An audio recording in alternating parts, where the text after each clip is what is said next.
Yo ho, hello! Welcome aboard, Scallywags. It's me, Roger Riptide, skipper of the Last Resort, and today we're playing more Citizen Sleeper.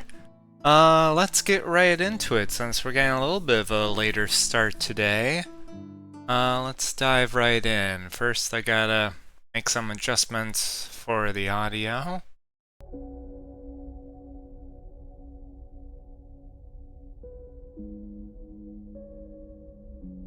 Okay, but now we're good to go. Let's dive right in and reacquaint ourselves with where we were in the story. We're on cycle 32. We've been on the eye for a whole month. Are there months in space?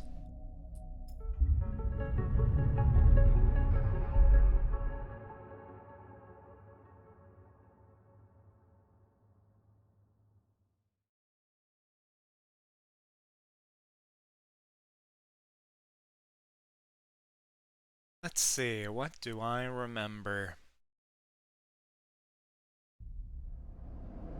And what were we in the middle of? Here we are. That's right. So there's the killer. And we were in the middle of... Oh, hello. Hooray, you were legit just hoping I'd be streaming. Welcome, Red White Raven. Nice to see you. How are you doing today? I'm just playing some Citizen Sleeper. This is the third time playing, so I was just about to do a little recap of where things were in the story, if you haven't caught the others. Space piracy, indeed. Some Treasure Planet shenanigans, but, a little low on the adventure, really. It's kind of a somber story of survival.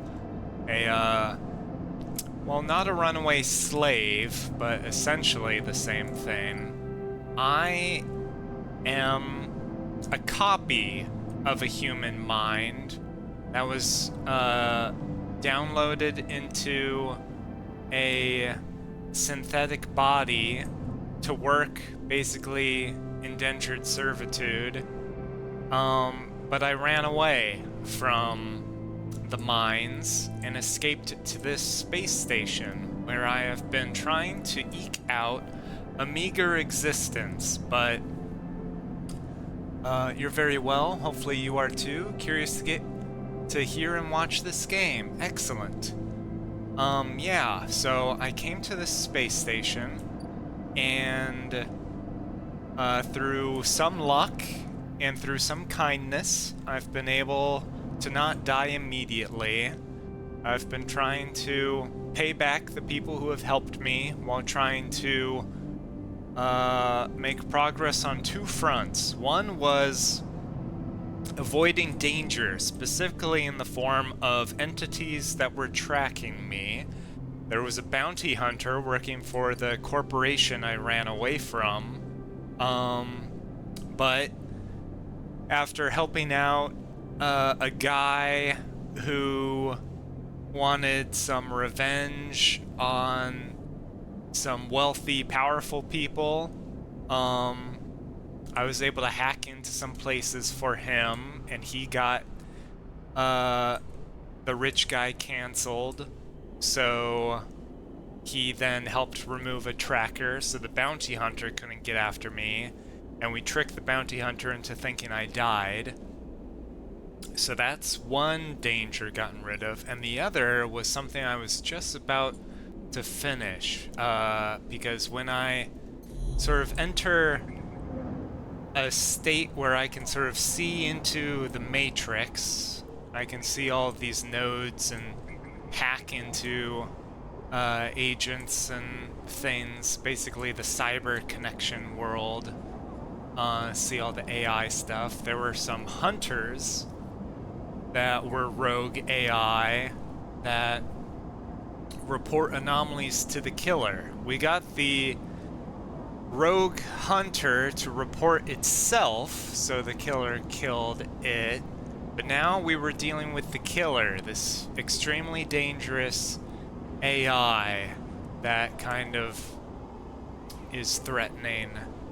But we dug up some data, and now we're ready to decide its fate, either by killing it or trapping it. I'm probably going to kill it just because that's what I'm proficient at with my engineering background. So that's the other source of danger that will be taken care of. But then in terms of the other path of progress, I've been trying to create a future for myself. Leaving the past behind, building the future, but the future I tried to build as an engineer was helping out on a colony ship, and we colony workers, including our pal Lem and his daughter Mina,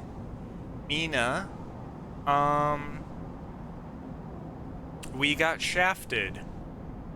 They had no intention on giving tickets, even a chance of tickets, to people if you weren't already sort of in the in crowd. So we didn't get to go on the colony ship. So that turned out to be a dud. We might be able to hack our way. So these are quests I have, drives. And I get character building points when I complete them. That was the DLC one, we're not checking that. Oh right, the doctor who gave us the drugs that saved us, she's in trouble with the Yakuza, the Yadigan. So I do want to try to help her.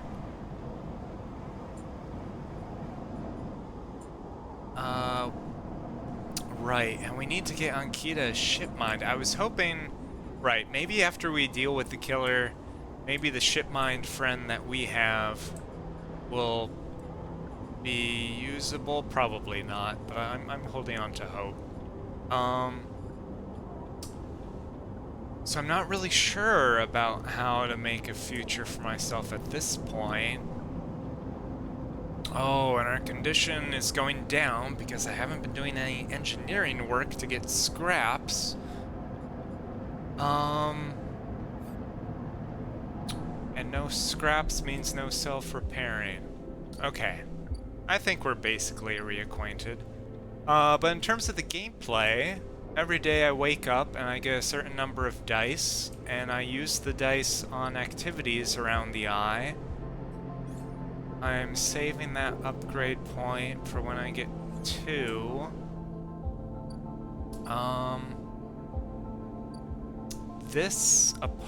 What was this waiting for? Oh, we're waiting for Sabine to be ready. Okay. You'll be watching while working on some stuff, so listening, but hands may be very busy. Digging this already. Yeah, the music's great, and I really like how the story's been going so far. And it seems like there's a lot of ways it can branch, so even if you check out how my playthrough goes, there's a lot of other options and ways it could go if you want to get the game and play it yourself. But happy to have you. Good luck with your work. Okay. We're not doing that. Got our home. The merchants. Oh, if we build some more, we could buy some more fragments. That's right. And we could buy scrap and see if we're lucky. But for that we need money. And the way we get money at this point was not through the Ort Exchange. It was at the tea house. Is where I can spend good dye to make some money. Okay. Here, I can use some low dye to get energy. But I want to... What is this? Oh, right, that's where you can work your way up.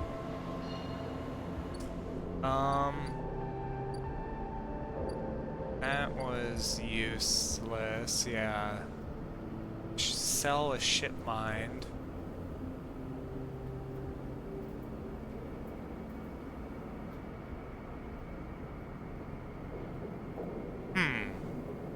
Well, huh.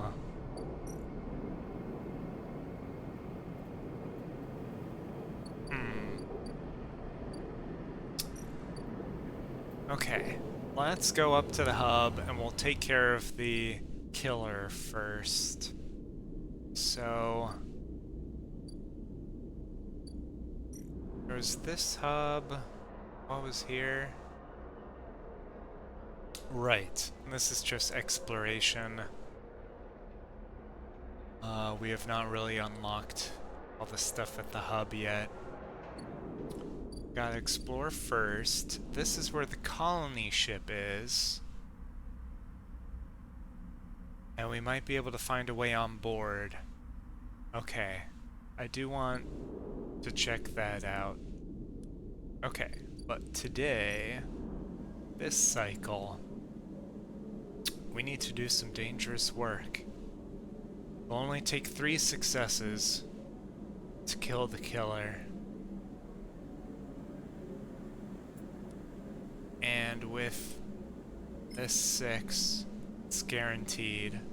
So let's do that. Oh, but wait. Oh, but that's 3 out of... Okay. This gets more.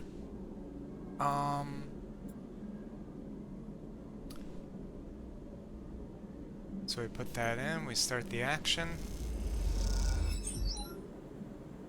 Good. And then one more. With the 3 getting bumped up to a 4. Only a 25% chance it goes bad. Here we go. Damn it. Oh, okay, we're starving. I think we should go eat and then come back. 'Cause I don't know what happens if I lose energy when I'm already starving, but I bet it's not good.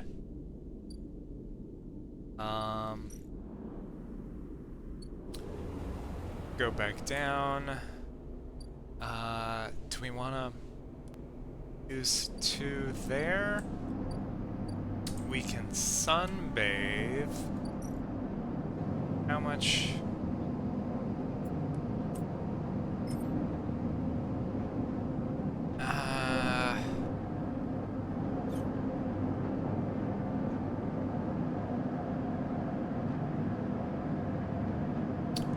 No. There's no chance of 3. Yeah, let's just go eat. At emphasis stall.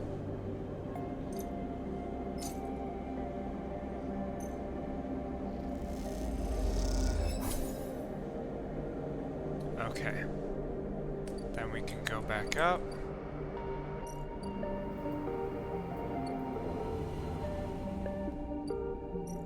Try again. Come on, don't fail me now. Okay. The killer is dead. Killer protocol has been running for long enough. Breaking the mainframe's final connections will end the protocol. As you blink into the cloud, you see the last flickers of life from the mainframe. This vast machine once ran the whole station. Span it up, directed and processes the flow of energy, water, and data. Fed the lives of thousands of people. Now, it is finally dead. Navigator is beside you, and you both watch as the branches flash and twist like forked lightning until they recede and fade. Killer flickers across the scene, blindly flailing as the system breaks down. They thrash as they blink in and out all around, parts of them disappearing with each return until only the blade-like head remains, and then that too is broken. It all goes dark. Erlin's eye is now without a center, and yet is unmoved by the change. Along the rim, the master control points that Erlin, the Havenage, the Haifa installed run strong and steady, puppeteering the station from its periphery. "This was a long time coming," says Navigator, drifting faintly around you in a lazy orbit as if to shake off their imprisonment.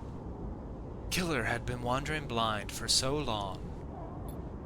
This place was their domain and prison, and they had followed their directives for the many decades they roamed here. They cut the threads of the mainframe, executed its administrator AIs, and then kept slicing. At some point, they cut away their own ability to see, to sense, to taste, to speak, and yet they kept cutting, until only those 3 threads remained, from millions that once thrummed here. Only their blindness and chance kept them from making those final 3 fatal cuts.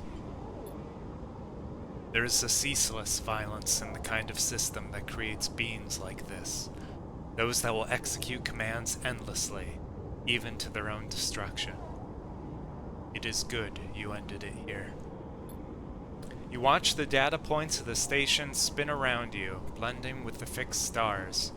There's something satisfying about finally wrenching the last threads of control from the central point.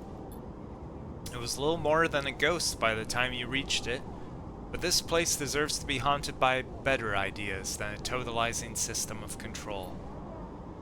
Navigator floats beside you. It is free now. The station no longer presents a hazard for illegal entities like me. They turn to you, their face a cloud of shimmering light. In fact, in time, perhaps it can be a refuge. A refuge. That sounds like something of value. Something worth building. A dark shape passes across your vision, a distant curve of something like smoke or oil, a fluid shifting tank of total darkness. The Greenway, says Navigator, following your line of sight. It was cut off at the moment of the collapse, so Hunter or Killer could never reach it.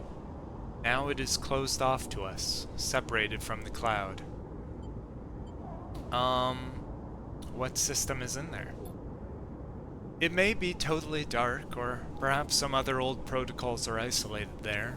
Navigator turns to you, and we have now seen what decades of isolation can do to a protocol. If we could extract an access cipher... They pause and then blink out of existence. You freeze, shocked, but a moment later they reappear with a glowing polygon of data. Here, the cipher you need. You take it, still shocked. I am not used to being free. To be able to move and explore and extract without fear, without limits. Navigator does a little twirl. This will take some getting used to. Thank you for this gift. They whirl their spheres around you. The entities of this station will always be friends to you, Sleeper. And I to them. It is true that mutual need is required for friendship, but I must admit I had not considered the value of offering assistance without personal gain. I will think on that. Navigator loops around you rapidly, suddenly eager to test their newfound freedom. But first I will explore. Perhaps there are still intelligences that hid themselves as I did, encased in simple systems, cut off. Navigator glows. I should like to free them. And with that, they drift away, flickering, glowing, then shifting so rapidly you lose sight of them among the glittering rim of the eye. You feel pain of jealousy. Free, without a body to weigh you down or fear to limit you? How must it feel? Your eyes fall on the greenway and its secrets. Though perhaps that can wait until after you have celebrated this victory. Interesting. So the cyber story continues in the greenway. Okay. We've got 2 points now. We can get instant karma to re-roll all of our dice once per cycle. Is that something I want?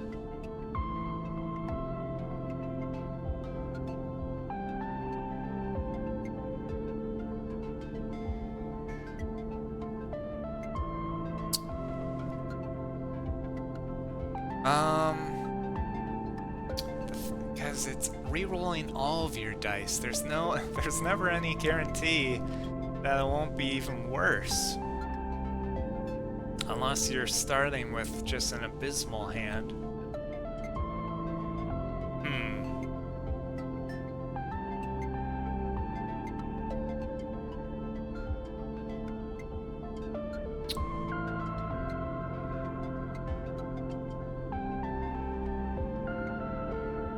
Or I could invest in engaging proficiency. Okay. Well, what we've got left is a 2, so I don't want to use it on anything risky. There's nothing more up here other than the side reel dock. So let's go back down and let's remember what's going on across the gap. Over here, there's the greenway. We can map things.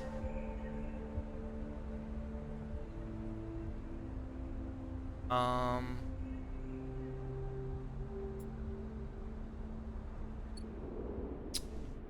if we look, yeah. Oh, but we now have the greenway cipher. Let's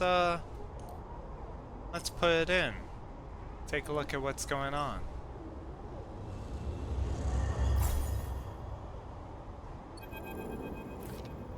The greenway roils beneath you like a silt-choked river. If what Navigator said was true, then no one has accessed these networks since the collapse. The hunter and killer protocols have never set foot here, never cleared out the intelligences and systems. So why then, you wonder, does it look so dark? Is it just that the bit rot has set in, the entropy of systems reducing everything to shadows and light? You watch as the slotted cipher fizzles in the one open, distorted gateway on this entire rim of the station. It flickers and winks out, and then you are falling into the flow. A river of swirling darkness. You are spun by it, twisted by it, lost in it. You merely adopted the darkness. I was spun by it, twisted by it, lost in it. I didn't see the light of day until I was already a man. It's not that the greenway was hiding in the darkness, it is made of darkness. It is filled by this substance, this process, this swarm. Now you are among it. You notice that a swarm is exactly what it is. A billion individuals moving in a flow. There is no network map here, no nodes and threads. Only a storm of interchangeable points, shifting configuration endlessly. Then you see them. A figure, turned away, the only bright spot in the dark river. You push closer through the storm. They are facing away, at least you think so. They're so fractured, so overgrown that it's hard to tell. Even from this distance, you can see their flesh is moving and flowing. You watch silent as they stoop and reach down. In their hand is a dark shape, and with twisted fingers they press it down into the loam of data beneath them, pushing it through this trembling soil. Then they move away, go a little further, and repeat the process, as if they were sowing a field. You push forward, but somehow, despite their slow and deliberate speed, they move faster, and they quickly fade into the storm. You reach the point where they planted the object and look down. There it is, a glassy, shifting polygon with something inside. You reach down and pick it up. It's cold, but it thrums with energy. You look towards the path of the figure, but they are long gone. When you blink out of the cloud, back to the leaves and the dappled light of the greenway, you hold a seed in your hand.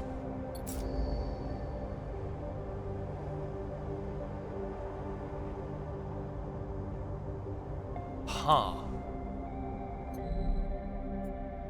The gardener's seed. You need to find somewhere safe to plant this gift. Okay. Over here, we've got the Briar, that's the DLC. The Wastes, I'm not going to bother with. The Haifa commune, it's safe, but I don't know if I want to work on that yet. And the Greenway, risky exploration that I'm curious about. Okay. Let's cross back.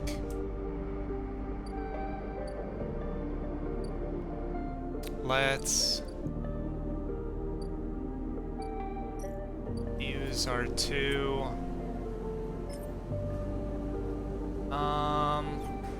You know what? Let's get a point in enduring work.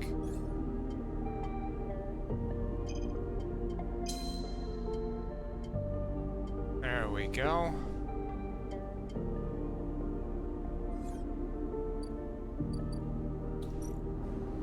And let's spend it now. Becomes a 3. There we go. Now we've got energy. Okay. And let's buy some scrap too.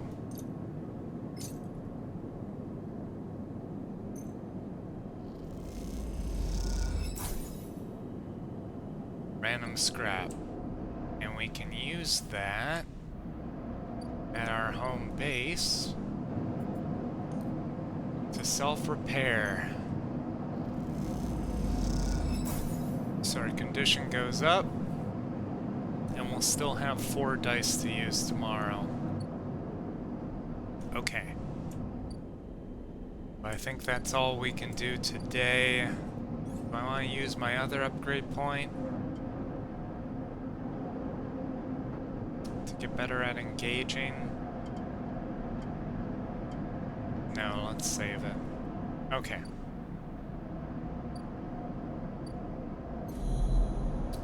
Let's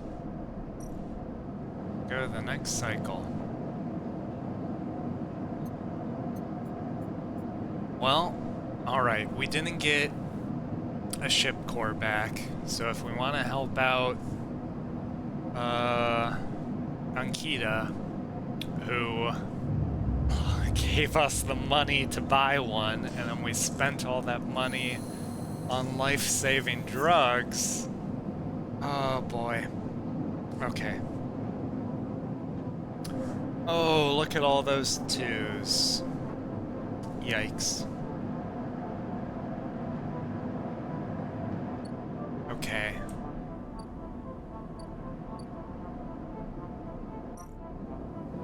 This is the last... Oh shit, this is the last day. This is the last day that they're selling ship mines here. Oh boy. And the scrap is leaving today too. I've only got 2 more chances. Okay. Let's...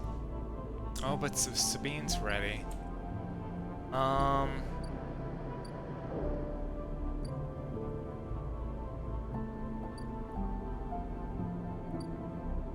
Let's...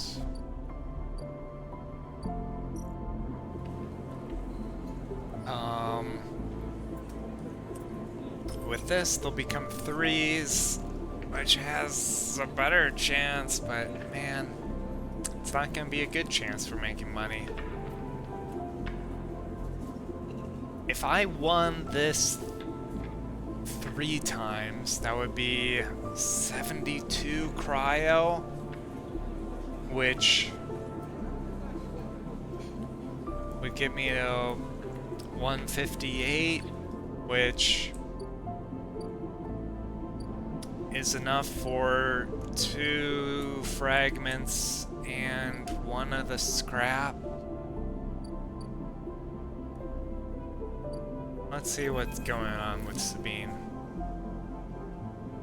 4 cycles, Sabine said, and here you are, right on time, with no sign of them. You wait a while in the apartment, the dread descending as the cycle spins onward. I should be here.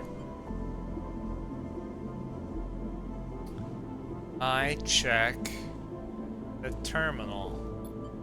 You check and double the terminal for messages or recordings. Nothing, just the pale glow of the silence. Okay, I'll check the door. You pace back and forth around the apartment, the rumbling of the station suddenly so present and loud. You go to the door and open it to an empty corridor. You close it again. I will wait. You try to settle down, to wait. You sit on the bunk and stare out at the tiny room. Where the hell are they? A knock at the door. I'm gonna open it. If it was trouble, I don't think they'd knock. A figure stands in the door, and immediately you know it is not Sabine. They're taller, sharper, and something in their face glints in the half-light. A dark shape, like a stubby baton, hangs loosely from her hand. Rabia, a local Yadigan lieutenant. Our local sleep... What kind of voice? Our local sleeper. Good to finally meet you. She steps into the apartment, glancing around with sharp eyes. What, may I ask, are you doing here? She fixes you with a steady, unwavering stare. I'm going to stay silent. This will be much more pleasant if we remain friendly. Don't you think? She walks past you into the apartment, glancing around. We set them up here, you know. This place is one of ours. She picks up a glass from the dispenser and inspects it. People always seem to forget who put them where they are. She glances at you. I suppose you're here to help?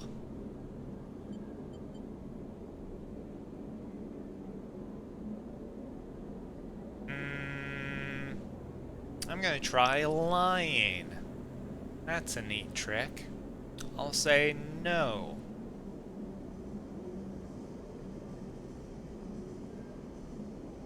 Or will I ask where they... No. I'll just say no. What then? An opportunist? Even better. She spins the baton in her fingers by her side, her eyes not leaving yours. We have a problem, you and I. It seems our friend has disappeared, left without even saying goodbye, which means they are in a little trouble now. But it's the kind of trouble that you need help for, so I thought I'd come down here and take a look at their little hidey hole. And here you are. The help. She looks through the detritus on the side. And what help?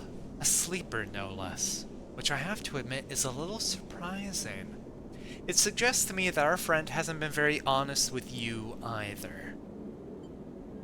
Stay silent. She looks away. I know it won't be welcome news, but I'm sorry to report that before we got them set up here, Sabine was working for your owners. She pauses. S and ARP. You know, I kind of had the feeling with the way that Sabine recognized me, or there was a flash of recognition when she first saw me. You blink hard at the news, unsure how to take it. Rabia looks away, waiting for a response. I'm gonna stay silent. I believe her, but I don't think it matters. Sabine helped me, and I helped her. She crosses into the next room, and you follow silently. She sits at the terminal and touches her baton to one of the access ports. A spark, then the terminal screen skips, encrypted folders emptying themselves before your eyes. In the flicker of files, you see SNARP letterheads and code forms, reports laden with medical data marked with corporate logo like the sigil of some cult. Rabia steps away from the terminal. Look all you want, some of your files may even be there. The volume of documents is overwhelming, but they seem to be mostly reports on early emulation tests, surveys with sleeper candidates, reams and reams of usage data. If Sabine was an SNARP employee, why did they help you? Rabia reaches over and places a vial of stabilizer on the desk, breaking your concentration. It shimmers in the screen light, its viscous, clear liquid crystalline within the glass. We will, of course, keep up the supply. We're more than able to dispense important medicines, even without the doctor. You hold it between your fingers, and for a tiny moment you have the urge to crush this object, for the power it has over you. I'll ask Toshiro to make those a little cheaper for you. He'll be running the surgery now. Rabia closes up the briefcase lab and holds it at her side. We have to retrieve our assets, of course, but I'm sure you understand. Rabia turns on her way out. There is no reason for us to be enemies, Sleeper. Come see me. I keep an office nearby. We have good work to do, you and I. Meet me there in a few cycles. She slips out silently into the corridor. You look around the apartment and feel the fear drain out of your body to reveal the tiredness beneath. Alright.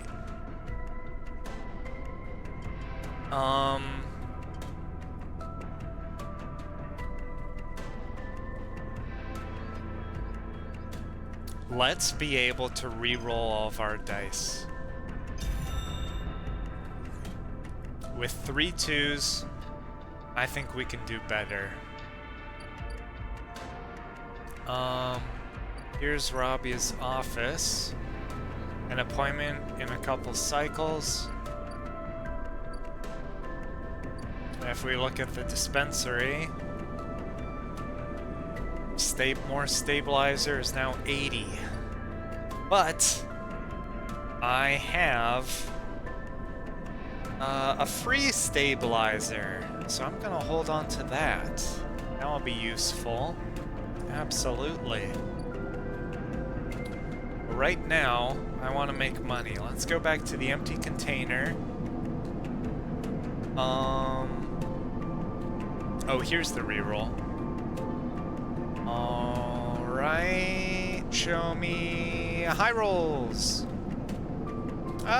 Yeah, that's better.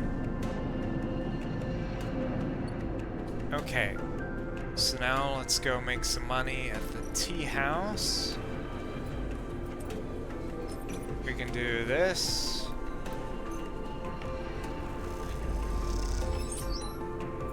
And we can do this.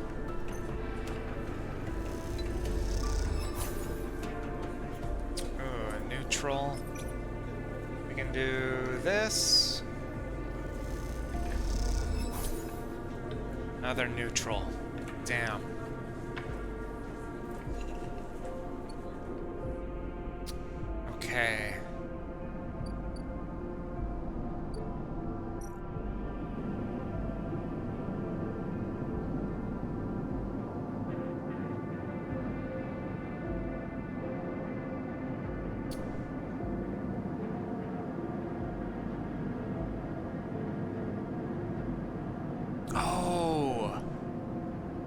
I should have gone for...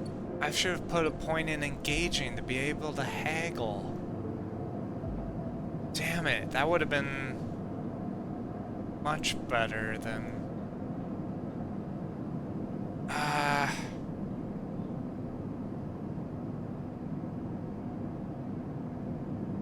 Shoot.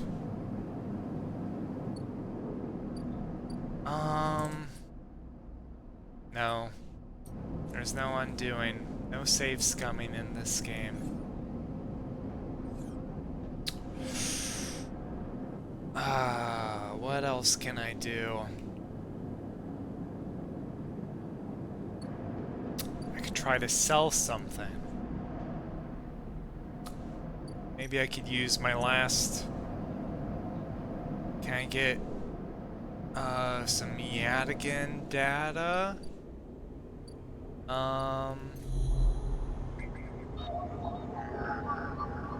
Yes.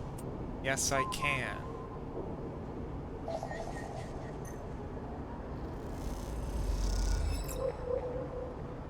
Okay. Let's go to the Havenage and sell our data. How much do I get? 10. It's something. If I sell the other one, that's 20.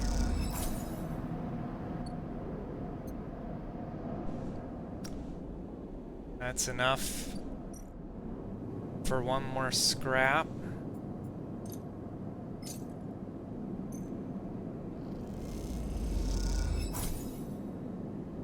Okay, we got the ship mine fragment. Luck was with us. Now we can buy the other two, and we can get the ship mined, and Ankita won't have to come kill us. But we are broke, so that will be dangerous, but we'll make it work. Let's go to the fabricator.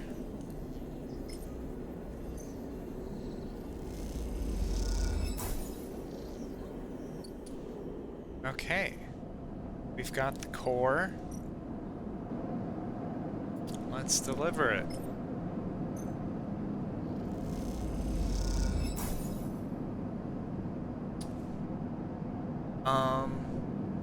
You drop the huge cylinder onto the mess room table.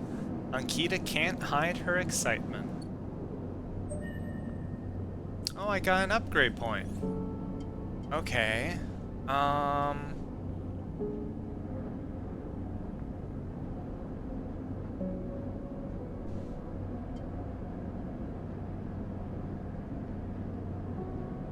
Chance to gain energy after engage actions. Yeah, let's start putting points in engage.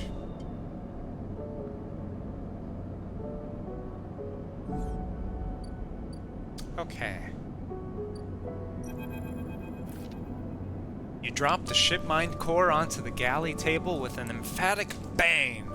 Ankita spins around from where she's been poring over some documents on her slate. Holy shit, Sleeper, did you actually land a ship mine? She rushes over and hefts the huge cylinder, turning it back and forth. Well, shit, it might actually work. She smiles wider than you've ever seen. Where did you get it? I built it. Built it? Well, you are full of surprises. Ankita bangs on the galley wall. Hear that, Amber? The Sleeper got you a new ship mine. Sound echoes down the ship's passages. You have to admit, being in a small space with Ankita when she's this excited is a little intimidating. Ankita puts the ship mine back on the table. I'll start the process of fitting it as soon as I can. I might need your help with some of it. She heads back towards the counter to grab her slate. This isn't the only good news today, either. Looks like my karma is finally coming in. She throws the slate onto the table and spins it so you can see the screen. Take a look at this. You see a list of names and numbers, nothing that exciting, along with what looks like a transit timetable. I found them. The thieves? Your old crew? Exactly. Well, the thief, singular. She points out a name on the list. Or more specifically, Ashton Cade. It was his past that was used to access Amber and slice the ship mind. I thought he might have been killed or robbed, his past stolen, but it turns out he crossed the Founder's Gap the very next cycle. How do you know? I know some of the crew over at the ferry. Old Mercs used to run in an outfit I worked with. I saw them in the Overlook and they mentioned they saw Ashton crossing. I checked the manifests and there he was. Looks suspicious. He hasn't said a word since the theft, and anyone wanting to hide out might head to the Greenway and go to ground. She flexes. He won't get far, though. There's no real docks out there, only a couple of jetties in the wastes. Going after him? Not yet. First I want to fit the ship mind. She pauses. But maybe you could help me out. Where's this going? It's like this. I head over there, especially in Amber. He'll spot me a mile off and go to underground. He'll find a way to slip the station, or he'll bury himself so deep in the waste no one will ever find him. But you, Ashton doesn't know you. All I need is for you to go there and sniff around. Not the commune, not the stacks. He will have gone to the edges, the margins, the wild places. That's what Ashton likes. You see him, you locate him, ping me on this. She hands you a comm earpiece. Seeing as this is Merc work, I'll be happy to give you Merc pay. She shifts in her seat. The thing is, I haven't got much left. So how about I tell the boys who run the ferry to give you a discount? I already paid for the ferry. I know it's not much, but once I grab this coward, I'll pay up. 200 cryo. Nothing less. I mean, 200 would be nice, but I already got the ferry ticket. She gives you a heavy whack on the shoulder. Good. I owe you. She lifts the ship mind up onto her shoulder with worrying ease. I'm gonna go get this fitted into Amber's core. You get any info, any sense of where Ashton is hiding, let me know. She goes to turn and then stops. And once again, Sleeper, thank you. I appreciate it. Ankita stomps off into the guts of Amber with the ship mind, leaving you in the galley. You glance around, a sudden nervous energy descending at what is to come. You never thought you'd get work as a mercenary, but then again, it seems the eye is full of surprises. Okay.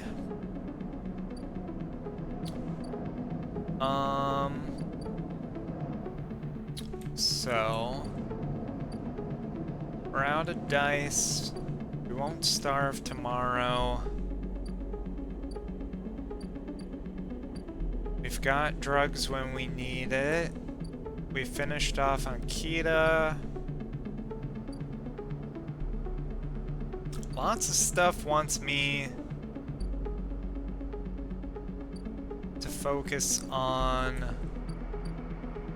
the Greenway, but there's also the colony ship to check out. Yeah, I already got the ferry.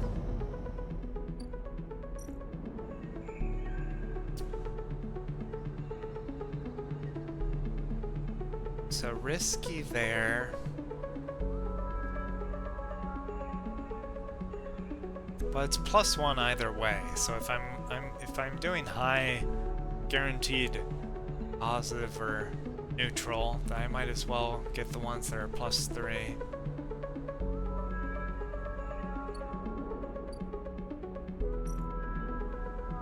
Okay.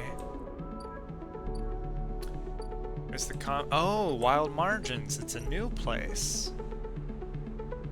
I see. So to track Ashton,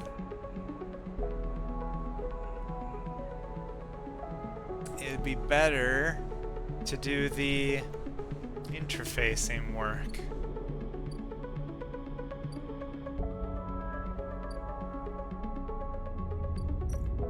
And here, dangerous work to look for scrap. No. Do I want to look for Ashton right away?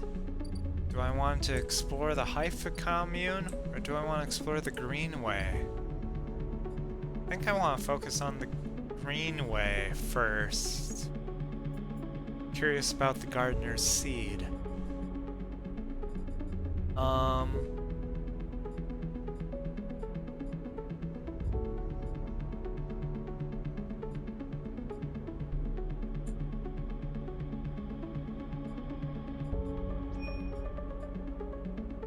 Other than that,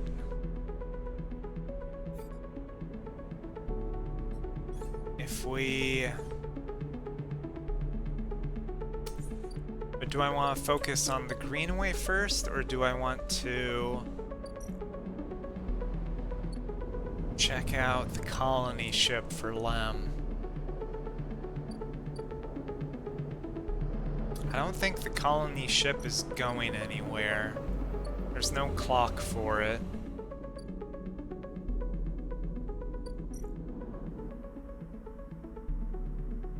Yeah. Doesn't seem to be leaving anytime soon. Okay. So let's go in the cycle.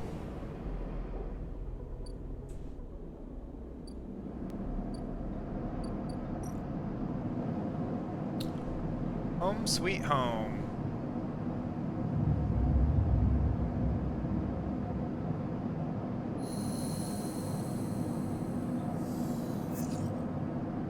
Okay.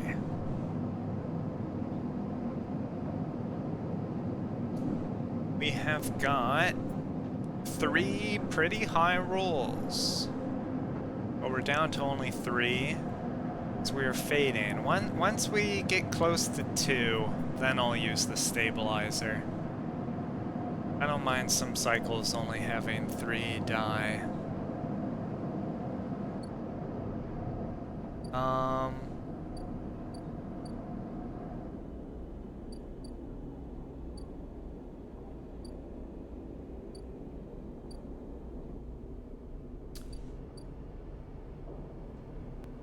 We do need to get some food, though.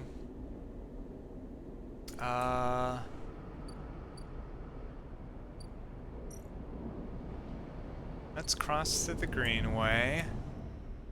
Take a look at the Greenway.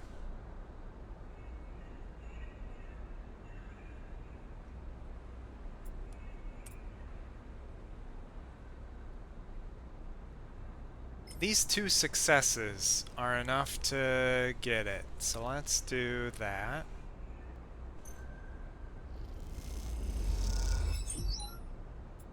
Guaranteed halfway. This is also guaranteed 3. Okay. And that also got me energy. Nice.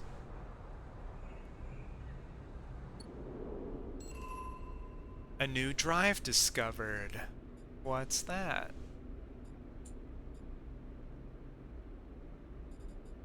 Grow mushrooms. The aviary would be the perfect place to grow mushrooms with some work. That is. Okay. So there's farm stacks, mushroom groves, and the aviary.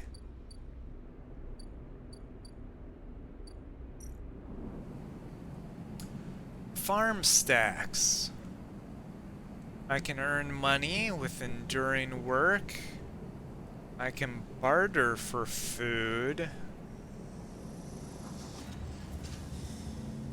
Or I can steal the harvest.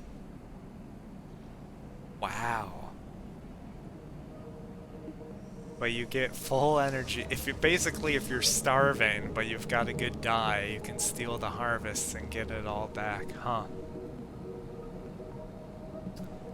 No, I don't need to steal.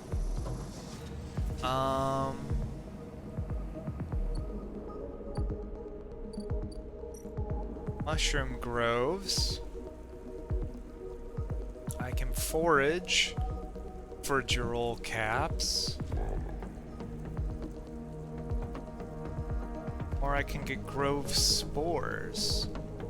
While grove mushrooms are dangerously inconsistent, spores provide a chance to gather or study these species in an untouched form.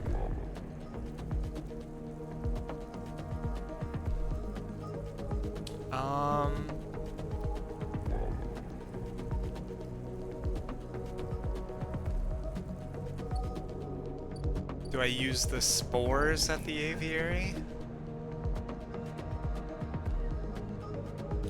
Once a corporate garden for impressing guests with gene-tweaked birds, now this chamber is a mess of overgrowth. But you can change that. Clear it, and I might be able to grow stuff there. Be it mushrooms or...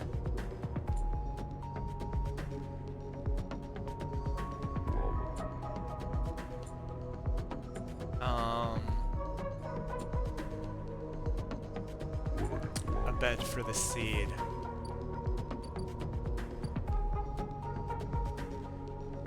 Okay, let's... It's safe, so we can do this.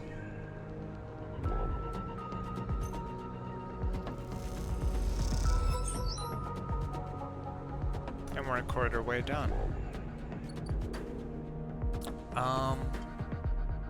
Yes, engaging action has the chance to restore energy.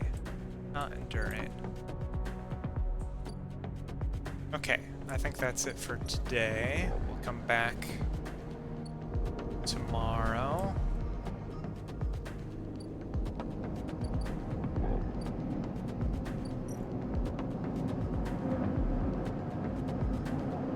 End the cycle.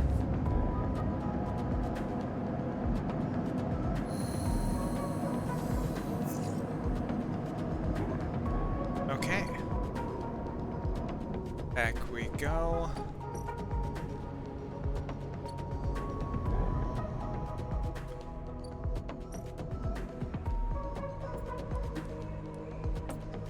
The 6 is guaranteed quarter-way round. And the 4 becomes a 5 with good chances.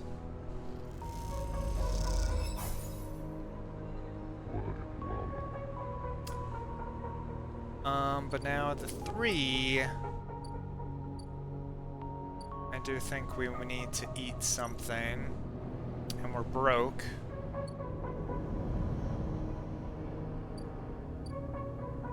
Oh, and we forgot to go see, or no, maybe that's just today. We can now go see Rabia. Let's work at the Express.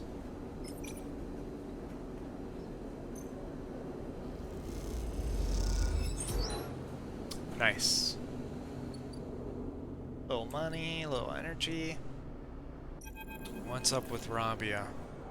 As you approach the address Rabia gave you, a heavy hand falls on your shoulder. What's your business here? The enforcer grips your shoulder, giving a hint of the strength her implants give her. As you turn, you see the same subsidiary eyes as Rabia and Toshiro, glinting like mirrors on her cheeks. Gia, please. The sleeper is here by my invitation. At Rabia's command, the hand immediately loosens, and an apologetic look replaces the scowl on Gia's face.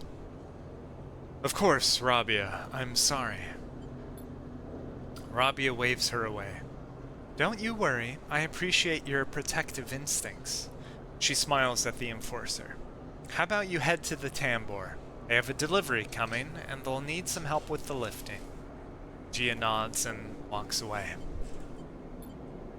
So, Sleeper, you came. I'm glad. It didn't feel like an offer. I'm sorry for that. She smiles a tight smile. You have to understand, finding you there in Sabine's unit, I wasn't sure where we stood. There are more than a few people on the station who would rather I was dead. I had to be sure you weren't one of them. I wish you no harm.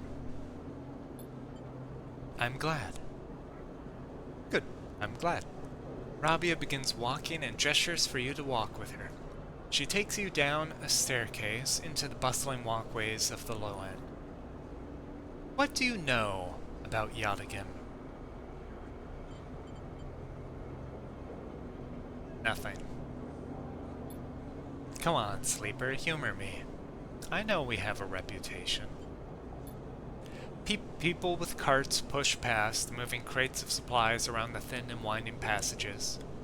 Our reputation is one that implies threat. Is that fair to say? We are framed as aggressors, parasites, criminals. She gestures around at the people in the passageway. But when was the last time you saw a lawmaker on the eye? A policeman? Who makes the laws here? I mean, Havenage is another group of authority, but I wouldn't say they enforce things nearly as much as the Yadigans seem to.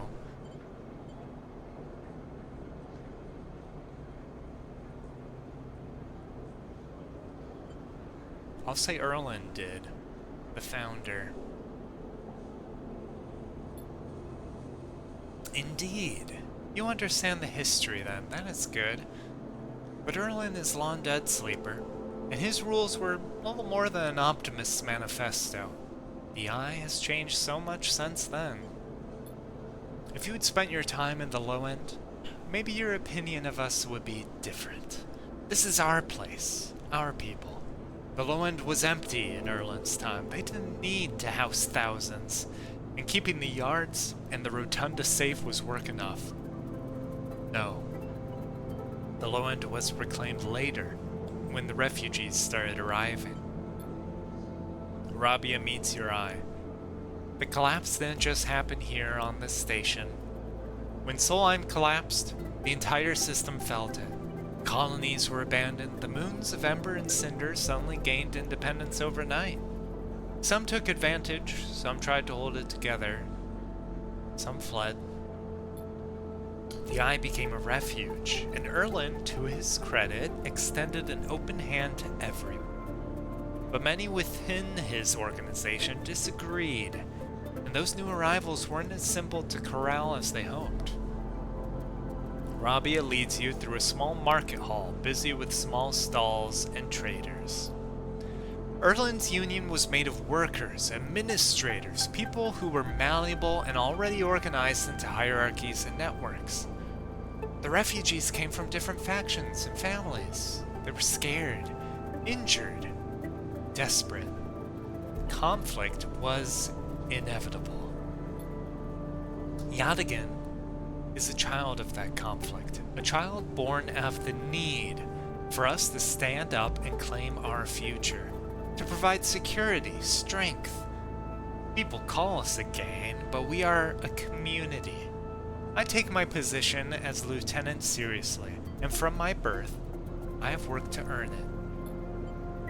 Rabia catches herself before she raises her voice any further, and you both walk in silence for a while, among the smells and textures of the low end. You start to wonder if this place could be a home for you too. Where do I come into this? I'm not going to ask about Sabine. Sabine disappeared, and I don't want her to be found if she doesn't want to be found. Rabia smiles to herself and thinks for a moment before she responds. I believe you understand the importance of a refuge, so I also believe that you wish to help keep this place safe. She exhales quietly. For this reason, I would like you to trust me. I do not know what Sabine told you about us, but I imagine it was not good. I will be honest with you, Sleeper. I was never comfortable with having Sabine as part of Yadigan. an ex-corporate employee. It goes against our nature. But their deal was with Yannick. I kept my distance, made sure Sabine had their surgery, kept it supplied. That was all. But I cannot allow people to go back on the promises they have made to us. Yadigan has not lasted this long because it is a charity. We offer and ask for support. Any betrayal will be treated as an attack. They were trapped, desperate. Many on the IR, Sleeper. I'm sorry, but we must ask that our debts are paid in full. I don't trust any of you.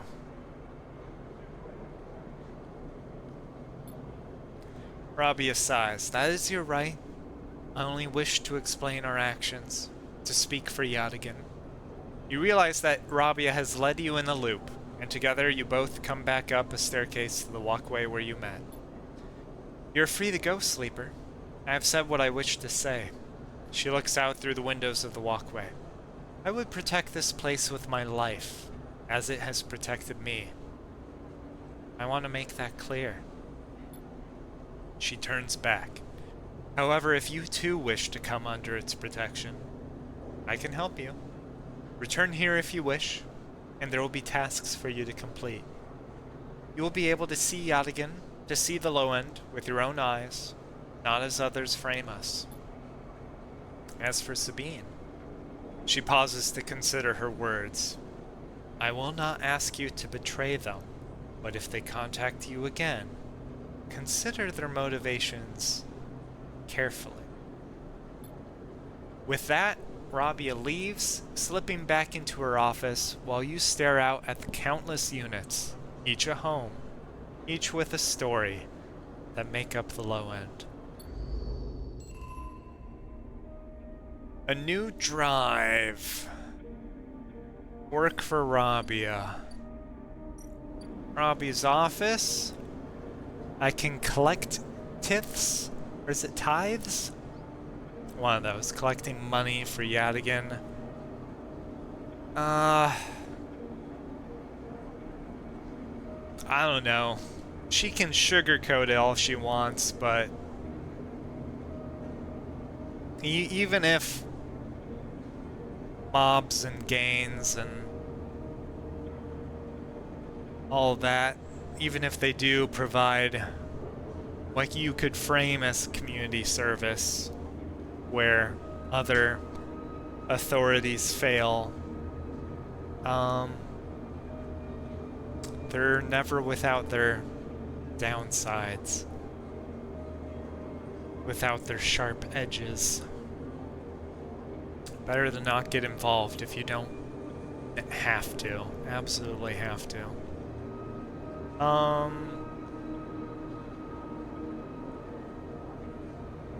Intuit work. Gain energy. Become an insider. I don't know. I don't know about becoming an insider there. I'd rather grow things. We're out of dice. So let's go end the cycle.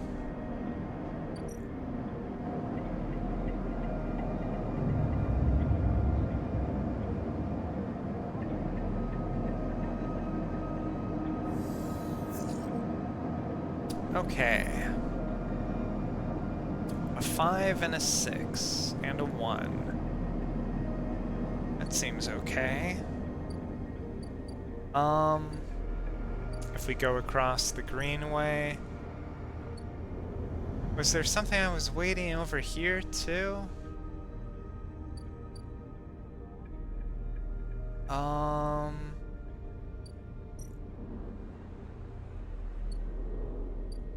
No, the only thing I was waiting for was Rabia, I think. Okay, let's do some more work to clear the overgrowth.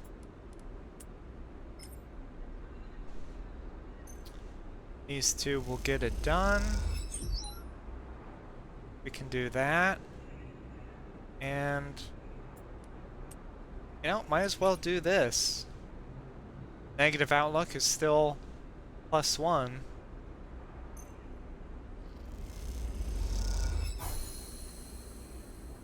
And look at that. What can I do there now?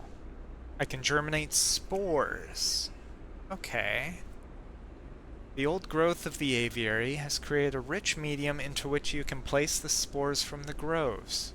They'll grow well here.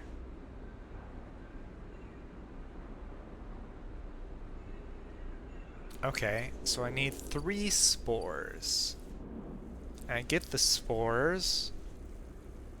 I can get 2 by doing this work. So let's start that.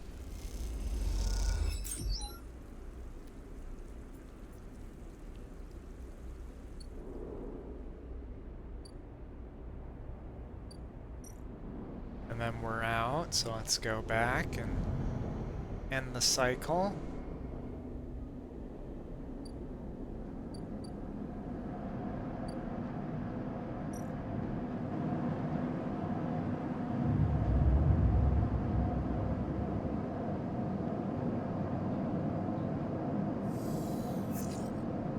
Okay, some good rolls again.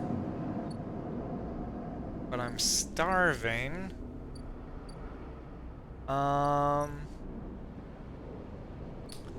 Let's go finish what we started. If we go the groves, we can get 2 more spores.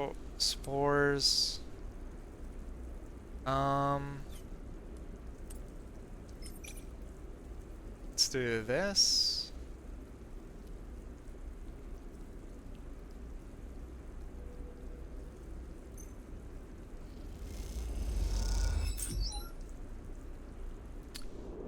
+2, so then we can go to the aviary, plant them all.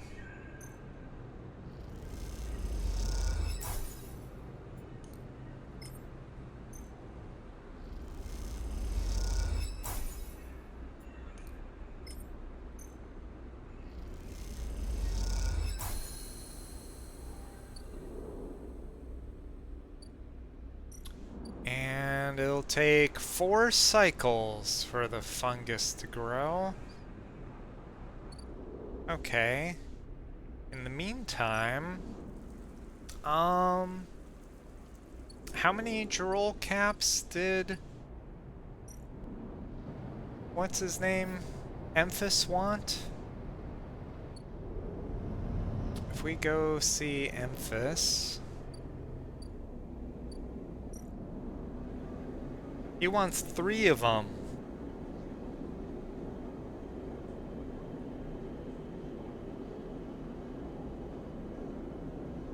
Well.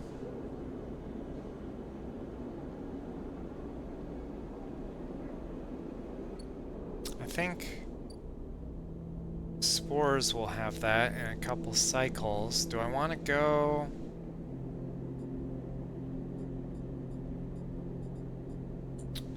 enter the greenway. Find a nurturing grow bed for the seed. What other grow bed could there be than the aviary that I found?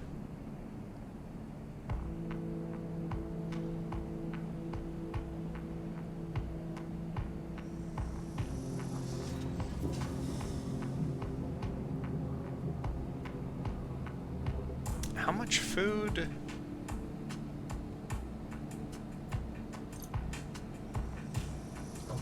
This is a bit of a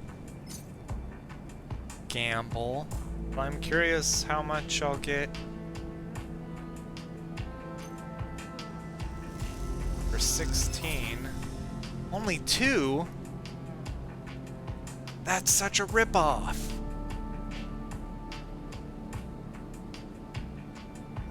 What a ripoff. That's terrible. Okay. don't ever do that again.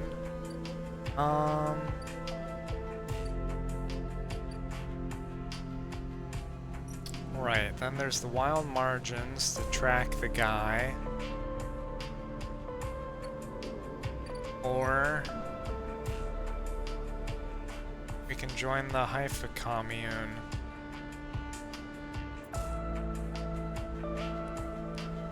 And this can... Engaging work can give us energy at times. It's safe. So I think this is the best thing to invest in. While we wait for the mushrooms to grow.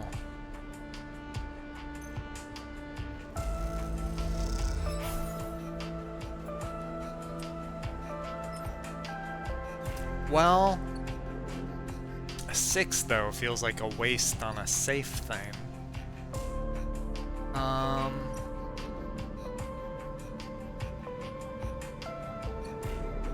No, I don't want to do that. But maybe I want to put it towards the colony ship.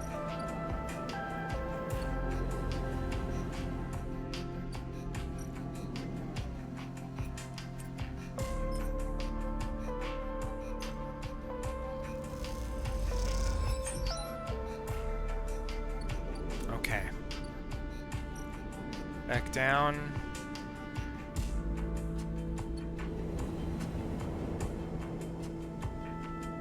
And let's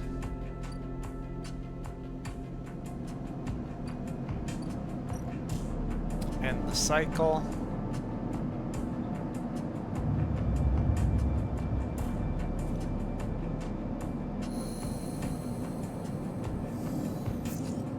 Okay, now here, time to use the stabilizer.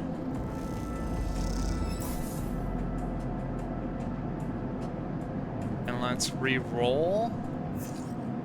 Oh, no. Okay, so you don't get those things when you do that. That's fine. Okay. Let's go across. Ah, well.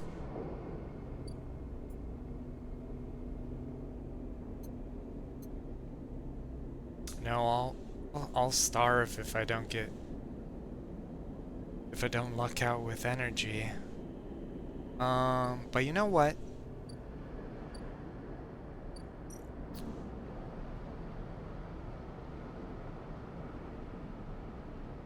No, let's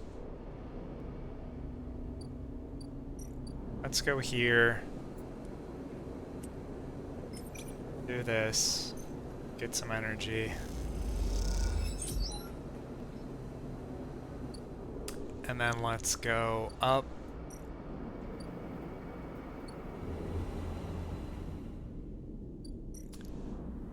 Use the 6 here.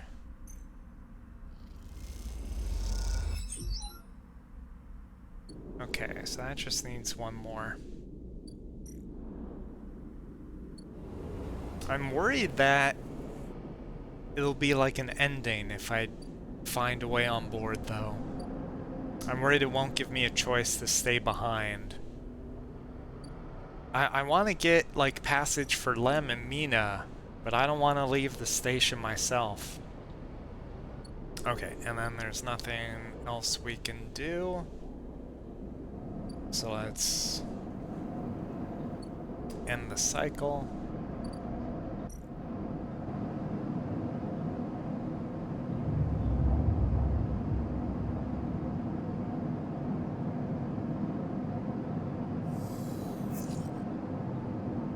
Okay.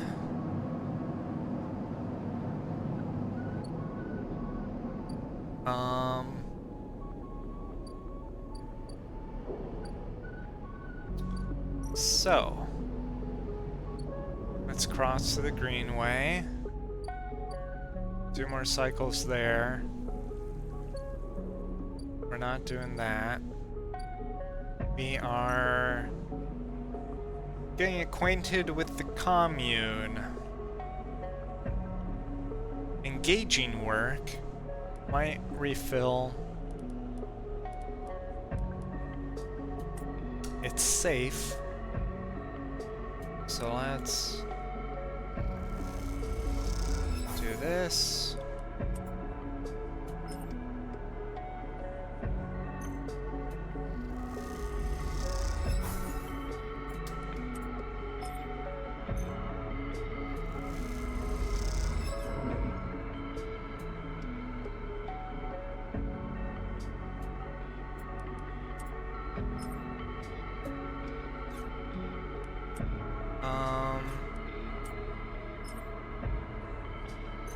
And this will finish it.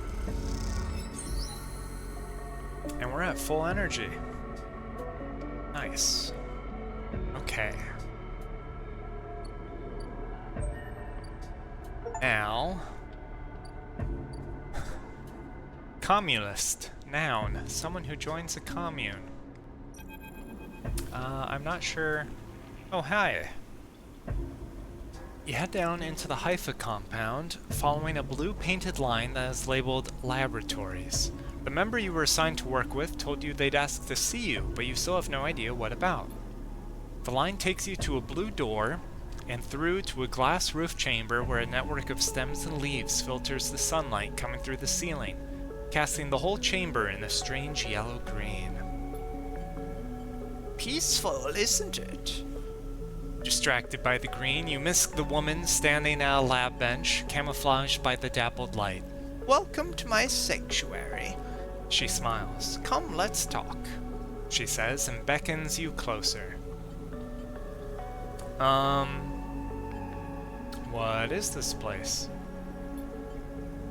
Here. These were processing centers for the agriculture of the old corporate station. She offers a hand to shake. I'm Rico. I run the botany program at Haifa.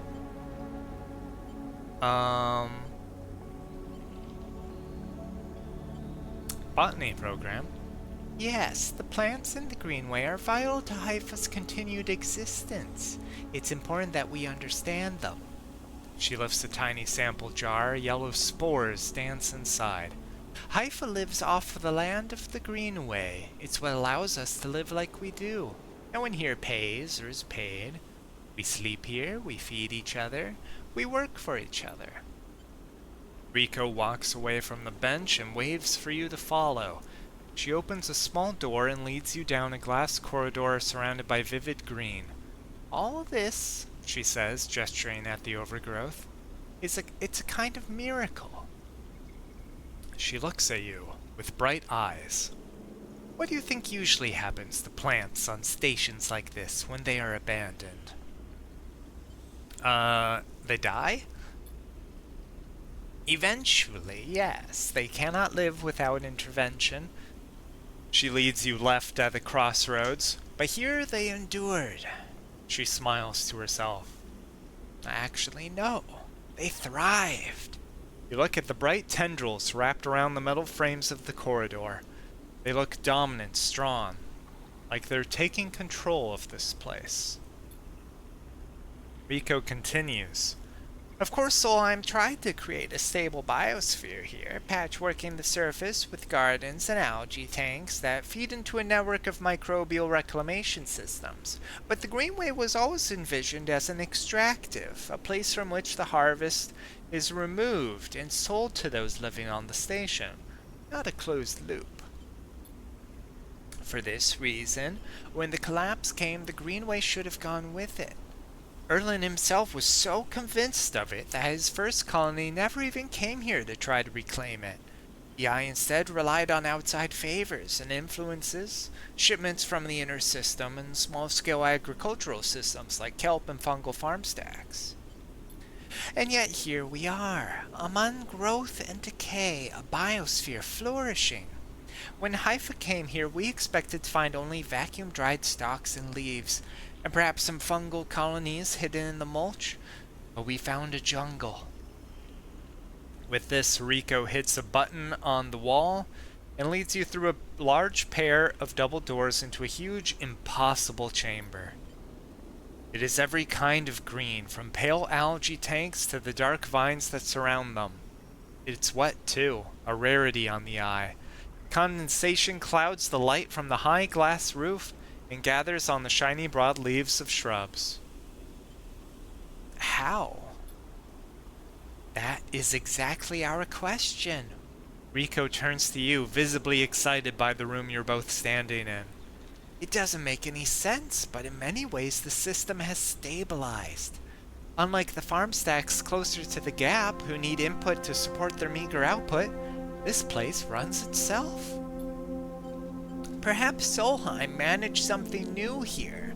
Perhaps they tweaked the plants or built new systems buried deep below us. Or perhaps their collapse caused some fortunate cascade, an unlikely chemical reaction within the biosphere. That's what I'd like you to help me find out. She turns to you, her forehead wet with dew. Aren't you the botanist? Astutely noticed, but I don't need a botanist. Rico sits on a railing. These halls run deep, Sleeper, and I'm getting old. She stamps her foot on the metal grating of the walkway. Whatever's causing this, it's to be found in the groves deep in the Greenway. Haifa won't spare anyone for an expedition. It's too dangerous and unnecessary, they say. I can make the case, but I can't get the votes. You sleepers are hardly beings. I know that much, and you can speak to the eye, uncover its secrets in ways I never can. She holds out an arm so you can help her stand. Bring me samples, spores, seeds, and blooms. I can grow them in the lab and study them. The deeper they are found, the better. I'll try. Thank you, she smiles. And thank you for listening. Rico leads you back out of the huge chamber and up through the passages. She's a little slower now and stumbles on the steps. You help her where you can. It's good to have new blood in the commune, she says. Many of us have been here a long time and few come through. She settles back at her bench in the lab, stretching her legs. You go to leave. Come back if you find something, Sleeper. There are discoveries to be made. And you follow the blue line back up out of the compound, all the time thinking of that impossible magical green. Very cool. Okay. So now I have access to the labs where I can deliver spores. Here's some spores.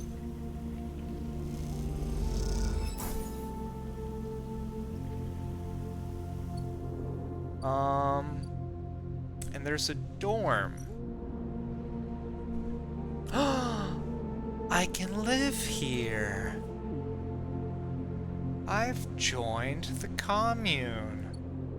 Now I don't have to travel back and forth every time. And here at the commune, I can work for energy. Oh, this is great. Okay.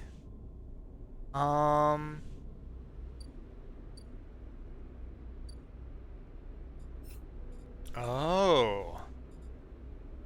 And finding the place for the seed, it does want me to progress that. So let's go to the groves and use this to get some more spores.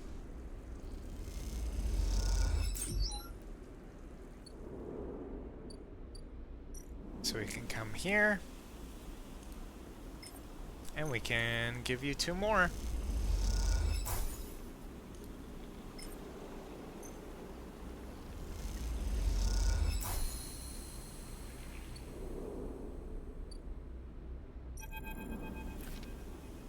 Sleeper! Rico greets you without so much as looking up from her work. I have some of yours here. Come see. She beckons you over to a heavyweight-looking console wired to a series of specimen jars, some of which contain your spores. What does it say? The spores you have here are a real cocktail. A selection of types from within the groves, but I've been able to isolate a few. She taps one of the specimen jars. Here we have Tricoloma matsutake. Riko breezes through the Latin and Japanese pronunciation as if it was nothing. A species Solheim somewhat modified for use on the station. She brings up a panel on her console showing a chemical composition, all gradiented bars and obtuse acronyms. This is the composition of the Solheim modified matsutake spores. Modified? Yes, every species on the eye is a tweaked variant of Solheim's, of course, but that's not the point. Riko brings up another panel, identical in layout, but with wildly different colors and numbers. You see, this is what your matsutake spores look like. They aren't the same? That's the conclusion, yes. Riko glances at the specimen jar as if it might have something to add. They are fundamentally the same spores, but they carry different chemicals, different signals. She leans back and sighs. Solheim may have introduced their own tweaked versions in the beginning, but the groves have and still are affecting them. Affecting them how? It's hard to tell without samples of fully grown mushrooms. She meets your eye. And herein lies our problem. She moves to another desk where two trays sit side by side. The first contains nothing but plant mulch. The second you smell before you even look at it, the pungent aroma of the fruity matsutake like rotting sodden overalls laced with an edge of spice. The matsutake here are grown from Solheim stalks, pulled from a spore vault in this complex. She winks. They're delicious, by the way. She sets them aside. The empty tray is germinated with the spores you collected. No activity, no germination, nothing. But the groves are full. Yes, they are. Riko looks at you directly, and you suddenly realize how much she is enjoying this. So here's our puzzle, Sleeper. Spores from the groves won't grow in the lab. But gathering fruiting bodies from the groves is too unpredictable. We need to grow a fruiting body from some of these spores so we can track it, understand it. In short, I need you to become my mushroom farmer. Actually, I already started. Riko looks impressed. Well, an eager mycologist. I'd never have guessed. I assume you set yourself up in the aviary. I've been eyeing that place up for its proximity to the groves. Bring me whatever grows, not just matsutake. There's more than a couple of variants in there, so I'll need plenty of samples. She plucks a matsutake cap from the tray. These little things are reflections of their conditions, their smell, their taste, their chemistry. It all derives from the conditions of their growth. She smells the cap. Enough of these, and we'll have a picture of what is happening here, of the ways in which this biosphere is modifying itself, or being modified, whichever the case may be. Riko pops the matsutake cap into her mouth, taking you by surprise. Don't worry, Sleeper, she says while softly chewing.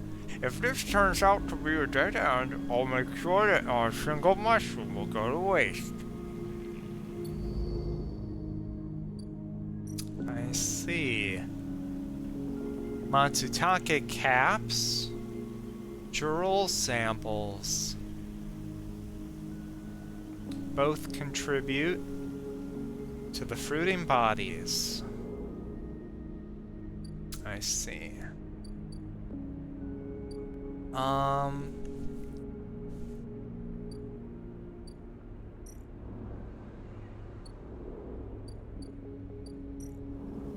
With that, jewel caps. Well, I'm out of dice for the day anyway. I'm full on. Oh, but I can end the cycle here.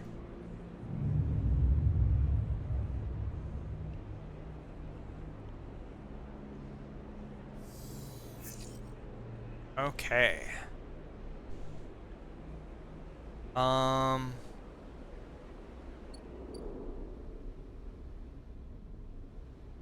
Still another day till that comes to fruition.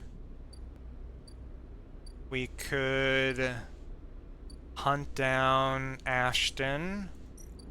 We could...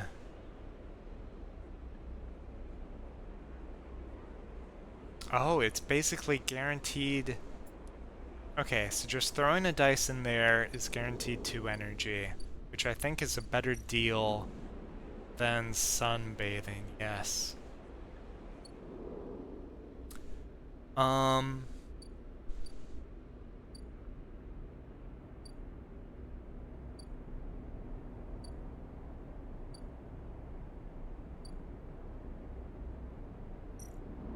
But my condition is only going to worsen. I could look for Ashton. I could dig up some caps to bring to Emphis. I have no more need for the Express. I don't want to get involved with Rabia. I don't have time to hunt data for Caster.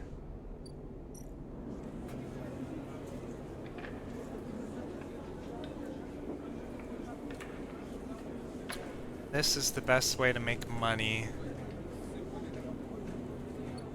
which I think I need.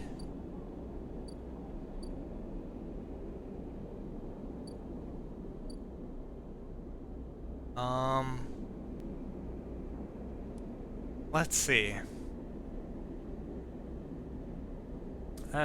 So what's going to be cheaper? Buying scrap because I'm not doing engineering work and getting it for free, or buying the drug? 1 scrap is 1 bar. In order to buy scrap, it's 20 here. And I might not even get scrap. I might get something else that I could sell them for more money, but it's still not scrap. And the other way to get scrap was across this way.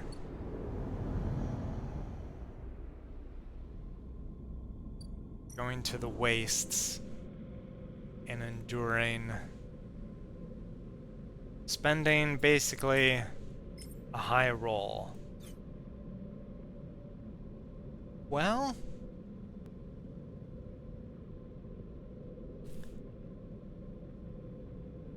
being able to spend a roll on it is pretty nice, actually.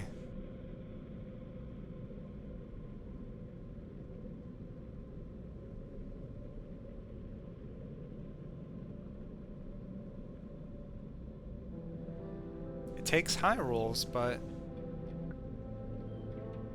yeah.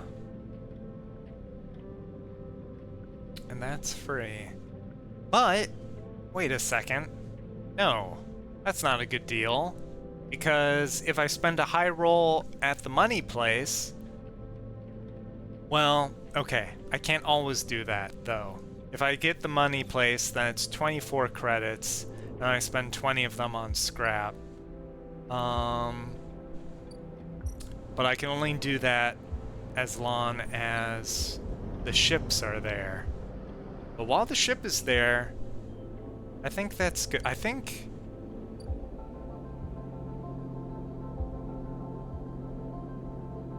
But then the other option is, it's how much now?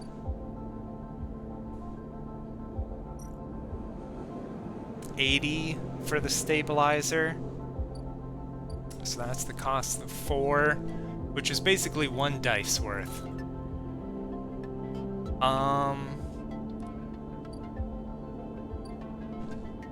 But if I'm making money anyway,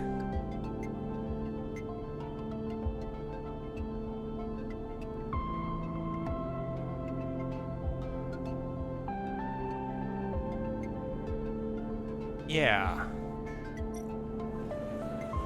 If it's a die, for 1 bar of condition at the other place, but it's a die for a bar of condition plus 4 cryo. I mean, let's spend this cycle just making money, because we're broke. We need a safety cushion.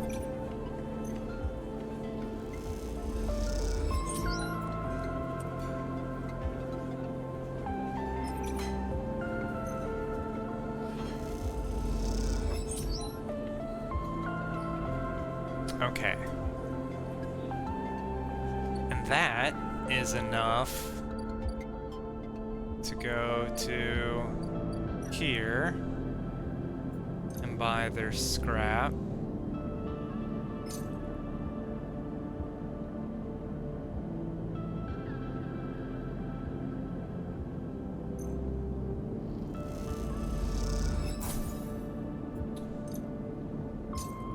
One scrap. 2 scrap.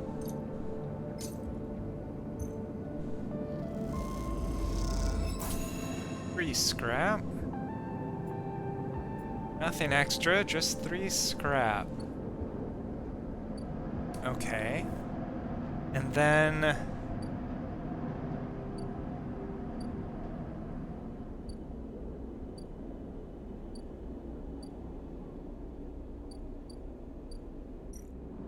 we never did pursue this, but it takes 4 scrap to turn that into a home.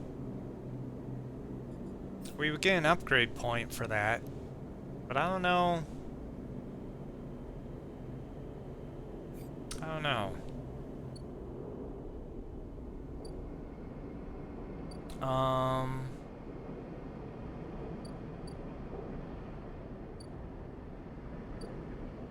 Let's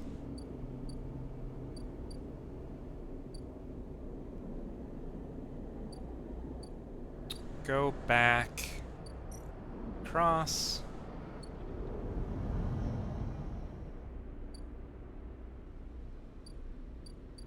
Go here.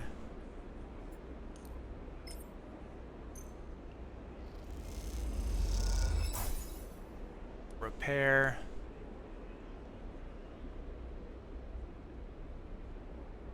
Is that? I feel like that's not another whole bar. I guess it's just little half bars at the end. Well, we'll just hold on to our scrap since we've got a surplus at the moment.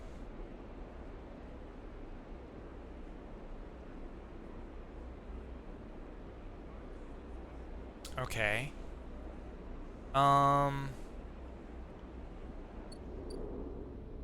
And we want to get our energy back.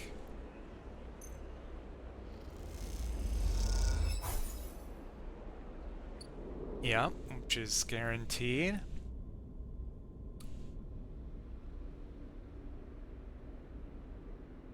Okay. And then for our last dice, no, I don't want to risk losing condition. That'd be terrible. I've got 1 upgrade point. I could get +1 and engage. What kind of work is this? Intuit?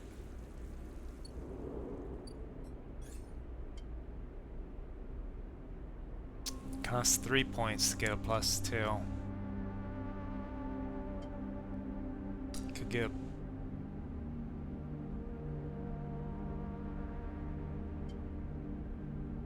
Let's work for the discount. I feel like the game really incentivizes being well-rounded. The +1 compared to a +2 doesn't really make too much of a difference with all the different things you can do with your dice and the variance of them.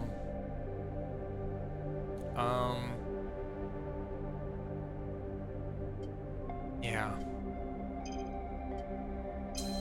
so let's get that.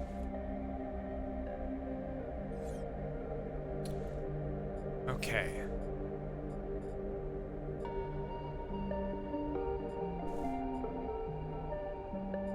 Help Rico's experiments. Okay, along the way for entering the Greenway, we will grow mushrooms. We will help the experiments. And then we will enter it. Lots of points that way.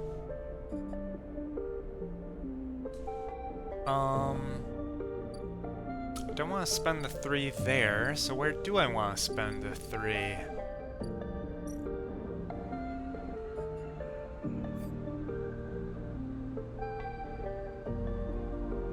No, I don't want to risk losing that much energy.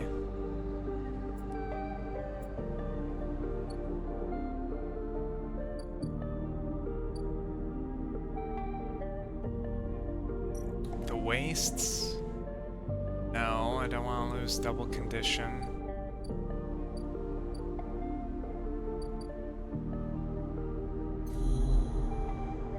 There's still nothing around there.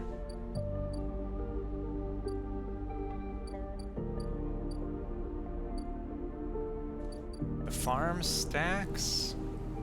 Safe work to earn some money? That's true.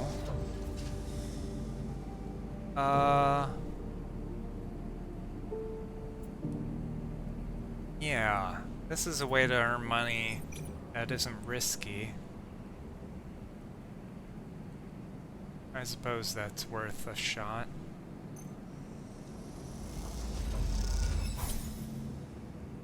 Okay. Then we end the cycle.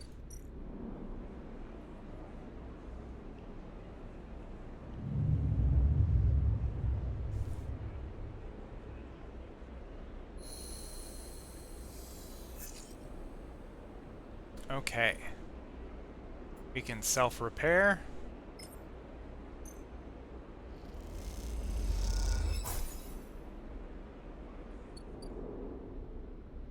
We can go to the aviary. Harvest mushrooms. Oh. 2 random rare mushrooms. If it's a guaranteed success.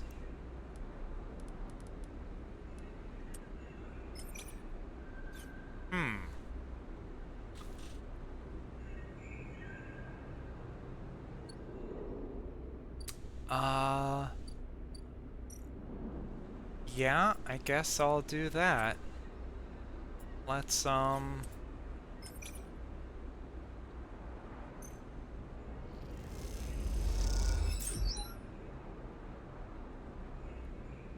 get to do it 3 times. Clubhead, Matsutake.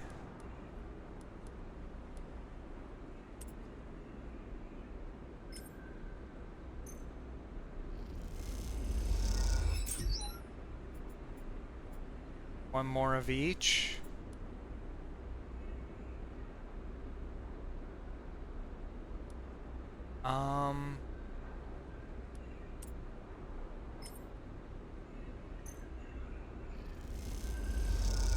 Guess it's best if I'm only gain 3, guess it's best to get the good stuff. Drive complete. Got an upgrade point. I need 2 for that, so we'll have to wait. But if we go to the labs, I can spend the caps here. Oh. And the caps get me a quarter way around.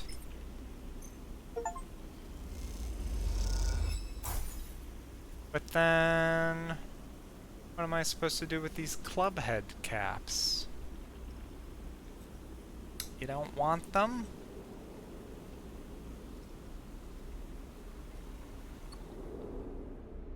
Apparently not.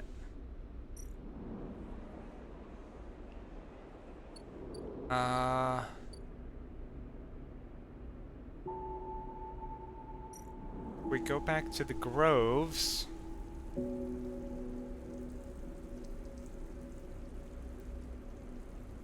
I can get more spores.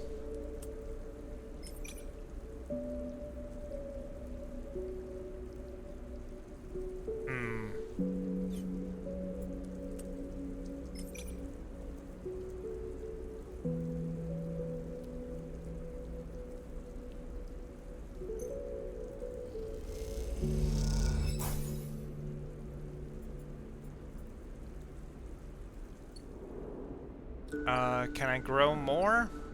Yes.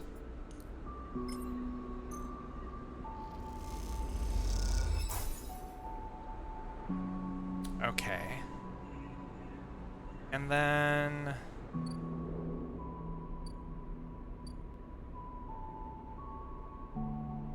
if I go back again... yeah. I can... well... ooh, it's not... only a 50-50 chance to gain 2 spores. Am I gonna risk it? Let's do it. Come on... 2! Damn it. Oh well.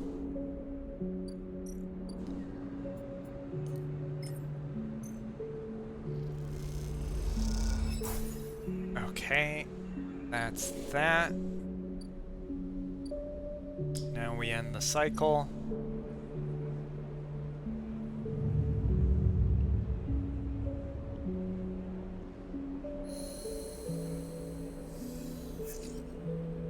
I repair my condition. We go to the commune and spend the ones on getting energy back.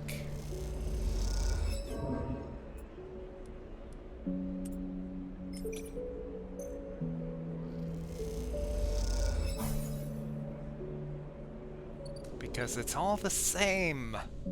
That's so nice. Okay. And then we go to the groves.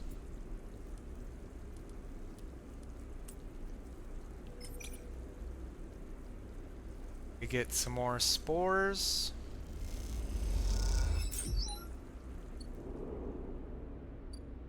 Go to the aviary. We plant one of the spores. And we gotta wait. But then we can spend one of these getting scrap.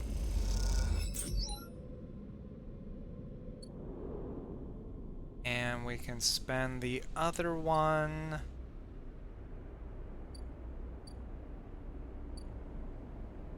making money, I guess.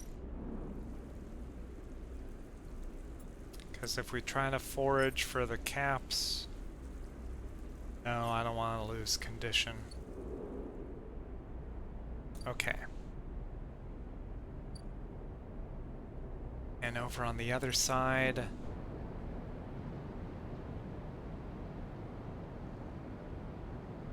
what was it? Someplace wanted other mushrooms. Was it this whole thing? They're like, we'll take whatever... 2 caps... no. That's not what I'm thinking of. That's not it.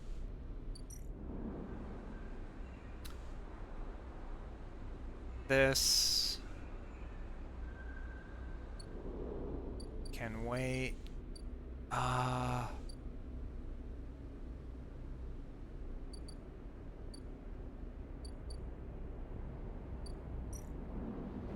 Yeah, I feel like I've finally become sustainable. Now that I've joined the commune. Now that all the people trying to get me killed are gone or satisfied. and I'll stay out of trouble. You wanted data. Someplace... Could have sworn some other place wanted mushrooms.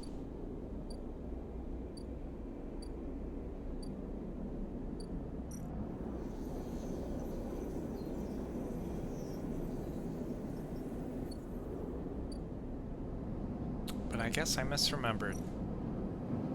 What are you guys doing?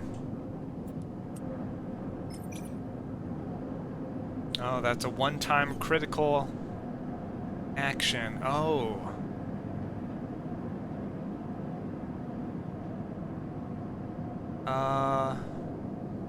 We don't need to buy it anymore. So it's kind of pointless at this point. This is all they do. They buy... Well, hold on. If we do get a discount, and we buy shipmined fragments, and then we build shipmined cores, can we sell it at a profit? Let's say it brings it down to only 50. 3 of those would become 150, and I think that's what they sell for here. Yeah. But if the discount is lower than 50... Oh, here! These guys want to export Matsutake, that's what it is. 80 for 3.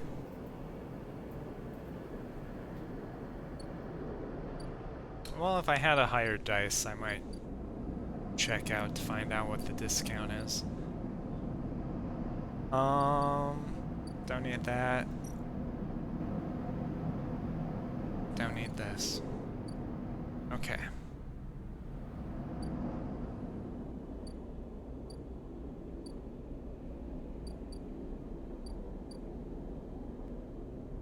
So let's go back and just make a little safe money.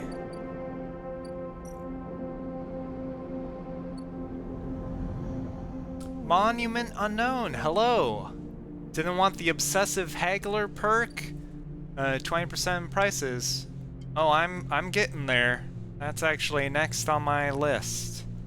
But I need another upgrade point for it.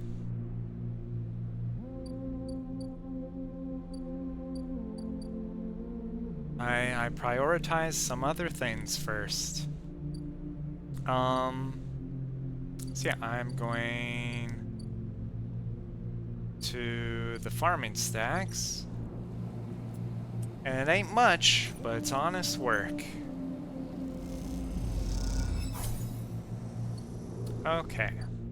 Let's call it a day. Basically, you're probably set for resources now. Yeah, that's how I feel. Spend a high die to get the day's condition. Spend a low die to get the day's energy. And then I've got 3 dice to do whatever I want. Okay. Self-repair.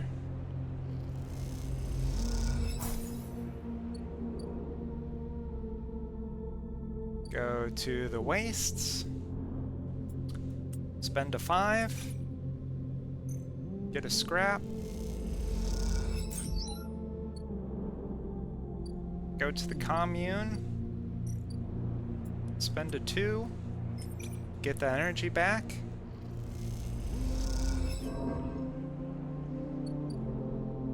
And it's going well. Alright. We're waiting on that. In order to do that, you're not even buying your drugs anymore. Yeah, don't really need to. Well, I was kind of doing the math and I got distracted. So one option to get the condition is to spend a high die, and it would take 4 dice to get the same amount as what the drug would give me. The drug... Oh, well...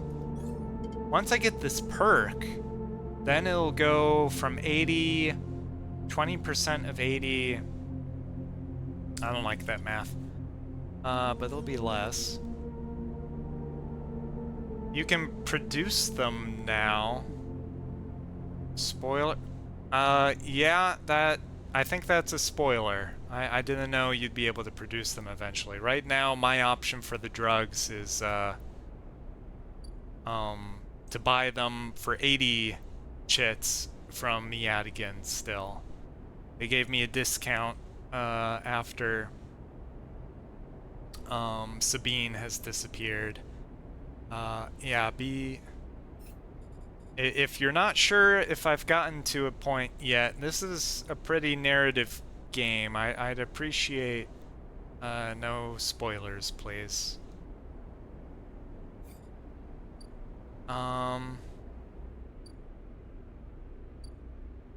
Let's see.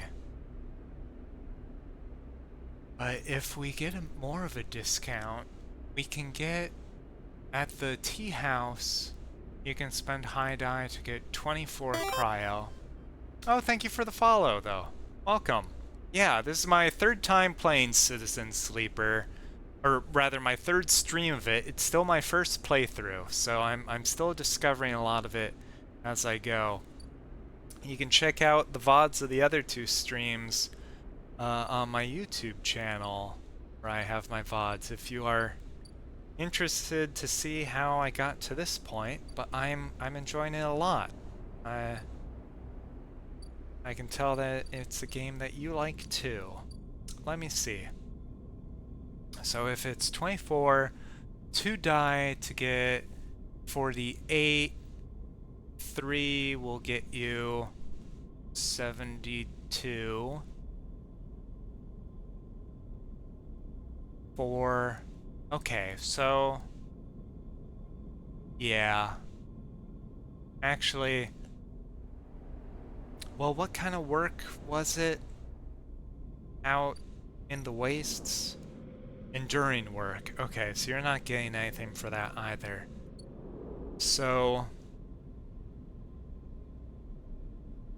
it is more cost effective to spend my die at the tea house and get the 96 cryo, and then that gives me basically the same amount of condition improving, except I have some money left over, some cryo left over.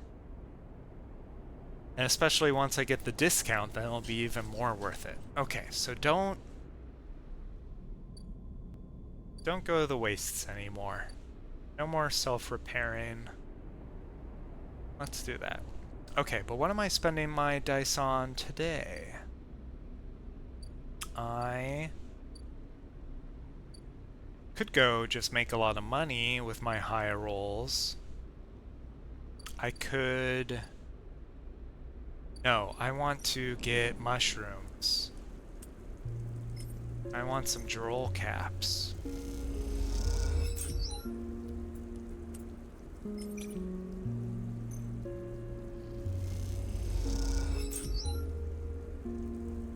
Good. And with 2, I'm just gonna make a little money at the farm stacks.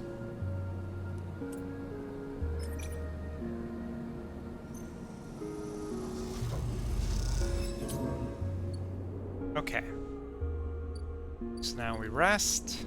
Next cycle.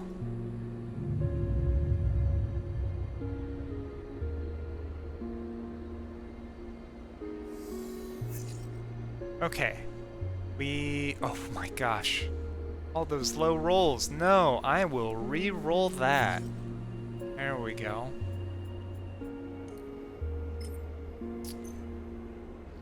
We'll repair with the scrap. We will go to the commune, spend the 1 on getting energy.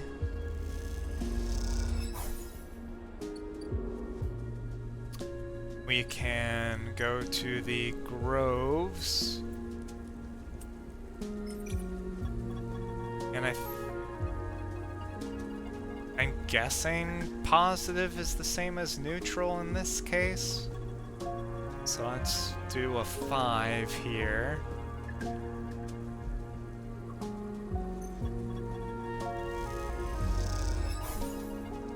Oh, I didn't find caps. It just gave me energy, which I didn't need.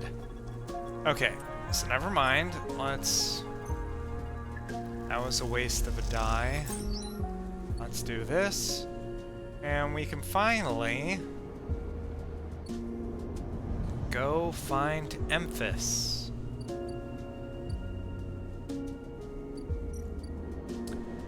Emphis, I finally have your mushrooms.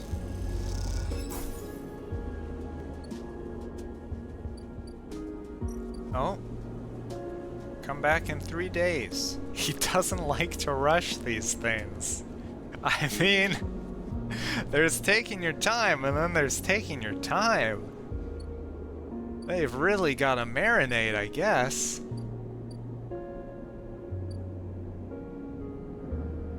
Okay. Right. Oh, but then...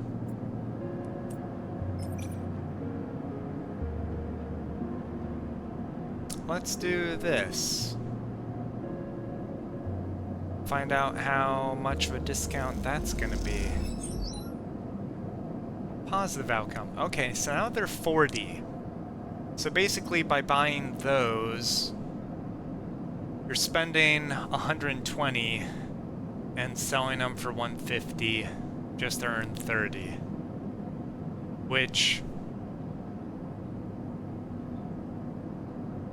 I guess if you have a lot of money, that's free 30 cryo. But for now, I'm not gonna bother with that. Oh, especially once I get my discount perk from the next upgrade. Then it'll be even more. So we'll ignore that for now. Alright, there's this. We're better at engaging now. Is this something we want to pursue? How'd you leave it with Ethan? With Ethan, I was basically working, paying for his drinks for a while, and then eventually he found out that he lost the job and they were giving it to someone else. But then before that person came to, Hey Mitch or whatever it was, before he showed up, I was able to get to the end of, what was his name? The computer guy who wanted revenge. Started with an F, I want to say. I got to the end of his route, where we stuck it to the man, and then he removed my tracker, so we faked my death, and Fane, yes, thank you. I got to the end of Fane's route. We stuck it to the man, I faked my death, and Ethan left town.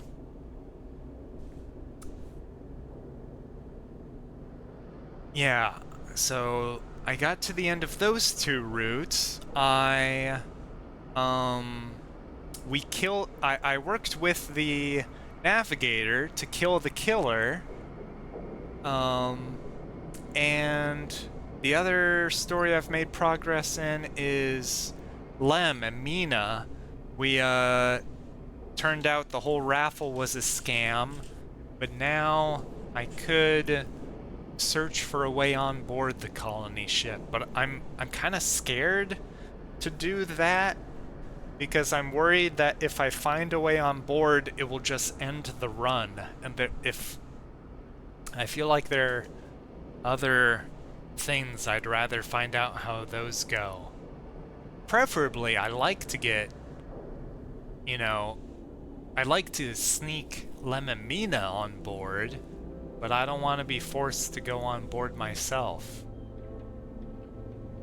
So I'm not sure whether to pursue that out of FOMO. Okay. But what am I gonna spend this die on? We're waiting on Emphas.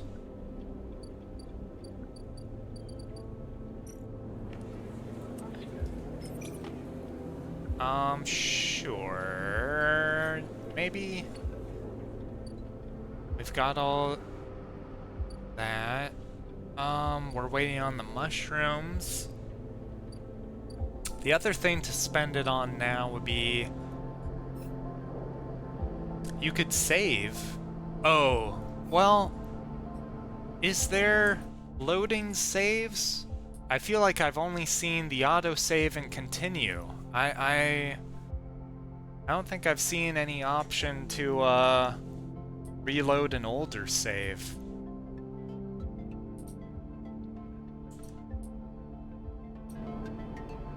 Though it also feels nice to play in one go in a way. Yeah. I might replay the game... Oh, by saving the file. I see what you mean. Copying the save file and then loading it back in. Yeah, that's more trouble than I'd like to... I mean, not that it's that much trouble, but just the minute amount of trouble that is involved is more than I want to bother with, when I could just experience the game as it's intended.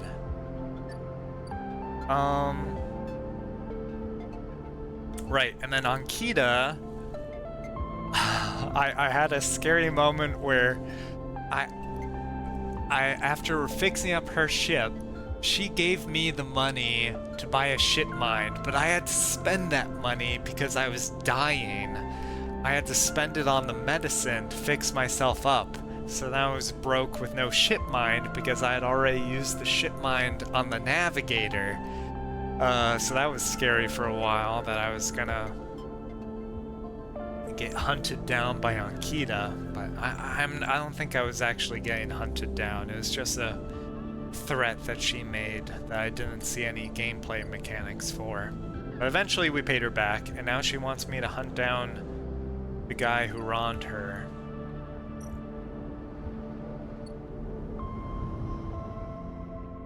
So I could spend this die hunting for him.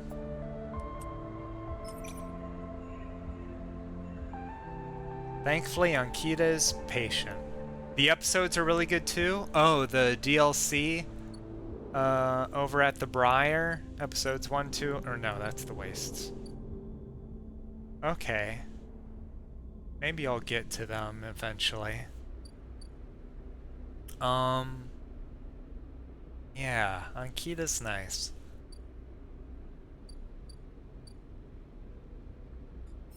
Let's see.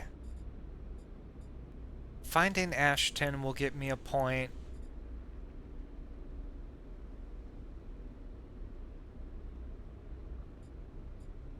Everything else I'm waiting on.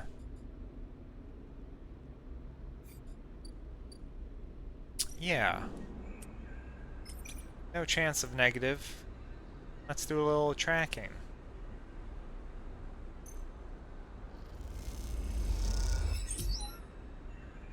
Okay. And we end the cycle.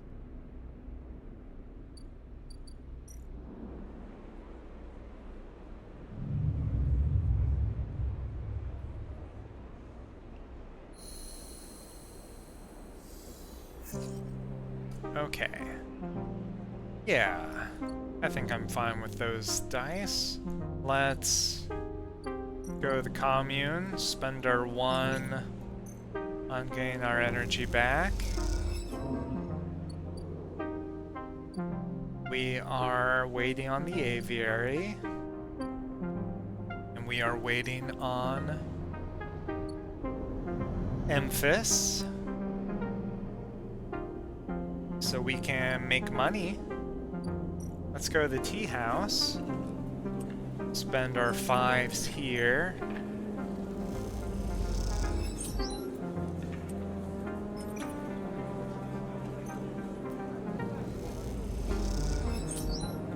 Okay.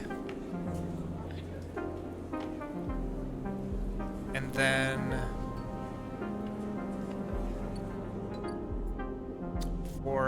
for low rolls, well, yeah, let's wait and see if we can get the upgrade before we need the dispensary to get the drug even cheaper.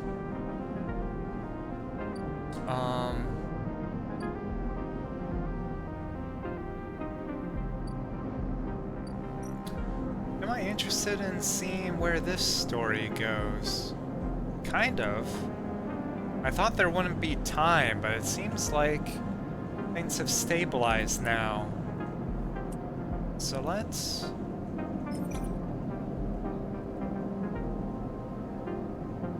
do some work here.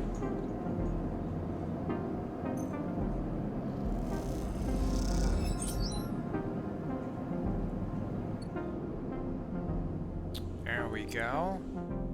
And then we need something safe for the last one.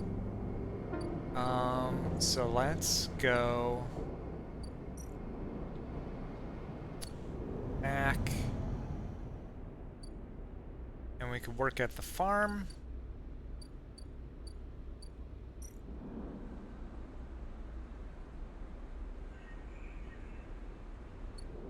Yeah, I think I'd actually, rather than the bar, I think I'd rather track down Ashton. But let's spend this here.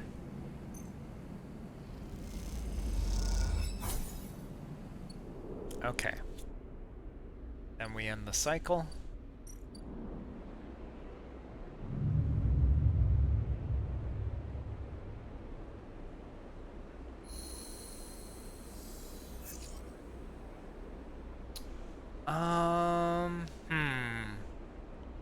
Do I want to re-roll?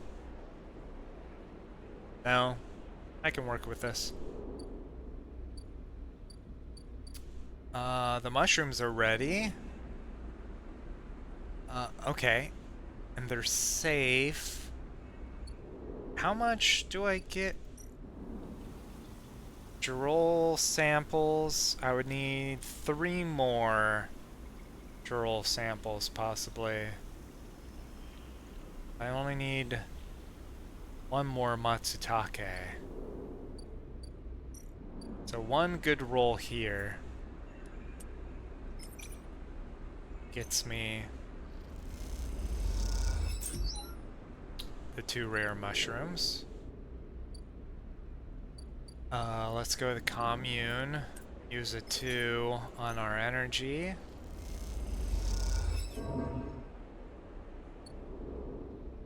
And then can go to the labs. Hand over the Matsutake.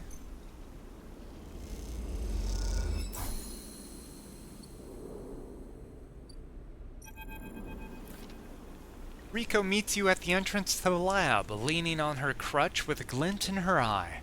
Walk with me, sleeper. I'd like to tell you a story. She makes her way down the corridor that leads back up toward the main commune building. When people first crossed what we call Founder's Gap into the Greenway, they did so against the wishes of Andre Erlin. At the time, Erlin was trying to stabilize the Union and establish control over the Eye in the wake of Solheim's collapse.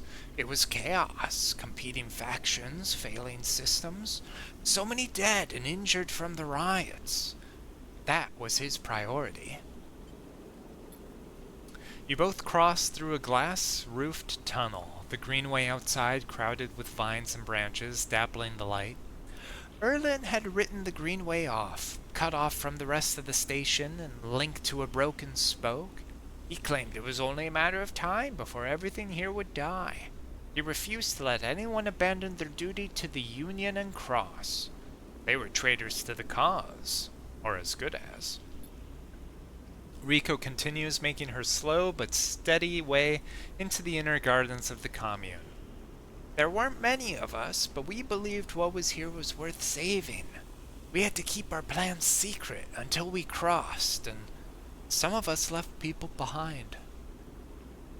She pauses to catch her breath, her voice cracking. It is difficult to know if from effort or emotion. What we found was a disaster. Nothing like what you see here. Half of the greenway was leaking oxygen into space, the plants flash frozen. The other half was a swamp of mulch, as decaying matter clogged every system. We worked hard, we lost good people. We cleaned up and closed up, but it was never going to be enough. After many, many cycles, we all knew this place was doomed, but we kept on working, talking less and less, because we couldn't face it. We all developed a death wish. If the Greenway was going to die, so would we. But it didn't die.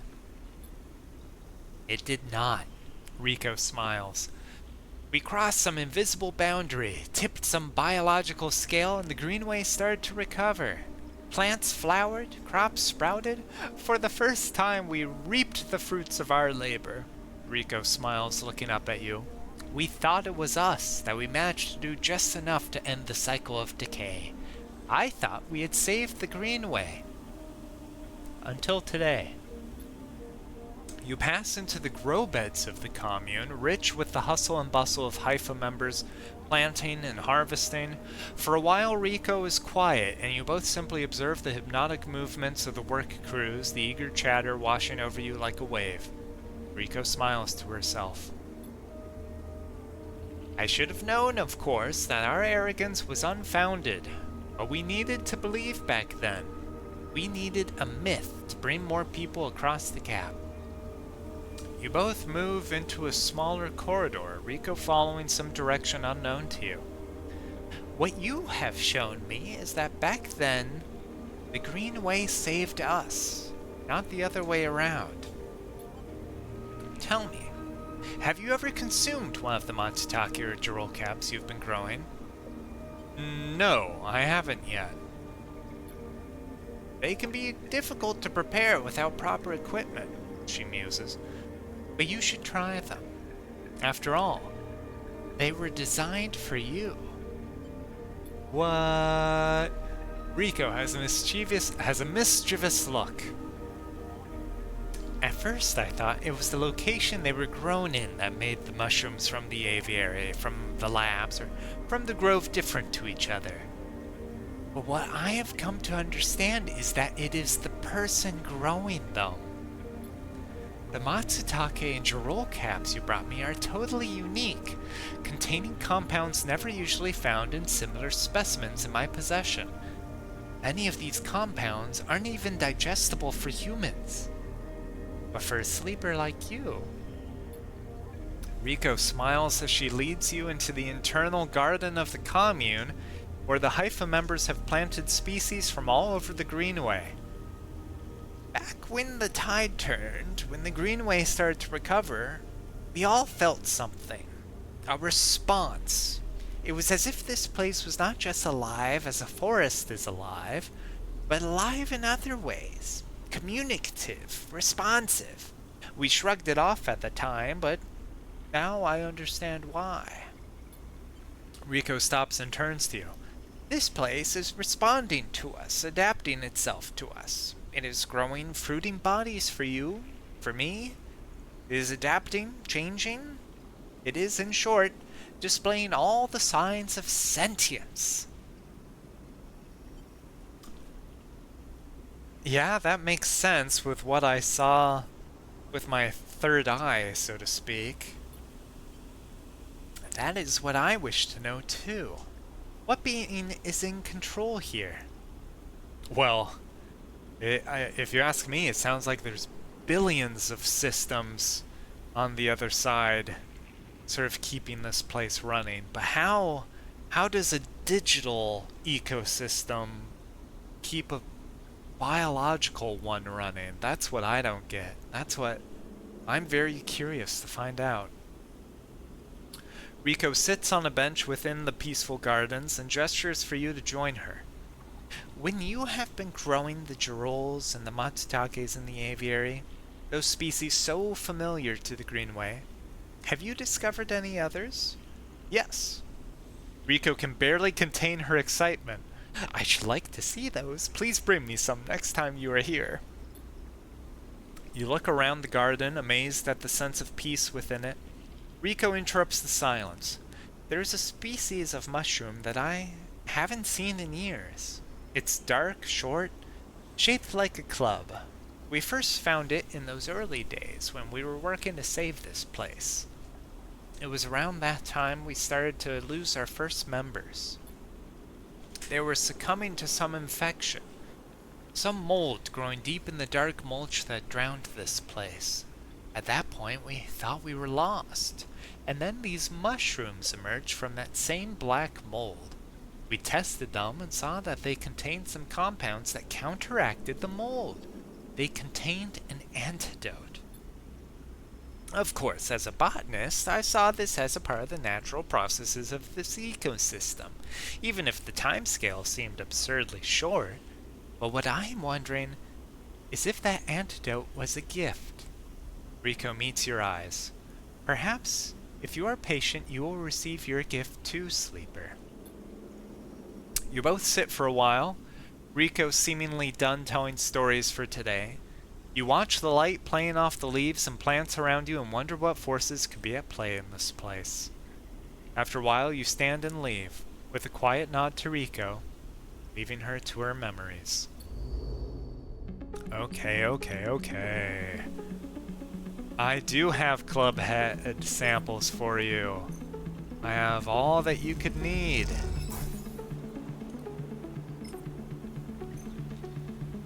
Analyze them. Analyze them. Tell me more. Rico is at her bench, running small vials of some liquid through an old chemical analysis machine. The whirring of the spinning drum fills the lab with white noise, and you aren't sure if she notices you approach. Sleeper, it's good to see you.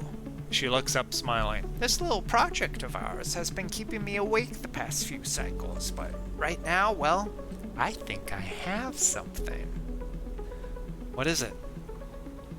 The drum finishes spinning, and Rico lifts a vial from it, holding it up to the light. This is something I extracted from those club heads you've been bringing me, and according to my analysis, it is a substance totally unique on the Greenway. You look at the small amount of liquid in the vial. Any idea what it might be? Rico asks without looking away from the vial. Medicine. You aren't the first sleeper to come through here. Perhaps I should have mentioned that earlier. Rico's tone suddenly drops, changing the atmosphere in the lab immediately. I just thought...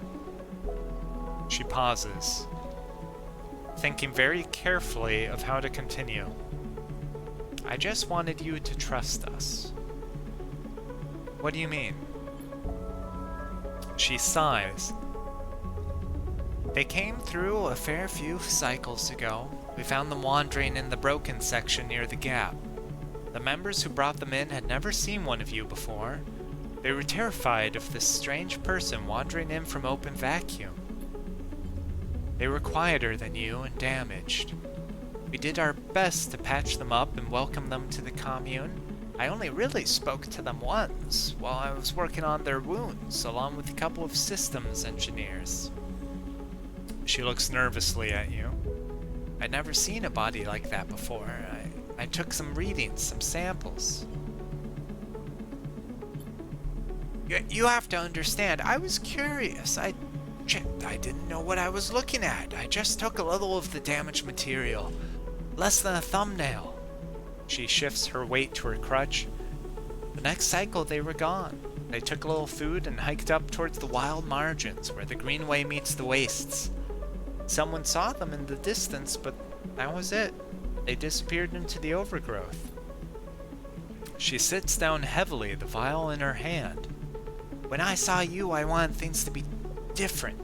I wanted to keep you here rather than let you disappear into wherever they ended up. She smiles to herself. Yes, I wanted to understand this place better, but I also wanted to help you. It's seems that somehow both my wishes have come true at once. She holds out a hand with a vial. This is for you. You take the stabilizer, the glass cold and smooth in your palm. Thank you. Don't thank me. She gazes out at the greenway through the glass. Those club head caps made it for you. Or at least who or whatever made those club heads. She starts to clear her bench. It was right there, contained in their tissue. I only had to extract it. I imagine you understand how incredible that is. I learned enough from that sleeper to know that your frame, runs on some exotic technology. Exotic technology that has a time limit built in. Somehow, the Greenway knows that too. And it understands your physiology much better than I ever could. It knows how to treat you. Just like that miraculous antidote that sprung from the mold, so too has this sprung from your presence here.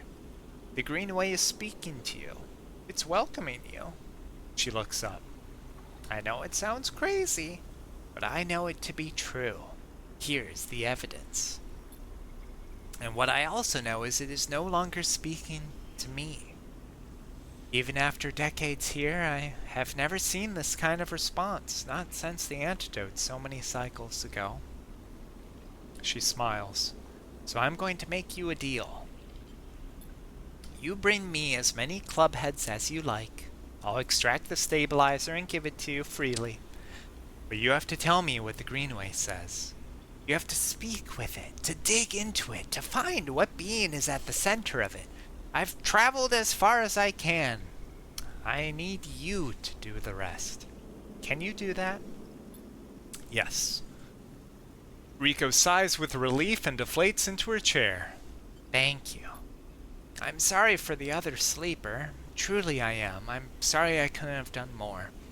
But I'm so glad I met you. She smiles. We're welcome here any time. Rico falls silent. She looks smaller now, more fragile, and you realize how old she must be to have seen the collapse firsthand. Yeah, you idle a little in the lab, in case she asks for anything else. She remains silent, and so you drift back into the tunnel. Thoughts of that other sleeper and where they ended up weighing on your mind. Yeah. I've become self-sufficient through botany. There it is. Let's become an obsessive haggler. Okay. Now, if I go back to the grow beds. Oh. The only way to understand what Gardener gave you is to grow it. Rico is incredibly excited by the prospect. Let's do it. I'll take good care of it, sleeper. Don't you worry. Okay, how many cycles? 8. Okay. Gonna take a little while there. If we go to the labs, it only takes 2 club heads to make stabilizer.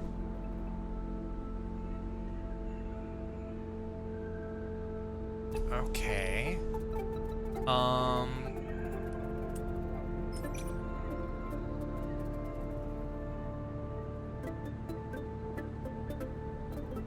But we need club heads. Is it worth it to have a chance of Troll caps? Yeah, I can use Troll caps for other things. It's a win-win. And there we go. Got some... Oh! Wait. I got Troll caps and Matsutake. I didn't get more club head. So let's try it again.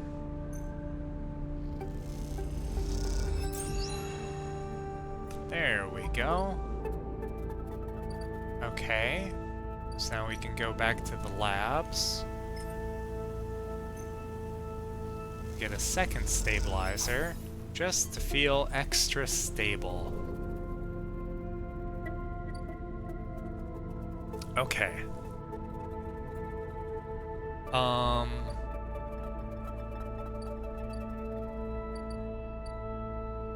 Let's see.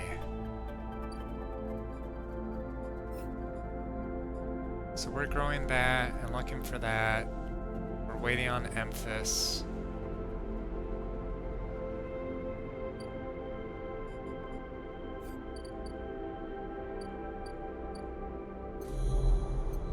There's nothing there. Don't need energy. That's risky work. Don't want to spend it too.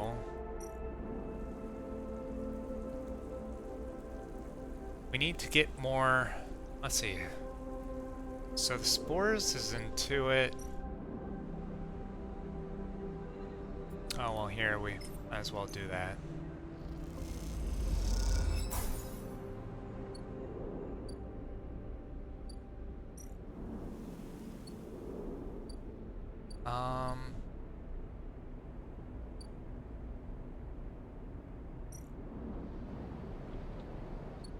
If we cross to the rim, we do have the discount now. Is the ship still there? I think it's probably gone.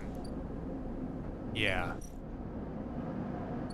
It's gone. Is there anything else we can buy and sell for a price? They've got scrap, but I've already bought it this go around.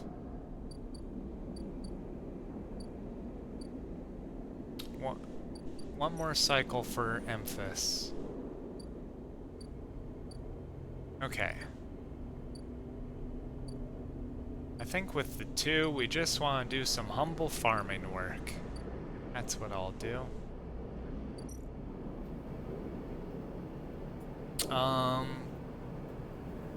Oh, and we can sell Matsutake. Yeah, because we won't need that anymore. That'll be a nice... Oh, and... that sells for 240 now. But... or no, it buys for 240. Well, it sells to me. Okay, yeah, let's go for the stacks.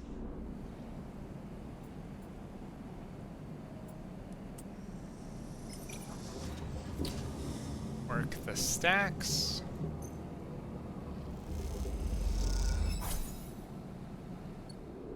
There we go. And we end the cycle.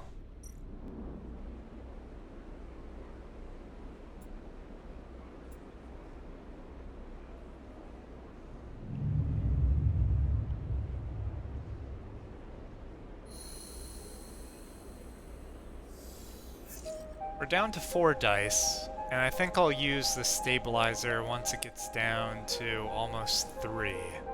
So that we never wake up and use 3. But I think losing 1 die is okay.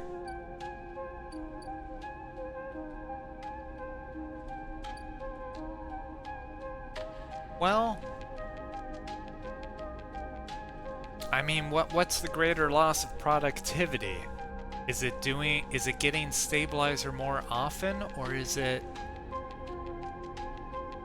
the productivity losses from trying to stretch out the stabilizer? If we go 1, 2, 3, 4 day, that's really 4 dice that you've lost. How many dice does it take to get new stabilizer?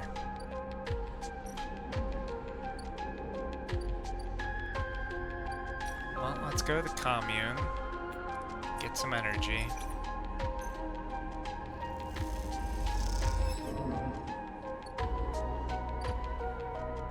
Let's go to the Grove. Get the spores.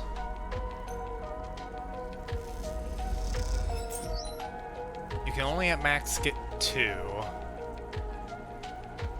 So, really it takes 2 dice to get the 3 spores.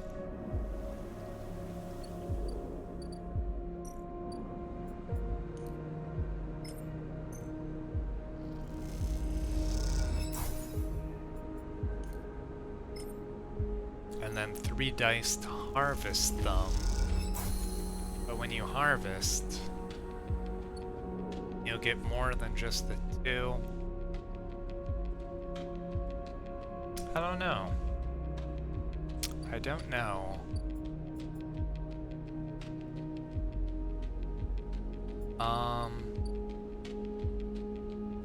We're waiting on that now.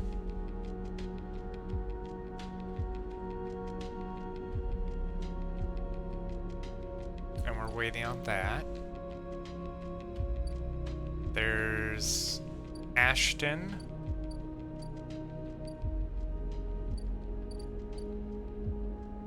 And there's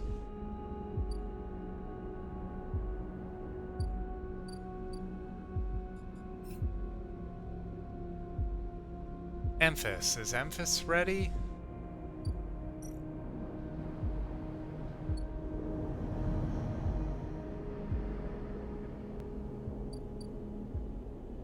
Yes.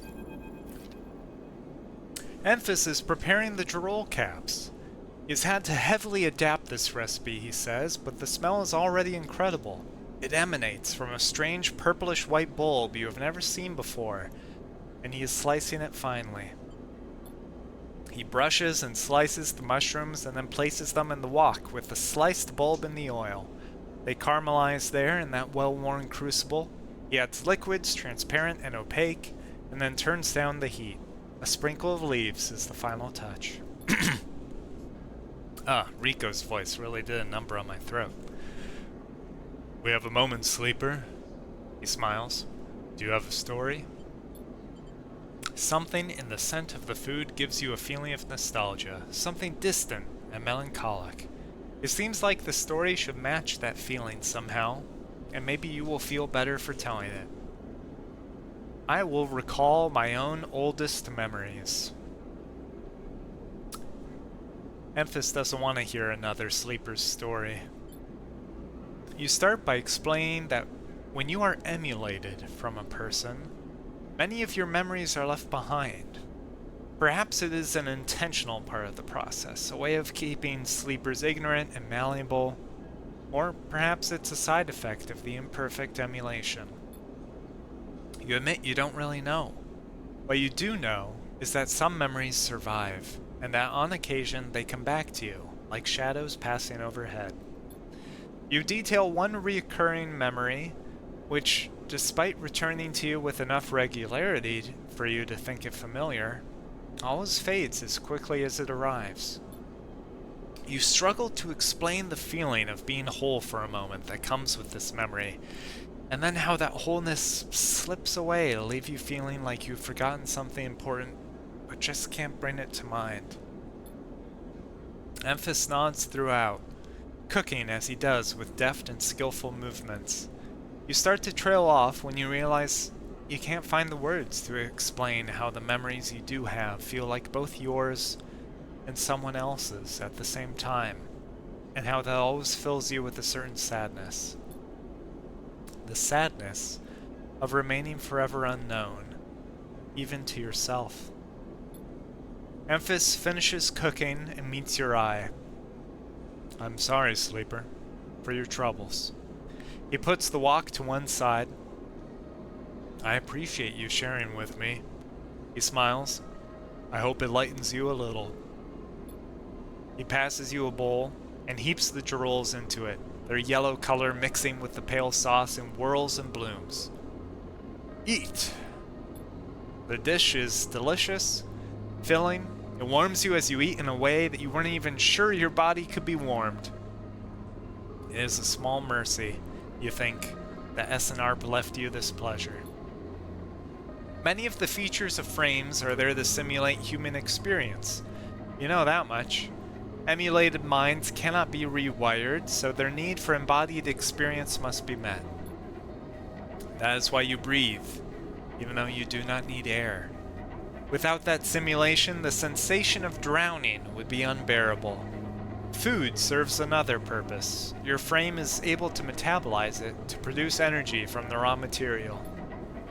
Vitamins and minerals are excess, of course. Your frame only needs raw power, so much is wasted. And yet, while you eat this food and feel that warmth, nothing feels wasted. It all means something to you. As you finish, Memphis takes the bowl, the last of his cleaning. He smiles at you, and neither of you feel the need to say anything more. Instead, you simply exchange nods and walk your separate ways back into the bright market, somehow changed. Okay. Oh, now he needs 2 Matsutakes. Well, I've got those.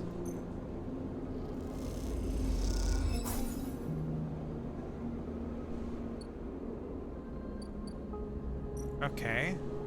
And now he needs 3 days to prepare that. I wonder where that's going.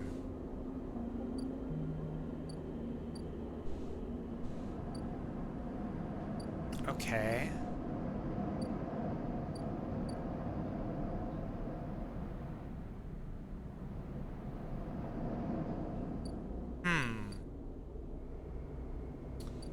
So now we've got that waiting.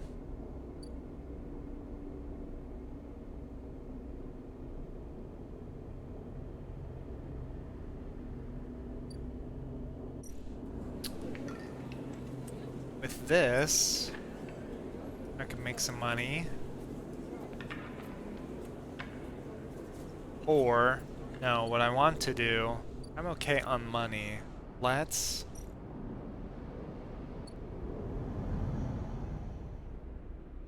start tracking down Ashton.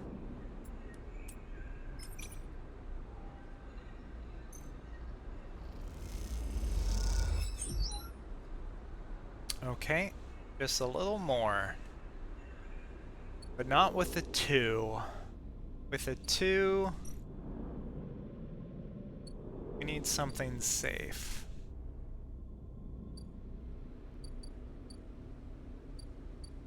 We could work at the farms.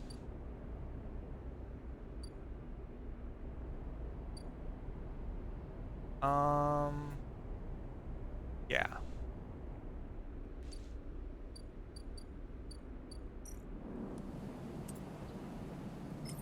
Let's get a little money.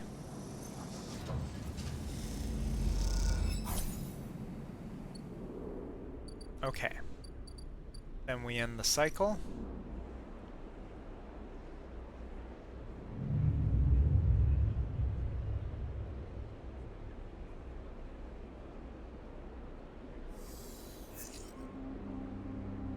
Okay, that's good. Let's go to the commune. Work for our energy.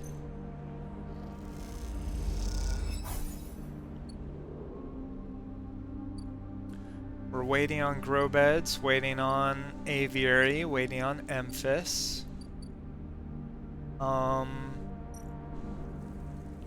We could collect spores for the next harvest.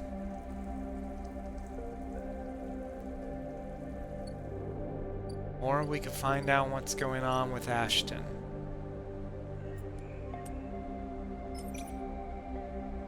Let's do this.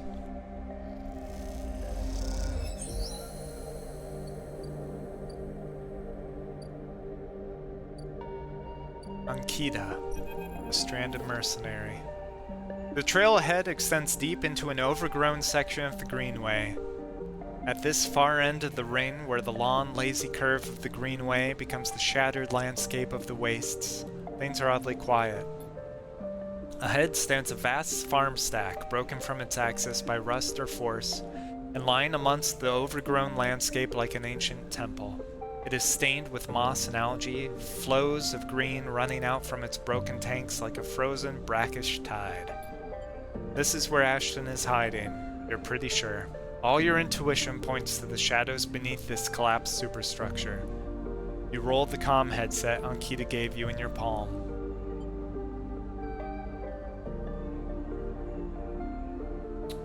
Do I call Ankita, or do I go it alone?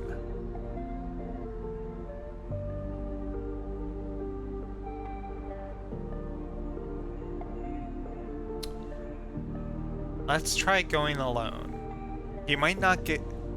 I mean, even if we're able to corner him by both of us going in there, he will definitely be spooked by Ankita coming in. But if I go in, I might be in more danger, but he might be less on edge. I'm gonna try to go alone.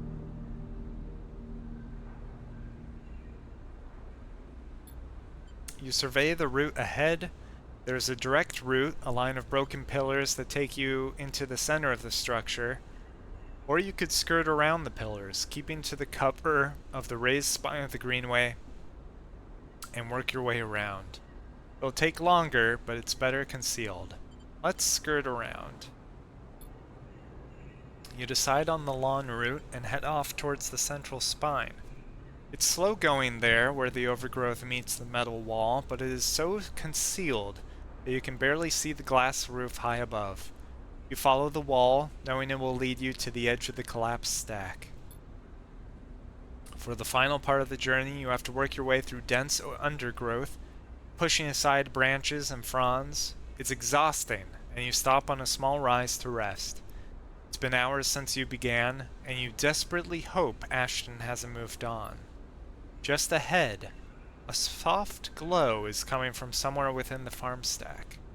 A grow light still on after all these years, perhaps? You take a little longer to rest, and then push on. You follow the faint glow of the stack. You find a broken tank and step through the opening, trying to avoid the broken glass that sits among the moss and the algae. You work your way up the slanted tank, carefully, quietly. Somewhere water drips, and you swear you hear birdsong. Hanging plants catch the light, coating the place in a pale and sickly green. As you reach the edge of the tank, you hear something, an echoing hiss like a hydraulic piston. You quickly move up to where the tank opens into the central drum and look over the edge. The vast drum is like a cistern with plants growing on all sides and wet mossy islands at its base. It is beautiful, and for a moment you can't see anything but tones of green. Then you see the sleeper. In a faint circle of light, descending down through the drum, the sleeper lies slumped at an odd angle. They're surrounded by crates, and beside them, on one of the mossy islands, there is an object. A cylinder set on a tarp. It is connected to the sleeper's head. You flinch. I had a feeling when Rico was talking about a sleeper in between the wilds and the wastes that the guy we're looking for might be a sleeper. Are they one of the others? One of the ones that escaped with you? You squint, trying to recognize them. They're twisted, broken open, rawn. You look away. They need help. I'm jumping down. You push yourself to the edge, then awkwardly drop down onto the mossy islands. It is further than you think, and you fall flat onto the soft green, the smell heavy in your nostrils. You make your way towards the sleeper slowly, carefully, the soft moss covering your footsteps. Before you have even gone 2 steps, the first shot rings out. It passes so close that you feel ripples of air radiate out from it. You drop to the ground as the sound echoes around the drum, blanking out all noise. A voice calls out. That's close enough. The next one will end you. Ashton, you assume, is somewhere in the wall of tanks on the opposite side. Is this guy a bounty hunter too? Is he the Ethan for this sleeper?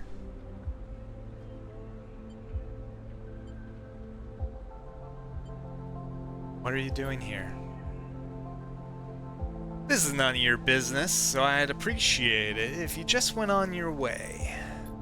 I'm gonna start counting soon, just so you know I'm serious. A pause.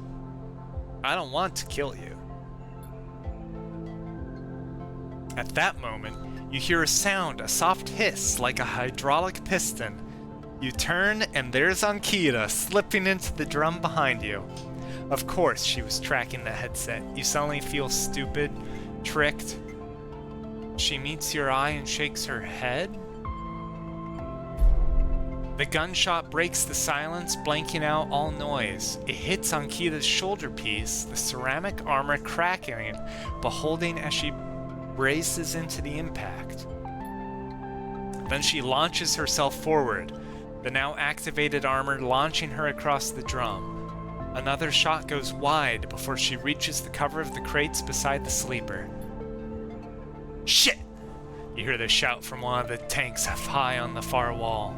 Ankita reaches over and wraps a hand around the thick connection between the ship mind and the sleeper. What is she doing? You better come down here or I'll rip this right out of their head, she screams at the wall of tanks. You shiver at the suggestion.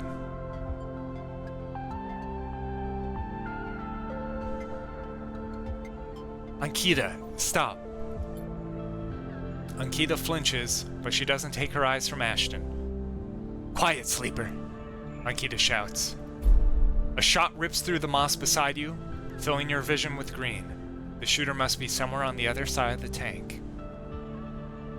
Do that again and I swear to God I'll tear their head off, Ankita shouts to them. Sleeper, you stay down. There's a long pause. All you can hear is the dripping of the water running down the walls of the drum. Then Ashton calls out.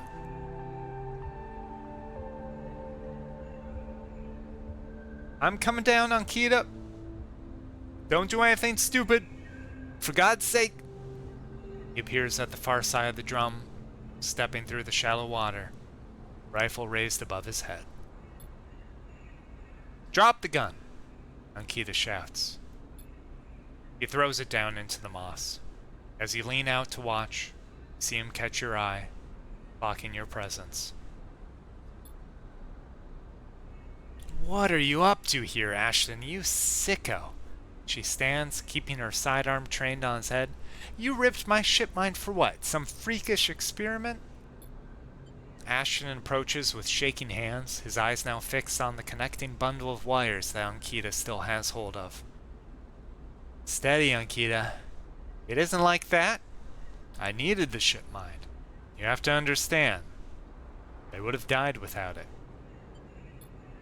What are you talking about? I don't give a shit why you ripped my ship mind and crippled my ship. I should have put you down right now. She tightens her grip on the connection. Typical of you, Ankita. No curiosity. Ashton smiles shakily. That's why I never asked for it. For your help. You only look after yourself. He nods at you. That sleeper up there. They're just bait, right? To draw me out? Ankita sucks a breath in. Are you trying to give me more reasons to shoot you? I love them, Ankita. Ashton looks at the crumpled sleeper. I love them, and they were going to die. I knew you would never understand that. He starts closing the gap between himself and Ankita now, slowly inching forward. Don't do that, Ashton. Ankita snarls. Don't do that. Let the wires go, Ankita. Let us go. If you don't get out of my way. He inches closer. Please. I can't let you take it, Ashton. Ankita hardens her stare. You stole it from me. You left me for dead. She shakes her head. You think I'm gonna trust you? After all that? I need it, Ankita. I need them to survive. Man, if these guys would just let me talk, I would explain, I've got buttloads of stabilizer. I can fix her up. We can fix up her body, download her mind off of the ship mind back into her normal body, and then Ankita can take the ship mind, the extra ship mind, which, you know, she never even really properly paid me for the other one, so maybe she could sell the extra and give that money to me, or just give it back to me and I'll sell it for money. Whatever she wants to do. Like, this doesn't need to be a conflict, people. Ashton is in search of the sleeper now, of Ankita. I'm gonna take them now, Ankita. He raises a hand. I'm gonna take the ship mind and go. Ankita loosens her grip on the connection a little. Her hand is shaking now. Stop, Ashton. She lowers the gun a little. Stop. Seeing her drop her guard, he makes his move. A blur of movement, a struggle, a shot, another. You recoil back behind the edge as they ricochet around the inside of the drum, the sound deafening you. When you crawl back to the edge, Ashton is bleeding into the water, the red and green.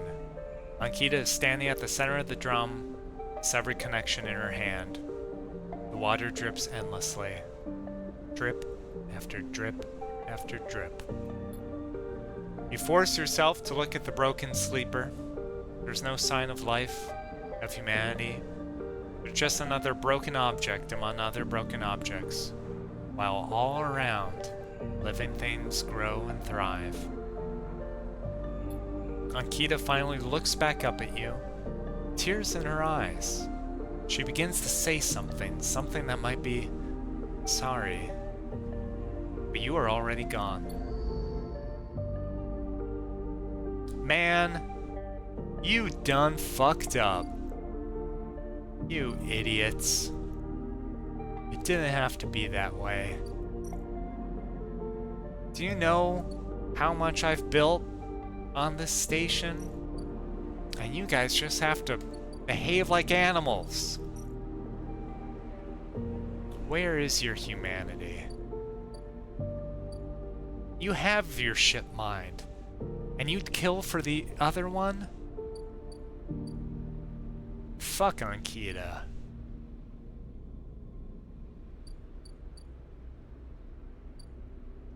Okay.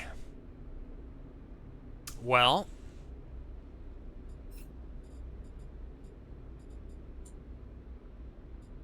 Talk to Ankita about what happened.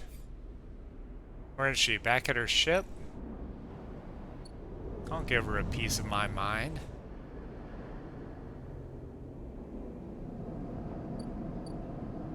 No. She's gone.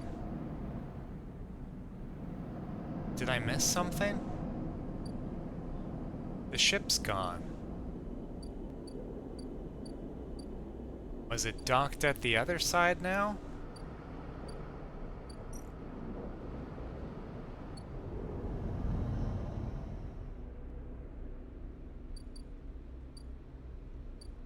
Dorm, commune, the wastes, climbing briar. Yeah, where?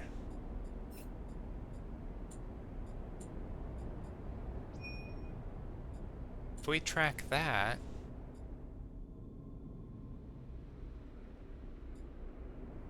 where is that supposed to be? It's red. Am I not able to do that? No, now it's yellow. Do I have to go up to the hub? No. Huh.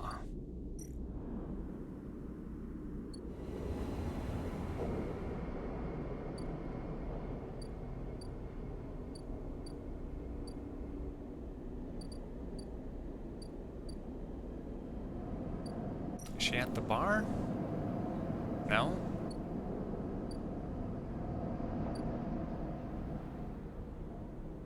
Well, I guess she'll show up another time.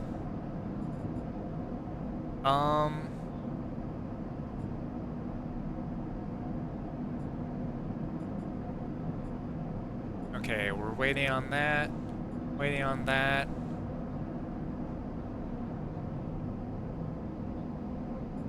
Let's...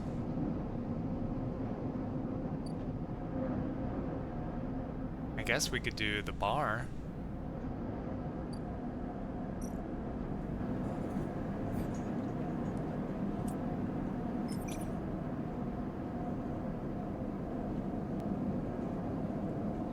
But I don't get that much more for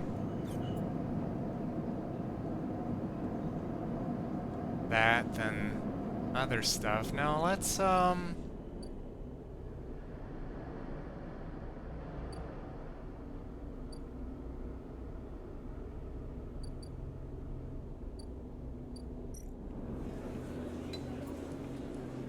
make some money with this. Do I want to? No, I want to progress the story. I've got enough money. Yeah, let's go to the bar.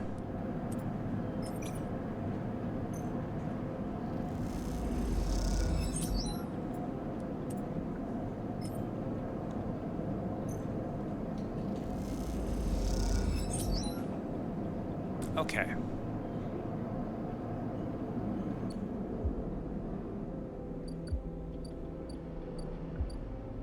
That's that. Since we're over here, might as well sleep in the empty container.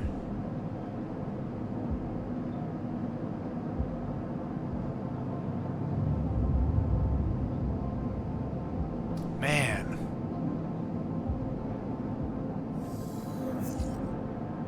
A 1, 2, and a 3. Let's re-roll. There we go.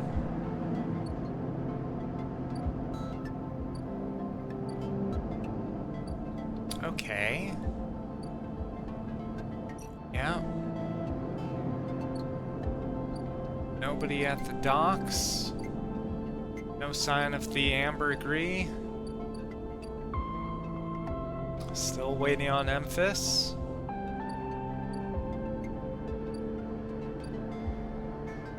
We can go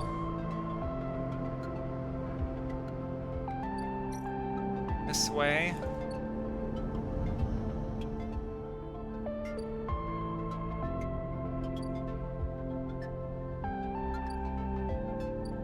Oh, there's the ambergris. Ankita's away. Amber's docked here at a rickety old jetty, but she's sealed up. A note says, "Sleeper, stay. I'll be ready soon." 2 more cycles until I can confront her. Okay. Spend the 1 on energy.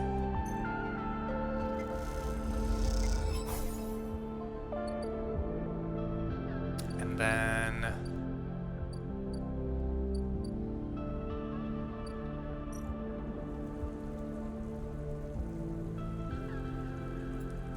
might as well get some more spores.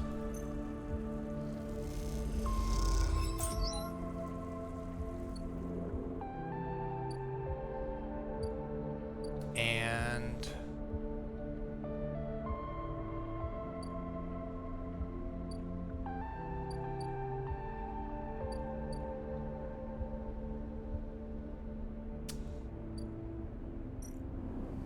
we don't need this. Okay, so we can buy scrap to build a home. We're waiting to enter the Greenway, we're waiting to find Ashton, we're waiting to get to know Memphis. Other than that, there's working for the Yadigan. Or they're showing up with mushrooms for the briar. They want 2 caps. I don't think I'll go there yet. No, let's, I want to resolve all these other storylines. Let's see where it all goes.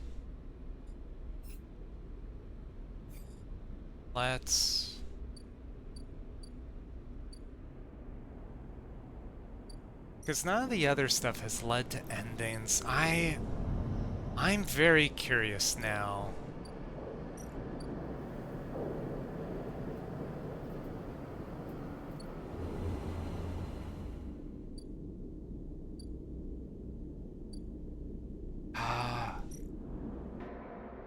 Oh, we never explored this area. Gauging. Or...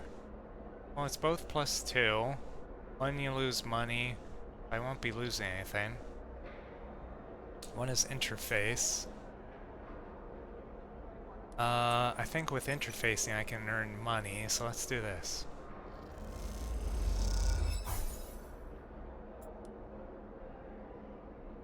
And... this.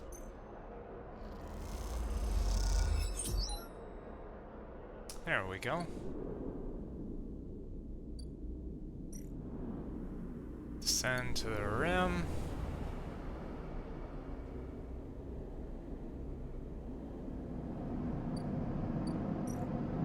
And sleep here.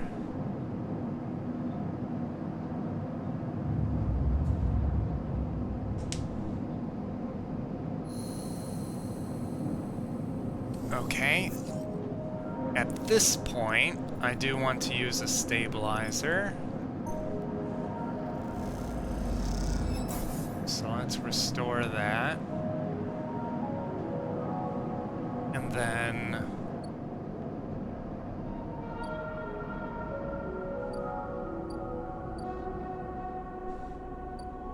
we can see Emphas again.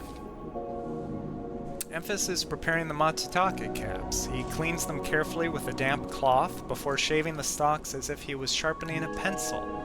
His knife slides through them, revealing the bright white of the flesh within. "These are good, Sleeper. Very good," he says without looking up. "I bartered with Mingi for some kelp too, so we can brew the dashi." Dashi? "A soup base. Very good." Emphas slides the sliced Matsutake mushrooms to one side and takes out a closed pan. He opens the lid and you see the green wafer of kelp sitting in a bath of water. "Been soaking it since last cycle," Emphas explains. "Should be good to warm now." He places the pan over the burner and turns it on low. "We have some time now." He wipes his hands clean and throws the cloth over his shoulder. "However, there is one difference this cycle." He smiles. "You have been the one providing the ingredients, so it is my turn to provide a story." "Okay. Good. This story is important to me."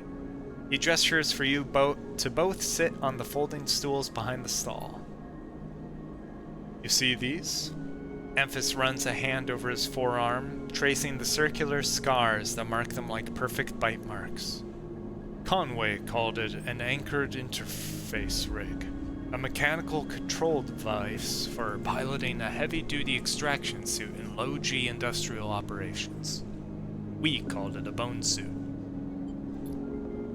He points to a pattern of larger circles on his shoulder. "They drill in and anchor it here and all the way down the arm." He taps each scar on the way. "It maps mechanical movements to the suit exactly, a 1-to-1 mechanical replication. You swing your arm, a 2-ton arm swings too." "You should have seen the recruitment vids. Strong people in even stronger suits, tearing through stone and scrap. Superheroes. Half my graduating year signed up, from company's school to company's shuttle. Conway from birth to death. He stares off into the distance for a moment, fighting with the memories. But the bone suits weren't good. The rate of failures was high. Failures meant arms torn off, anchors torn out, broken bones. Bad stuff. So after a while, Conway discontinued them. No longer competitive, they said. He checks the broth, turning down the heat and adding the mushrooms. So there we were, hundreds of us with surgical alterations for suits that didn't work. They sent us home, back to that company colony that spat us out to be cleaners, drivers, cooks. They gave us drugs for the pain and told us to make something of ourselves. When I deserted, bribing some passing spacers to take me into orbit, there were only me and a couple others left. The rest just faded away. Arthritis, osteoporosis, they folded in on themselves like paper lanterns. That was my generation. The anchor points still ache, still burn. He touches the scars. But what burns worse is the betrayal. I've been on the eye a long time now, but that will never fade. Not that, and not the faces of my friends. Emphas reaches over and sprinkles a handful of leaves into the broth. It is ready. I'm sorry. Don't be. It was Conway's crime, and you know better than most what we went through. It is enough that you are here to listen. Emphas pours the broth into a double-walled metal bowl and hands it to you. The heat radiates through your hands, and the smell drifts up, rich and sharp, like a pine forest after the rain. You drink the broth slowly, chewing the matsutake and thinking. Emphas busies himself with cleaning the pans in the bowl, sealing the kelp back up for another day. Then he quietly comes to sit with you while you finish your meal.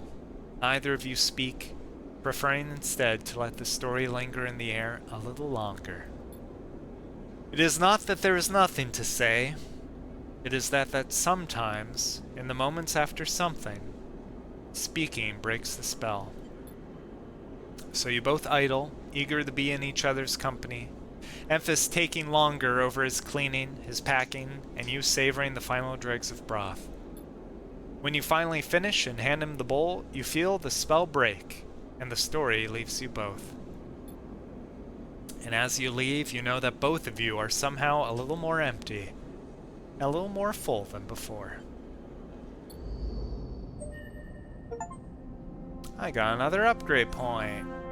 But that's just one, and I'm gonna need 3 before I choose something to get +2. What does Emphas want now? Nothing. That's it. That's the end of Emphas. Alright. I got to know a friend. And now we part our ways. 'Cause I can feed myself.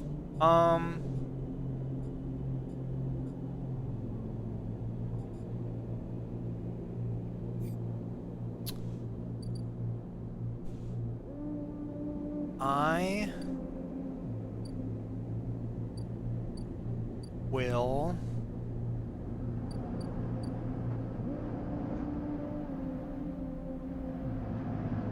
try to get the upgrade point from building a home, but first I need to be able to buy scrap.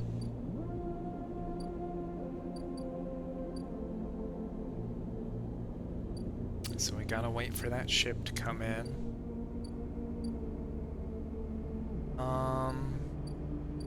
Caster.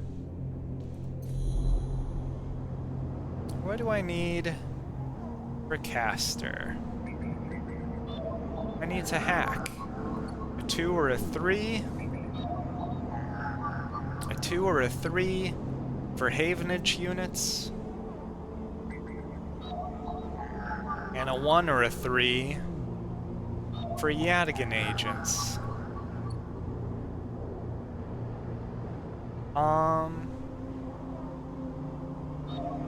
Well, Let's spend the 3.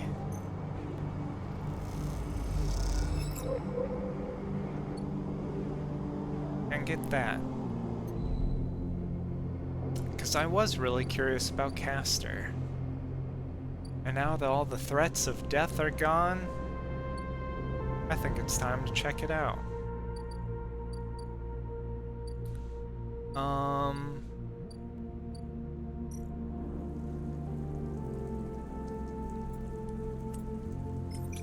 We can do this to get more spores so that we're ready for the next harvest.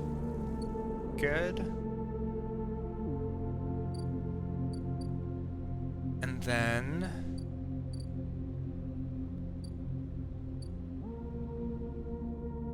what's left? The wastes will get me scrap.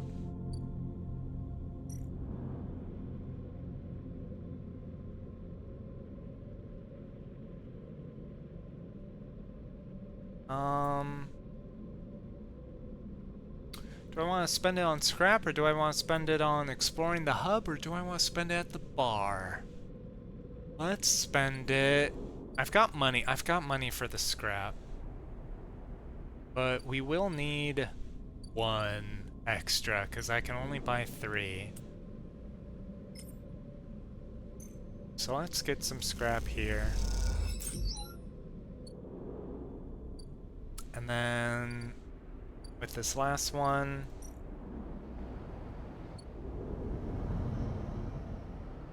let's check out the bar.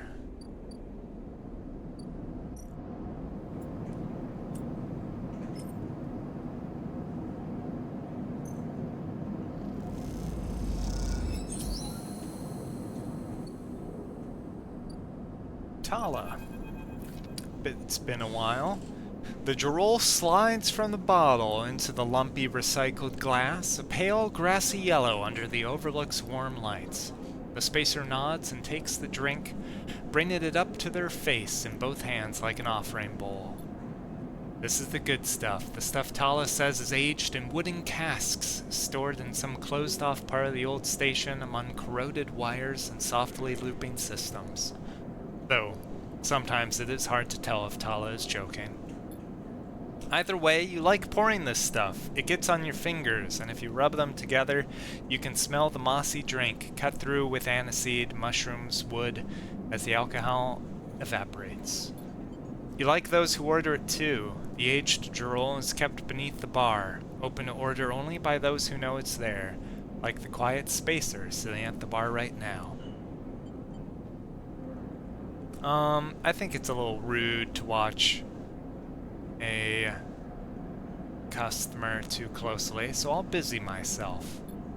You pull a rag from your overalls and wipe down the bar, the droll smell lifting then disappearing into the stale station air. The overlook is quiet this cycle, the salvagers busy offloading, the regulars likely at the ore exchange or queuing for work at the Havenage shipyards. You're in the right mood for a quiet shift. Some cycles drag along, the overlook empty and claustrophobic, but this one has caught you just right. And in this moment, some kind of calm has descended as you tinker away at the bar, lining up the bottles as your thoughts expand to fill the space. Suddenly, you hear a heavy clunking at the door. It creaks open, and a huge cylindrical metal tank tumbles through, slamming into the floor. Shit! Tala breezes in from behind it, a whirl of hair and bright eyes. Shit, shit, shit. Tala? Sleeper. She ducks behind the bar and comes over. Can you help me with this? You look at the huge metal tank suspiciously. I'm coming. You come around the bar and get to one side of the tank. Okay, says Tala, on my count. 1, 2, 3. You both heave the tank up to standing. Somehow, you hold it in place, struggling to keep it steady. Where's this going? In the back, comes the voice from behind the tank. Somehow you manage to lug the huge thing into the back room where you place it on one corner, dwarfing the rest of the contents in the cramped space.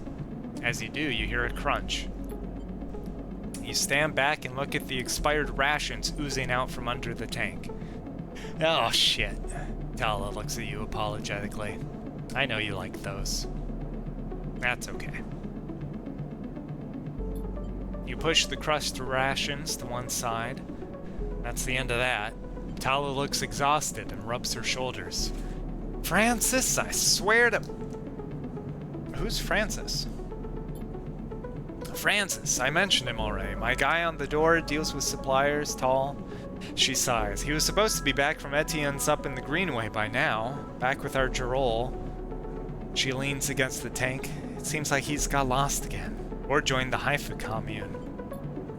We need that, Jarol. There's 4 other bars near here, and the spacers sure as hell don't come to the Overlook for the ambiance. She looks through the open door to check if anyone can hear her. She knocks on the hollow tank. So I'm taking matters into my own hands. She smiles. Welcome, sleeper, to the Overlook Distillery. You look around the dank back room. It's gonna need some work. She picks at some paint flaking from the metal walls. Well, I might need some help though. She shrugs. You up for it? She knocks on the tank again. Could be fun? Happy to help. Okay. She grabs you by the shoulders. I'm excited. She turns around and looks at the tank. I reckon we chop this thing in half. 1 half for fermentation, the other we turn into a still. We'll also need to gather the ingredients. She turns back and looks at you. You look more like a chopper than a gatherer. She smiles. So how about you build the still and tub while I work on the rest? Oh wait, sleeper. I have an idea. Tala's grinning now, and it's making you nervous. To make up for the rations, how about we put a kitchen in here too? Will it fit? We'll make it work. She turns back to the tank. This is gonna be great, she says to herself. You look at the dented tank in the bare room. At least she has vision. Tala nudges you out of the back room and closes the door. As you go back to the bar, you hear the banging and thumping begin. The spacer finishes up their drink and nods in your direction as they leave. You can't quite tell if it's a gesture of sympathy or good luck. So much for a quiet shift. A new drive discovered. Building the still. Some engineering work. It's risky. Otherwise just working at the bar for money. Well, don't need to do that anymore. Let's build a still. But another day.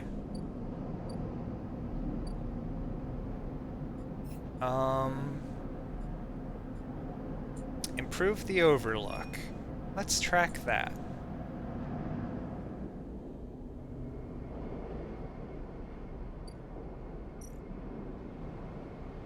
Cross the ferry, though.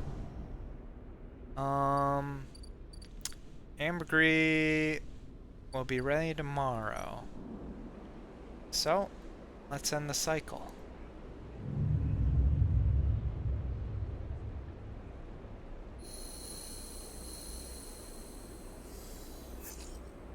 Okay, good rolls, excellent. The Ankita's ready. Am I ready for Ankita? Grow beds are not ready, but the aviary is. Let's harvest.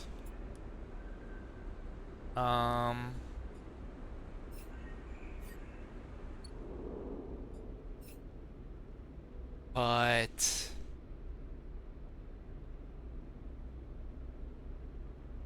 yeah, no sense buying scrap if I might be getting some from doing the engineering work. Yeah, I'll just wait for that. So let's harvest.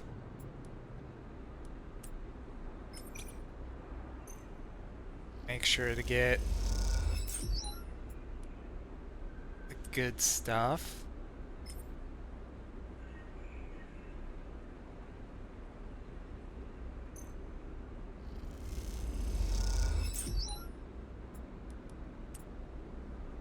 Lots of mushrooms.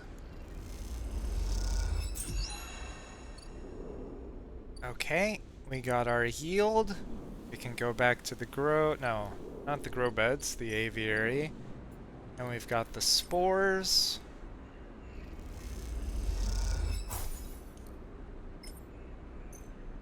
Grow more.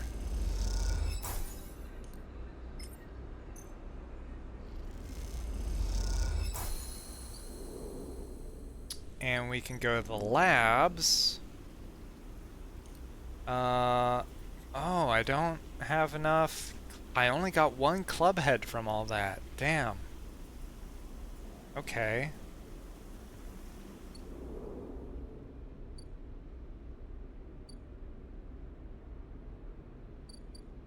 Let's...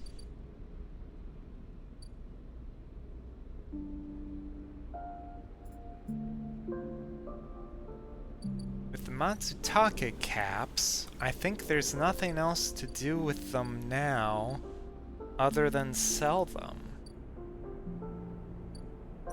So I can go across, head to the exchange, sell some Matsutake.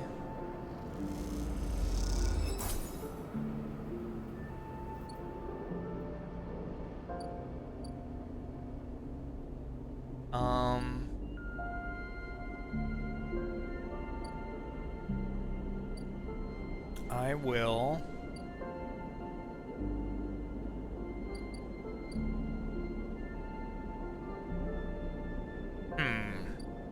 let's... Oh, they're here. They're here for 3 days. Okay. Let's go resolve on Kita. It's time.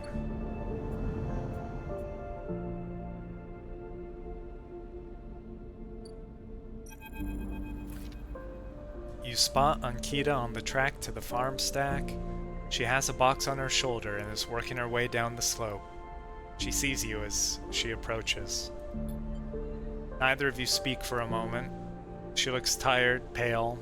Her hair is tangled and clumps of dirt cling to her armor. You both eye each other. I'm not gonna say anything. Sleeper. She takes a deep breath. I'm sorry for what happened. Truly I am. She looks down. I'm sorry you ended up in the middle of this, when all you have shown me is kindness. She rubs her face. I'm sorry. I'm not gonna say it's okay. She fucked up. If she had just given me the opportunity to say something, or had listened to the guy, or had been less bent on getting payback,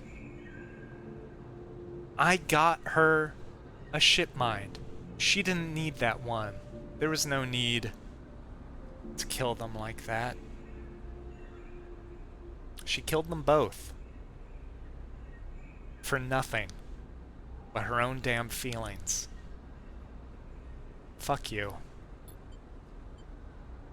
For that sleeper that... She stares at the floor. I'm sorry. She looks up and away, not meeting your eye. What you did is I don't really believe in unforgivable things.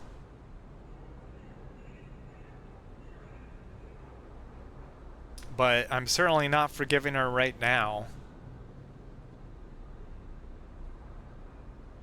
I don't believe she really means it. And if she does, it's empty at the moment. It's unforgivable in the way that she can't bring them back. She can't make up for what happened. Not really.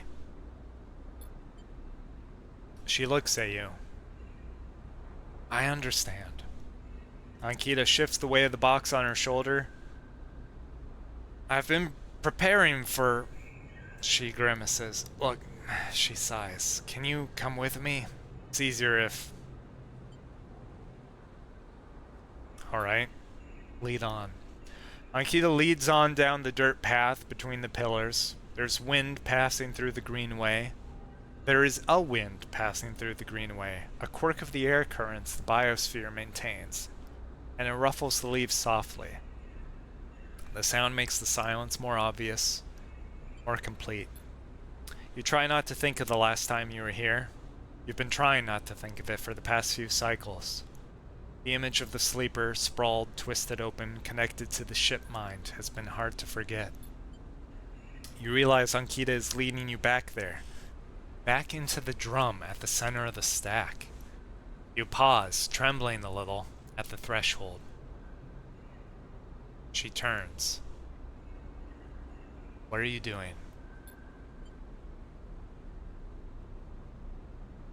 She looks at you with empty eyes. What needs to be done? You stand on the threshold and look up at the tanks, green and wet, some glowing with flickering grow lamps. You look down at Ankita, suddenly so small under this hulking ruin. The smallest she's ever looked. She places the box down.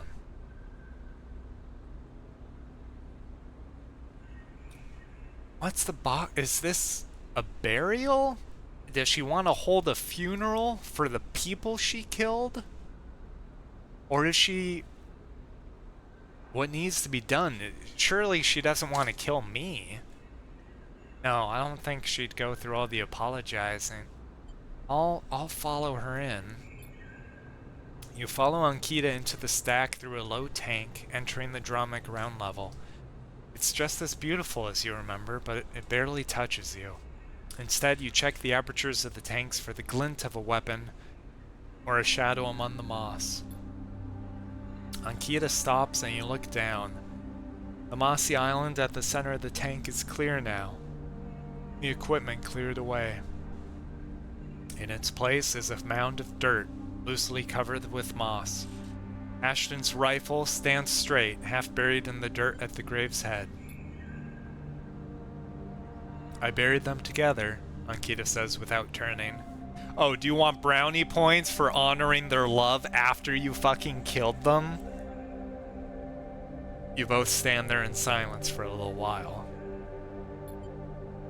You think of questions you could ask about Ashton, about the sleeper. No, I don't care what she has to say. I don't care what their background was. I picked up enough from context to tell that she wasn't listening to him, that she was the one cornering him, pushing when she didn't need to push. She was the one, and the sleeper was not quite dead. It was hooked up to the ship mind, barely holding on. And she killed them both. I have nothing to ask of her. You realize that those questions don't matter anymore. The water drips, the moss trembles. You both stand in silence for a while longer. You both feel it. Life creeping back in, the silence ending. Ankita shifts her weight and then starts to walk out. You follow her, suddenly eager to be back out in the open space of the greenway. To be away from this place forever. You stand outside and breathe the fresh air. You stare at the green leaves and the stars wheeling above them. That's it, says Ankita from somewhere behind you. You try to think of something to say, but you can't. If you don't have anything nice to say, I guess I won't say anything at all. Ankita puts a hand on your shoulder. Don't fucking touch me. You turn back to her. At least take this. She forces a handful of cryo-chits into your hands. It's what I owe. She looks at you desperately. You look down at the metal bars. Ugly little things, you think. Oh. Drop the chits. I mean, it's 200, but I honestly have no need for them. I fucking drop them as a power move. Spit on her. I don't want your fucking blood money. You open your hand and let the chits fall to the floor. They clunk into the dirt. She does not pick them up. You turn without saying a word. Continue up the track. She does not follow. As you walk up the rise, the wind picks up and the leaves shudder. You walk faster, trying to outpace your anger. You think of those ugly metal bars in the dirt.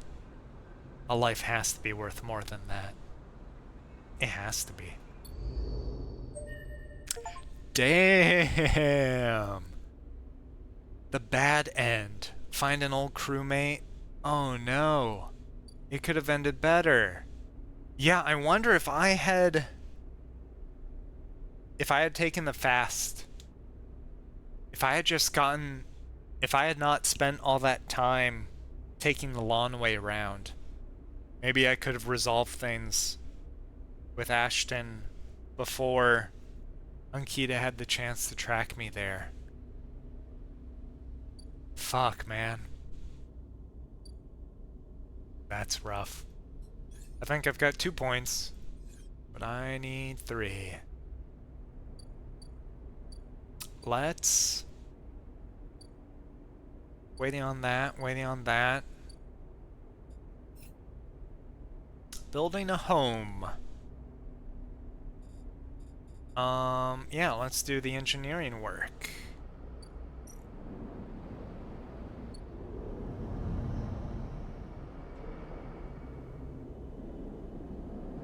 Here at the bar. It's risky, but there's no chance of a negative.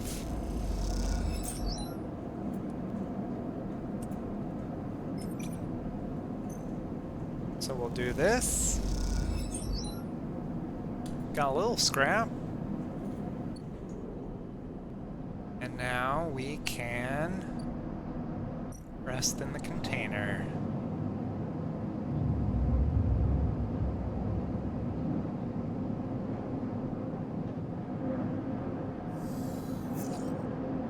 Okay.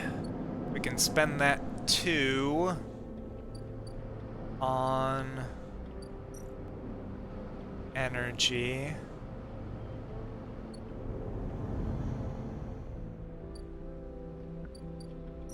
At the commune.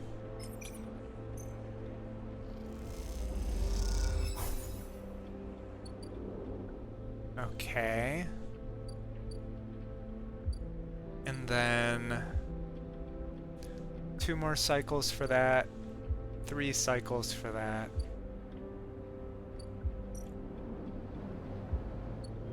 Let's go back. And work on this.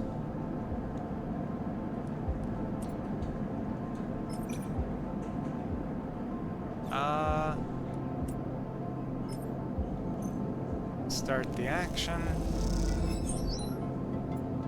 +2.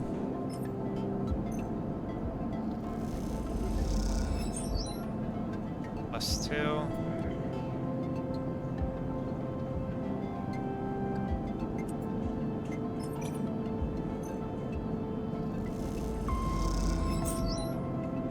+2 and some scrap.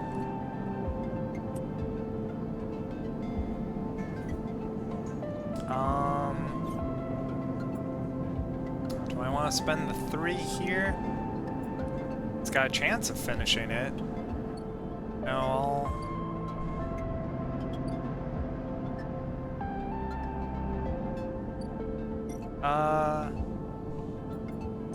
I've got a lot of money. Let's buy the last scrap. And then we can go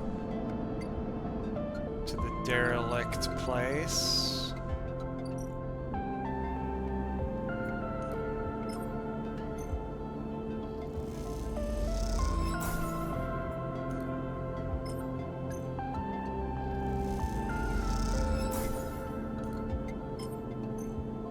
Okay.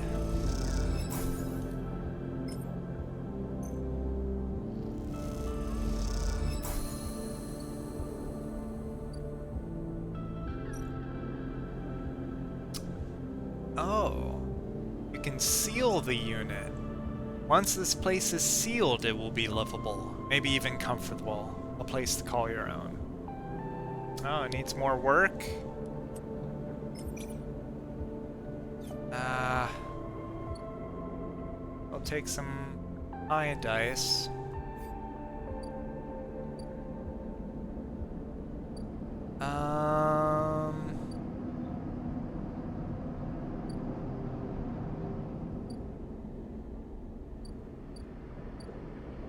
What else could I use the 3 for? Exploring up this way? Or just there any mic? No, let's do the bar. Or no, actually, let's get our energy topped off. Or no, it's a 3. Keep going back and forth. We can get more data.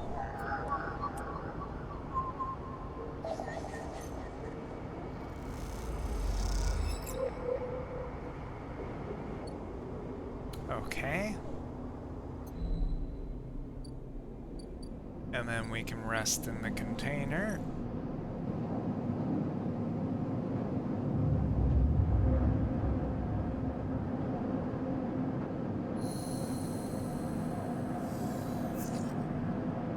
Okay.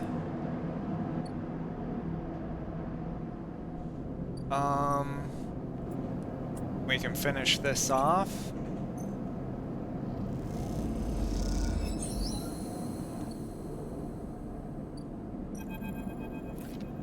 Tala stands back from the newly finished still and tub, hands on hips.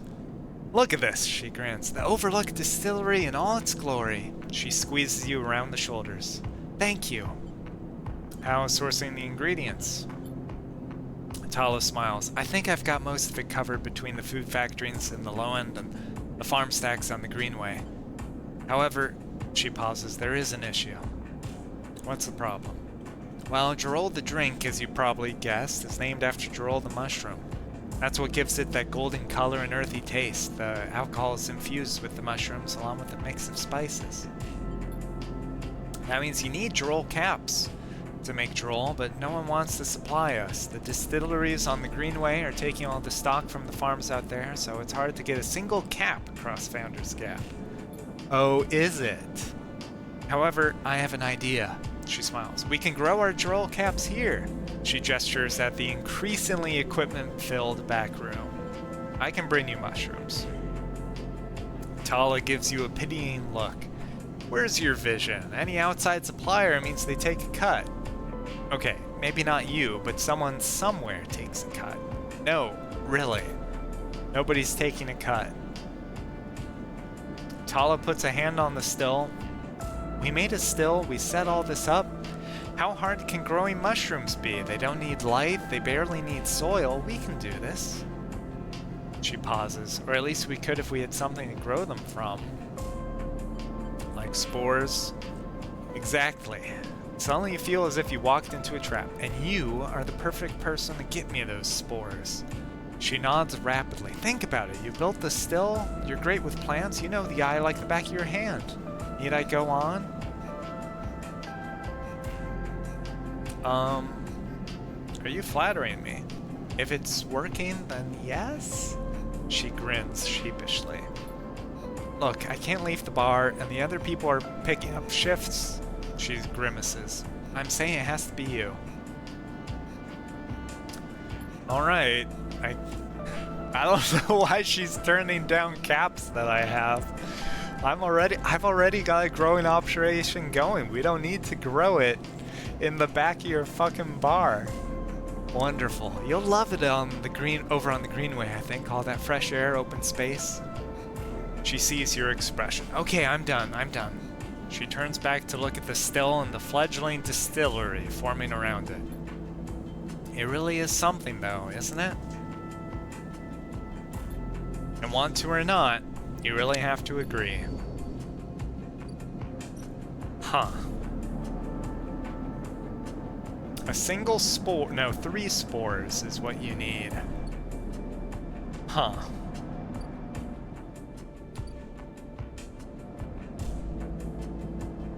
Okay.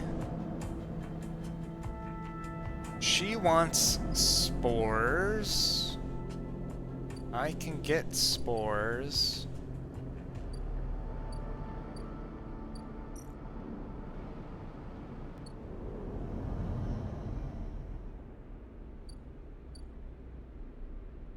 One more cycle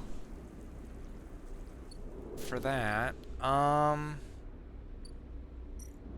Yeah, let's use these to get some energy back.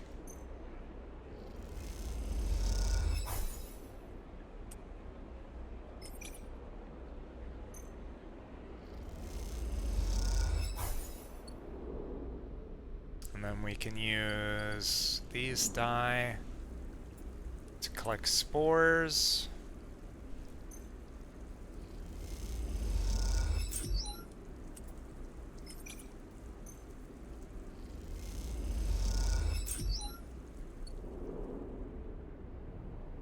I can go back, turn them in.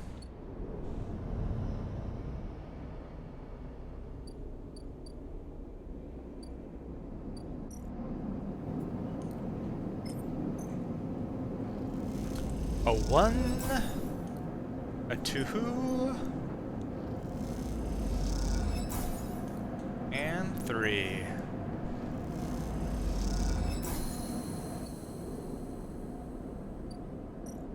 All right, and now 6 cycles.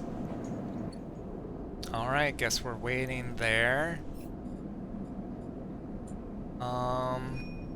So I guess I'll focus on building up my home. I'm just curious if it will lead to a story, and I also want the upgrade point. I don't really need the extra home, but for those 2 reasons, I'm pursuing that. But now we can end the cycle. I think, no. Wait.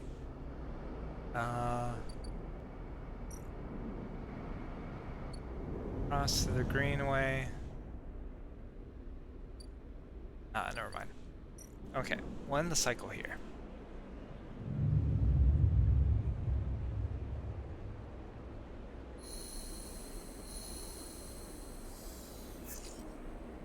Oh, let's re-roll that. Now we are indeed free. Hello, Electro TZF, welcome. Yeah, I'm feeling pretty free. While I've been working on the green belt, the greenway. Rico has something in her hands when you enter the lab. It looks like a knotted twist of woody stems, a ring about the circumference of a human head, consisting of a single stalk at one side and a branched woven network at the other. Feeling pretty unfree? Oh no, what's the matter? As you approach, she holds it up, and in the lights of the lab, you just sat in a hot, musty, stinky gym for 2 hours at your sister's gymnastics class. Happens every Wednesday. Yeah, that sounds like part of the being in a family. Waiting around for your ride or for people you're hanging out or spending time with. I've certainly spent my fair share of time, maybe not in a hot, stinky gym, but just waiting for other people. That's part of the being a person. You would have not went, but your mom forced me this time, and you don't know why. Well, sometimes it's just how the cookie crumbles and how you coordinate things. Just gotta figure out how to pass the time well for yourself while you're waiting. And these days, you know, with smartphones and everything, there's all kinds of things you can do. Alright. As you approach, she holds it up, and in the lights of the lab, it looks like a crown. A crown. Rico finishes your thought. She smiles and shakes her head in disbelief.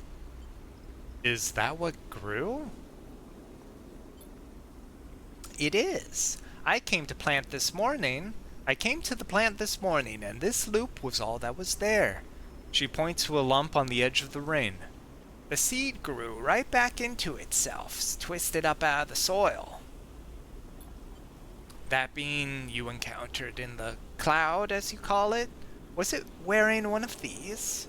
She eyes you suspiciously, still unsure if she is somehow being embroiled in an overlong prank. No. She sighs. I suppose that would be too easy. She smiles to herself. A root crown. She places the object on the bench and shuffles to her analysis terminal, her face lit by its amber light in the dim corner of the lab. Well, it isn't exactly a plant anyway, not from what I can tell. She gives you a serious look. No leaves, no chloroplasts, just a series of filaments encased in cellulose walls. Filaments, you say? See, that's why I like you, Sleeper. You are so good at spotting the unusual details. She beckons you over. Look at this. You see a cross-section scan of the crown, its layers of plant-like structure on full view, until you reach the center. There, instead of xylem and phloem for transporting nutrients, something branched and woven glints. Are those wires? She laughs. I'm not sure whether to say yes or no here. These are not wires like those in an electrical system, no, but they are filaments of a conductive material, so yes. She leans closer to the screen. But you see those branches? They remind me of dendrites, of neurons. She rubs her eyes. Which is frankly ridiculous. You look back at the crown on the table as Rico fusses over the scans, and you suddenly realize what it reminds you of. You remember signing the forms, the walk to the sleeper tanks, the cold metal floor. Then you remember the crown they fitted you with, the branching structure of wires and pads. No, not a crown. They called it an interface. The tool of your emulation, your transference from neurons to electrons. An interface. That is your gift from Gardner. Well, was it a gift, or did I steal it out of the ground when they left? You turn back to Rico. It's an interface. Rico looks at you puzzled. Something clicks in her mind, perhaps something she heard from the sleeper she had helped all those cycles ago. She starts talking, partly to you, partly to herself. If the club heads were made for you, then this too could be made for you, for your frame. She shuffles over quickly to the interface, a word that is stuck to this strange branched object quickly in your mind. You're right, the entity is the entity I have been looking for. She shuffles quickly to the crown. They are the entity which is controlling the Greenway, which has been maintaining it, supporting it, and has been guiding it for all these decades. She stops to catch her breath. They want to talk with you. Rico leads you to a seat.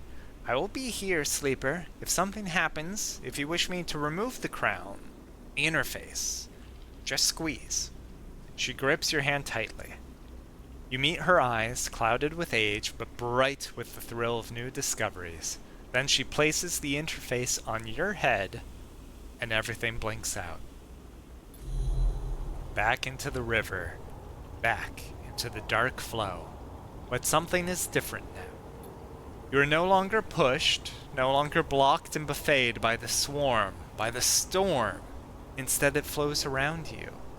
You move, and it parts, letting you pass. Something else resists, but it gives easily enough. You look back and see your body. You've left it behind. Somewhere, Rico's voice is talking to you, asking you questions.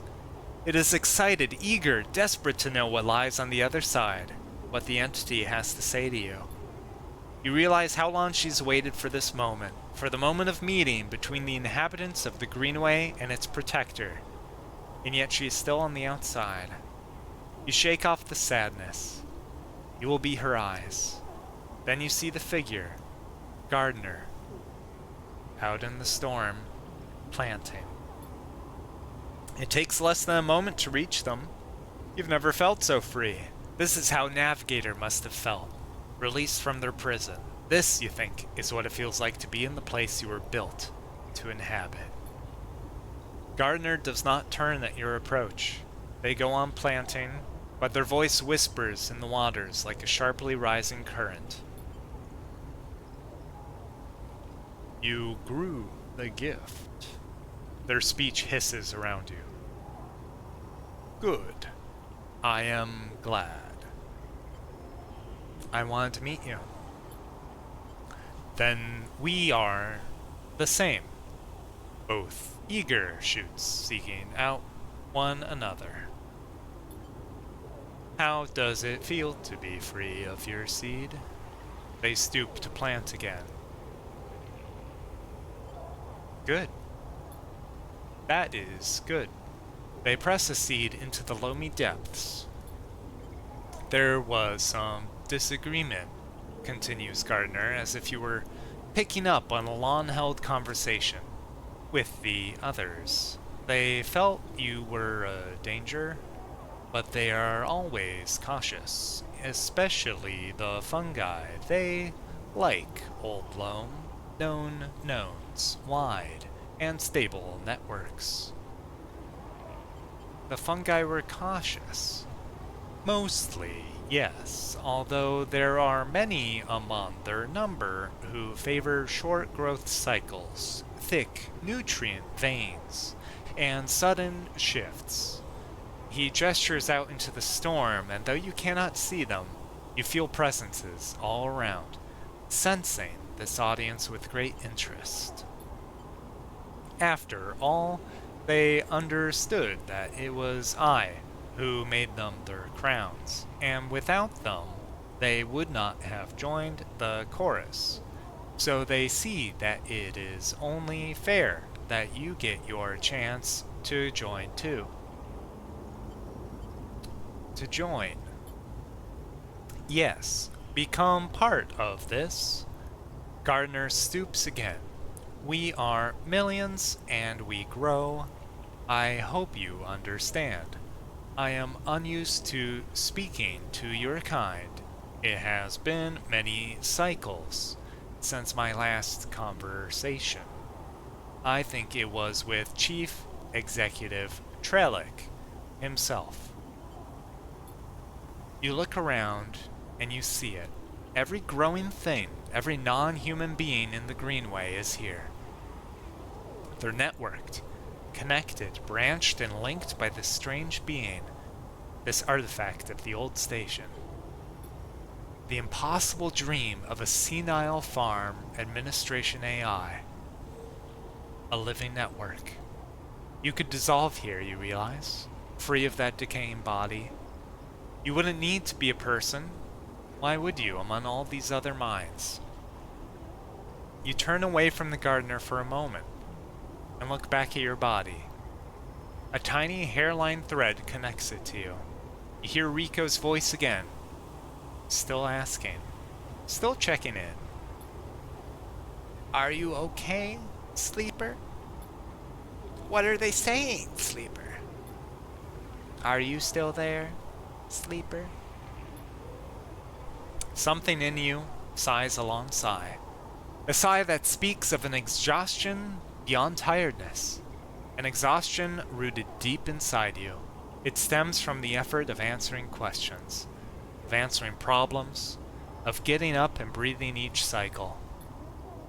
But something else resists the sigh.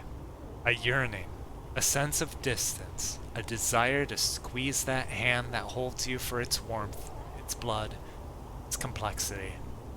To make a gesture that says, I'm still here. I'm still alive. I'm with you. The two ideas spin within you, making you nauseous. If you break that thread, you will be free. Free to dissolve here, to grow strange and beautiful among a million others. If you follow it, if you squeeze Rico's hand, you will wake up, back in that dying body, with all the pain and warmth that entails. Now is the moment to choose. Oh, man.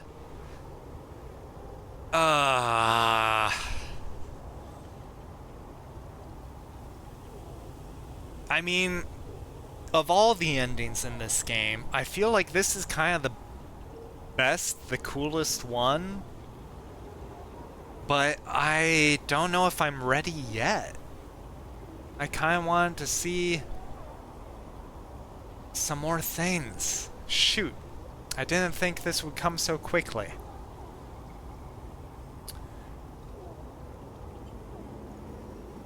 So, I don't know. Canonically, for me, this is where my character would end up. I don't know if I'll have a second chance. But for now, I'm gonna follow the thread. My eyes track the thread across the whirling dark back to your body. This choice, you realize, fuck, will not be presented again.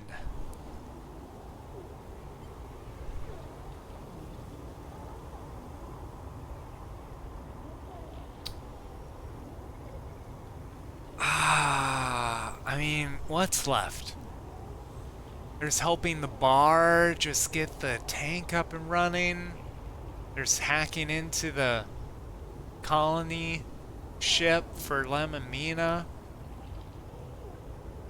There's doing the DLC stuff.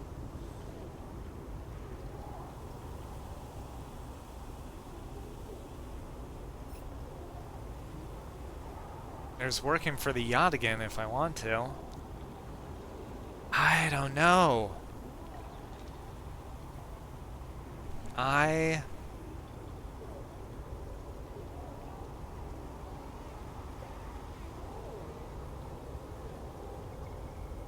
How much do I care about seeing this ending versus how much do I care about seeing wrapping up these threads? Don't really care about building a home. Flotilla aid.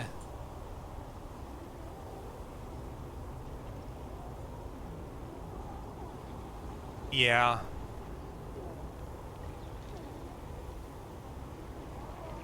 I think I'm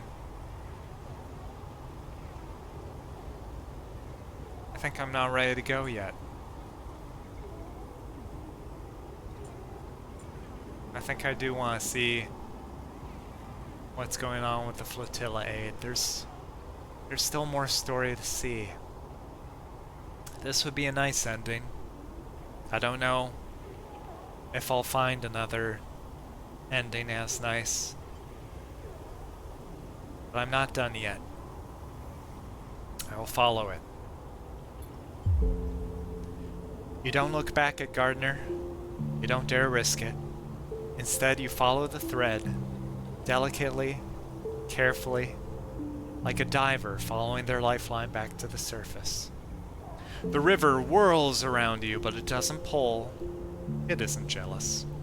Neither does it understand. It is, after all, just a river. It isn't a person, a flesh and blood person with wants, with desires, with the capacity for love and hate. It doesn't understand you, and you don't understand it. So you don't focus on it. You don't think about it, on what feels like such a long journey back through the dark. You set your mind on eyes instead, on hands, things you can focus on, hold on to. And then, after an age of crossing, you are there, settling back into the chair, into a body in a chair, and the overwhelming sensations that come with being a living thing with a rich and detailed sensorium. For a moment, you feel like you've made a terrible mistake. Who would choose this weight, this anxiety, this deep well at the center of existence? But then you feel it. Rico's hand, gripped hard around yours, trembling a little, sweating a little. Rico's hand with its brittle bones and crumpled skin. Rico's hand. And in that moment, you understand why you made this choice. And then you squeeze Rico's hand, and you wake up. I turned away and I followed the thread back home. What? It ended the game anyway? What do you mean it ended the game anyway? Why are the credits rolling? I chose life. Let me live. Oh my god. I didn't know that was gonna be an ending. Oh man. I'm really loving this game though.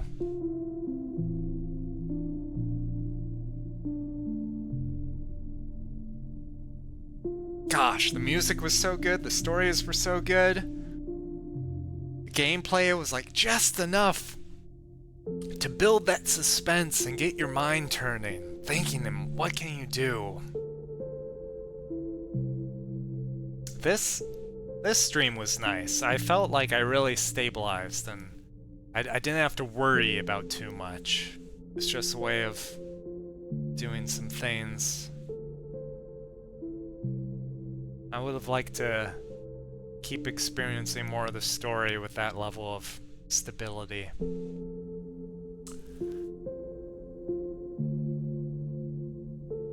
This was really cool.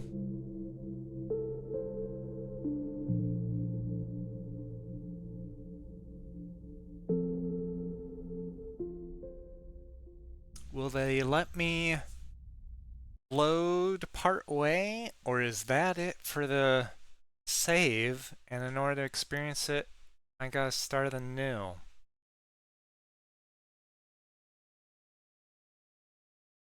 We were approaching the time I was gonna stop anyway.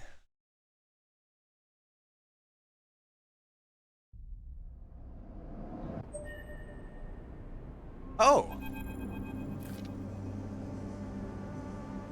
Hey! It didn't end everything! Aw, I just played the credits, because it was kind of a nice thing. Okay, cool.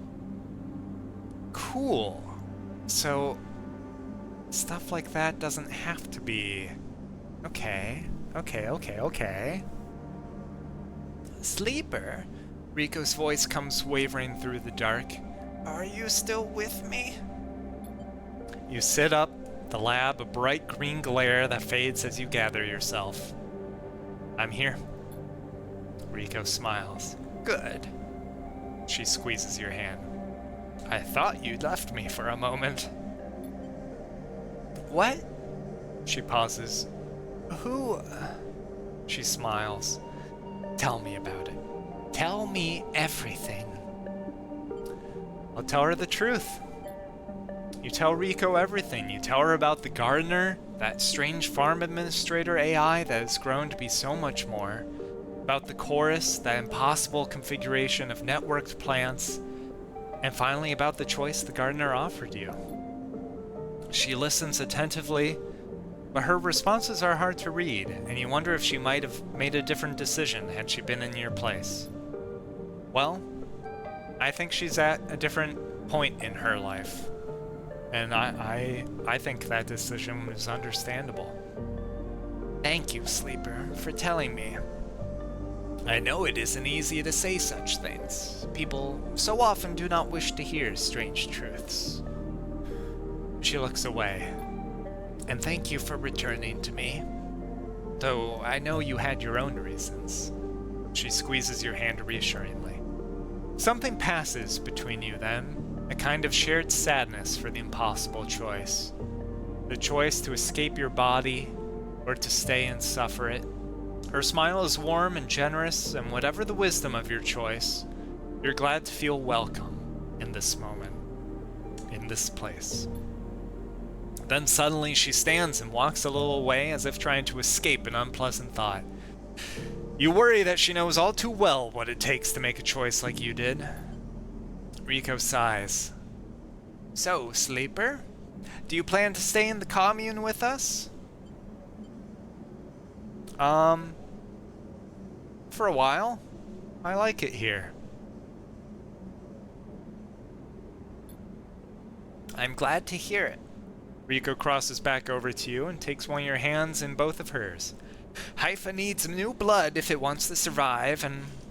She squeezes. You are a good friend. The feeling's mutual, Rico. Well, don't let me keep you. Rico waves you away and limps back to her terminal. As she does, you notice the crown in her hand, and she places it on the bench with great care. You can't help but feel a little curious about what she intends to do with it. But then you're out, breathing the air of the greenway, fresh as a spring morning. The dappled light makes a patchwork of the greening landscape, and you walk into it, sensing the movements of the gardener's chorus all around. And you are glad to be here, in this strange and beautiful place, a little longer. Wow. Okay. Electro TZF, you took your Switch there and played some Mega Man 5. Nice. Nothing like some gameplay to pass the time. Let's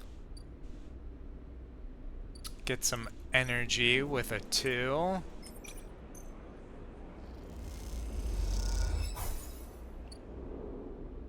And we can... Oh, how many upgrade points? 2. Let's go work on our home.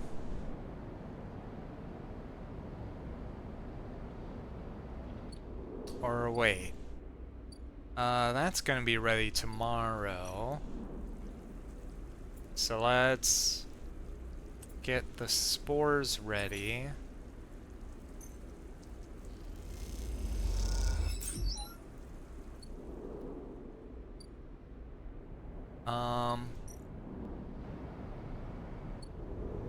Cross to the rim. We're waiting on that for my unit. I'm doing enduring work. It's gonna take a while. 3 more good die.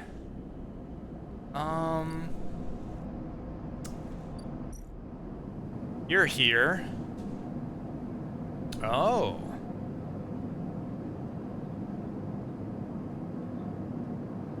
$32. That would mean,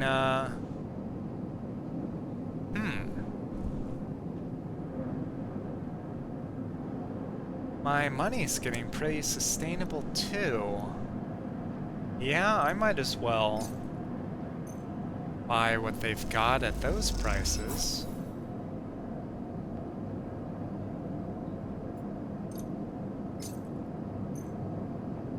So 96. So then I can sell it for a 54 profit. Okay. Once I get some more. Let's... Do I have anything else to do here? Oh, with a 2... Can I do Havenage? Yes. Let's do Havenage.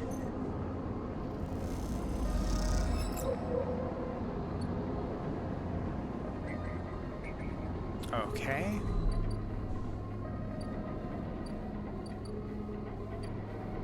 And the mushrooms will be ready tomorrow, so let's go in the cycle over there.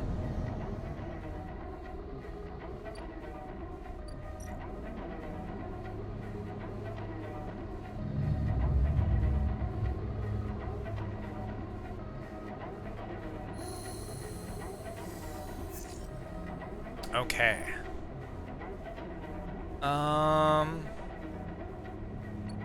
2 1s. I will... No, it doesn't matter that much. Let's, or no. For this, we want to harvest, and we want the harvest to be good. So let's do that. And then let's re-roll. And we'll get that. And this.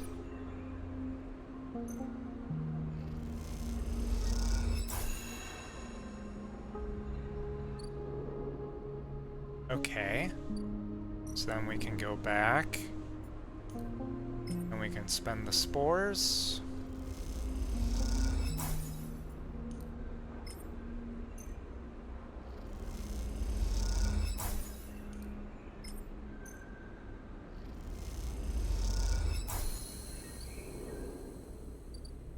And we can go here, get another stabilizer.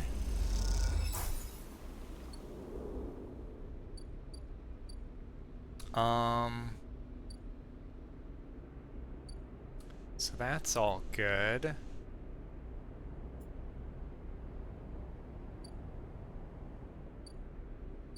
And then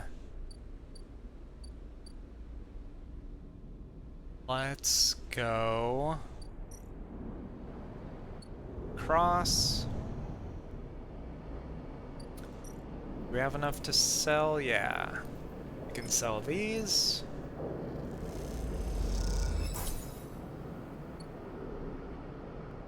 And we can hack Yadigan again.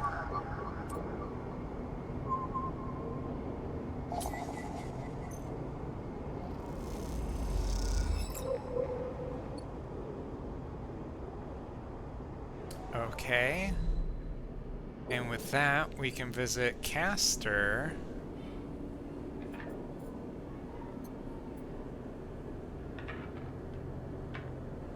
Let's input the Yadigan data.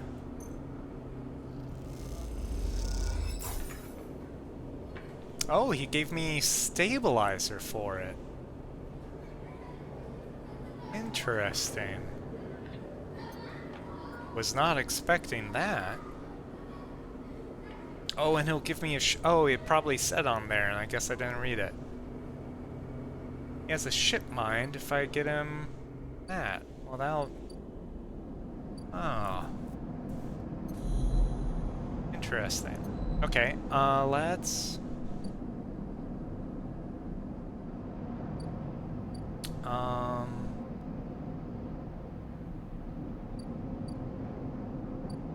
Let's rest here.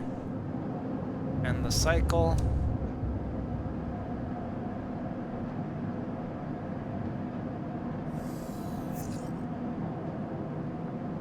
Okay. For Havenage, a 2 or a 3. Well, we've got 2 3s. So let's get that. Oh, I can only do that the ones. Is there another one? Yes.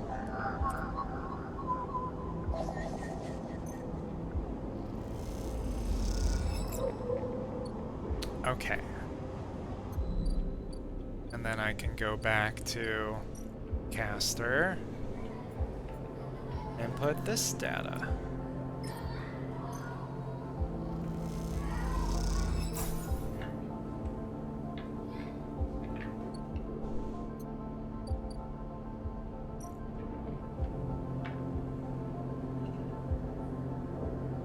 Interesting.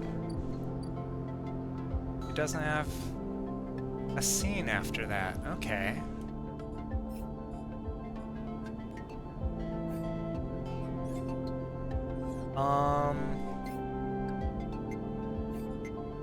How's the overlook looking?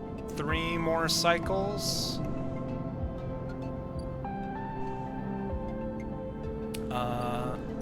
I can go to these offices. I don't think I'll need this data for anything else.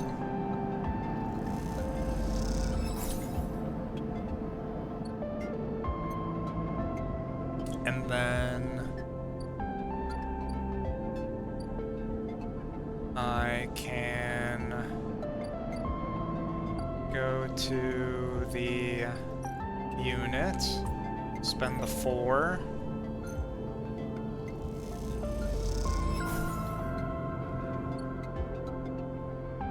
Okay, let's go across.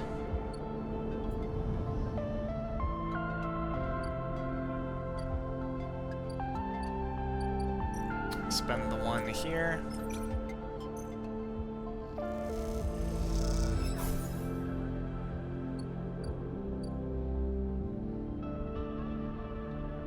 Okay.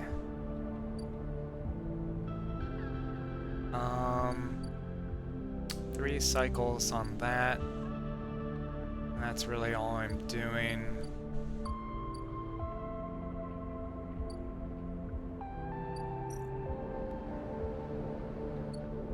Let's go back across.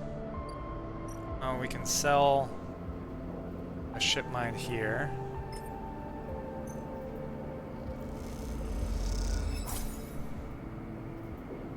And we are pretty rich. Let's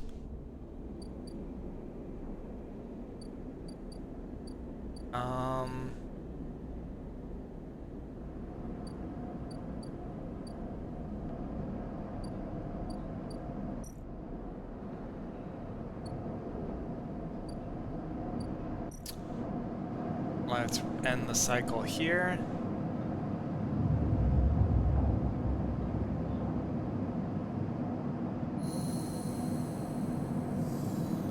Okay, this is the last one where we've got 4. Let's use the stabilizer.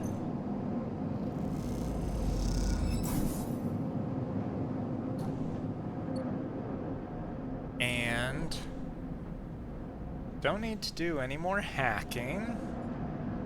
We want to repair the home, so let's go there. Do this.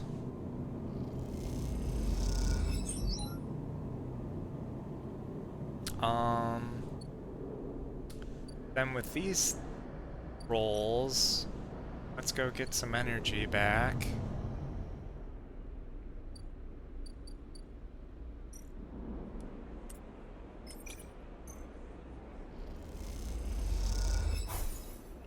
Yep, now we're full. And then let's re-roll the 2s. We get 1s. Alright. What am I gonna spend them on? I guess I can just spend them on the farm stacks.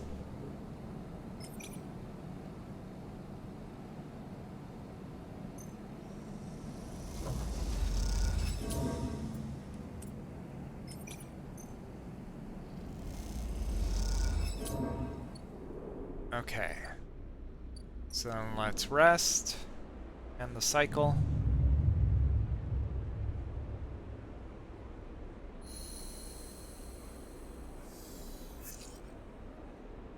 Okay. We'll spend 1 here to get the energy back up. We will spend some good rolls at the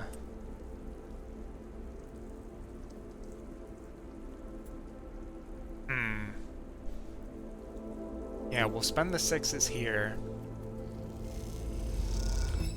to get good spores.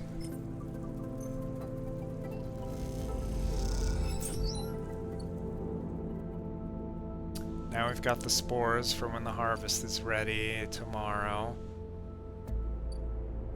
And then let's re-roll these, because if we look at the unit,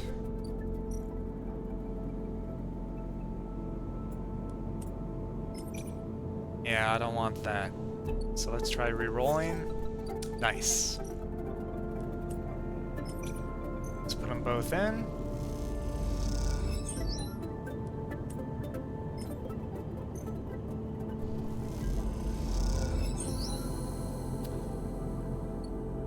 There we go. Drive complete. Now this... Oh, there's a stray animal. Yeah, let's feed the stray.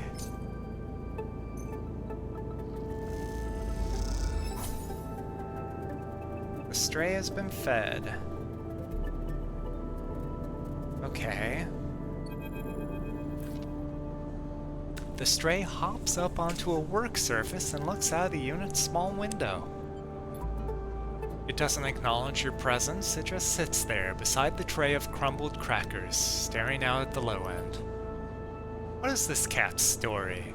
Are there more on the station? You haven't seen another in the low end, but in this vast megastructure that means little. There could be a whole colony of cats like this one down in the Warrens. You look at its sleek, dark fur and sharp eyes. It doesn't look ragged, it looks at home. In fact, its presence in the unit makes you wonder if this is the stray's apartment, which you are squatting in. I won't approach it. I'll just watch it. We're still getting to know each other. Though the stray is looking out at the station, you feel its attention on you, waiting for you to spring your trap. You remain relaxed and watch as something flickers in its eyes, perhaps the reflection of a passing ship. The stray settles a little and starts eating, picking at the broken crackers. You don't remember ever having been this close to an animal. It triggers something in you, a recognition of a life totally unlike your own, but still somehow connected, parallel, even interwoven. The stray licks crumbs from its fur. Well, I don't want to spook it, and it's not going to answer me anyway. So I'll stay silent for now. You sense that the stray doesn't like to talk. The stray prefers just to be, you think, just to share a space and a moment with those it meets. You respect this. In a way you feel the same. Being here together is enough. You turn your eyes to the window, the one that the stray looks out of, and you both watch the stars and the ships together. You feel something pass between you and the stray, a kind of acknowledgement of each other, a sense that each of you might share something with the other. A point of connection. Then all at once, the stray yawns wide, hops down from the unit, and brushes along your legs. And then it is gone. Out through the unit door and back into the corridors of the low end.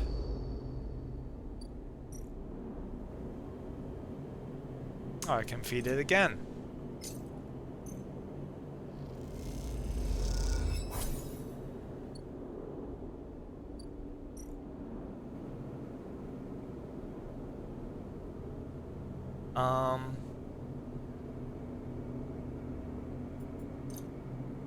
If I do it again...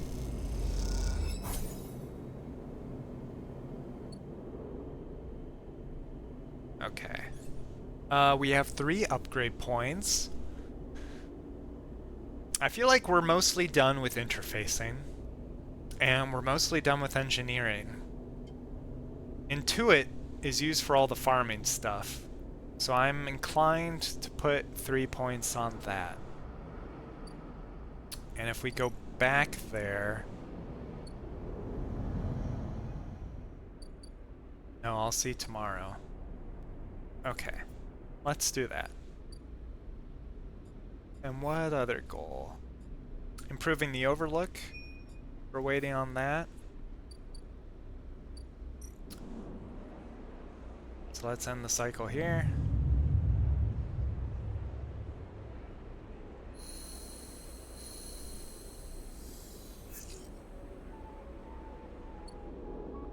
Okay. Get our energy back.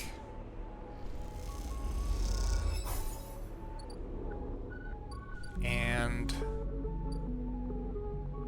go to the aviary for a harvest. Yeah, let's that's Intuit. Let's go +2 on Intuit.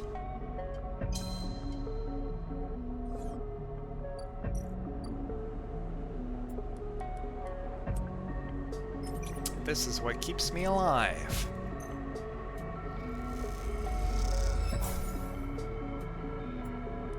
Two random mushrooms.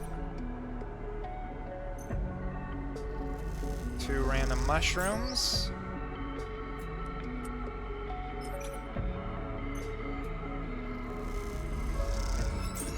2 random rare mushrooms. Reroll this 1, and we get that. Go back here, give it the spores. Now it's just a farming sim.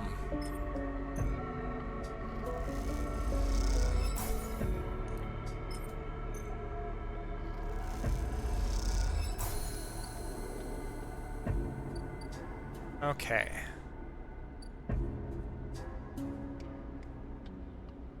We do that.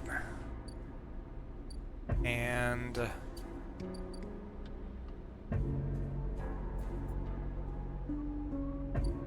if we go here and use this on this, I'll have all the spores all ready for next time. Okay, so now we can come back in 4 days.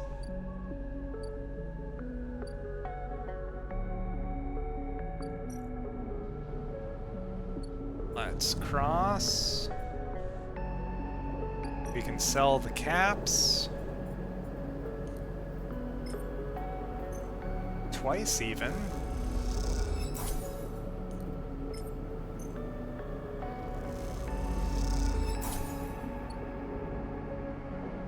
And we can feed the cat.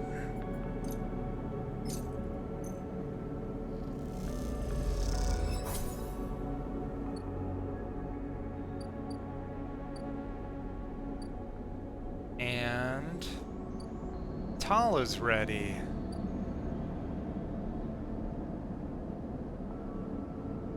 Let's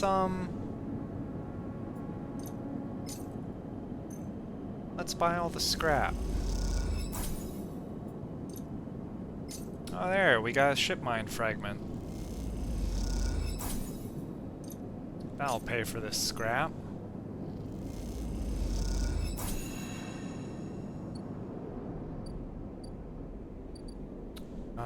We can go to the fabricator.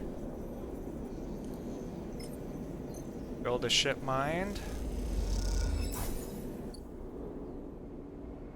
Go to the exchange.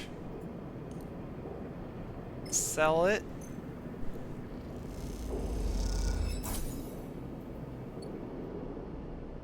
Can go to a home. Self-repair.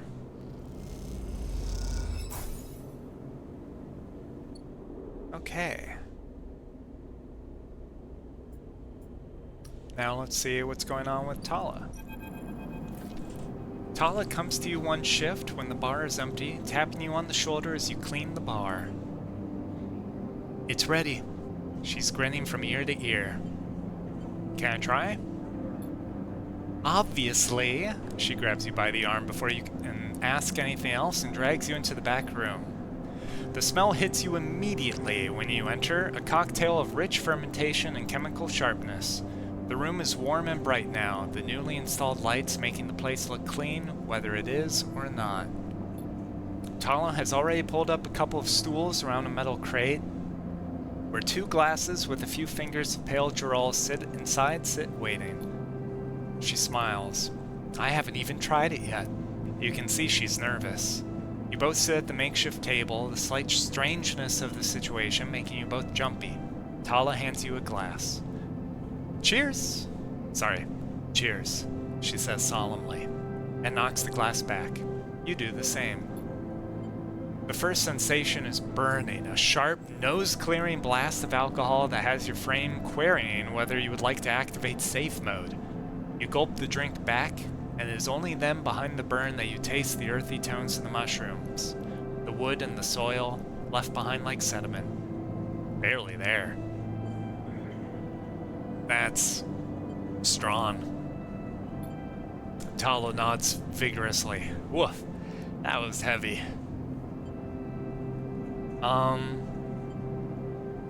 Honestly, it's bad. No, I don't want to be a downer. As promised, though.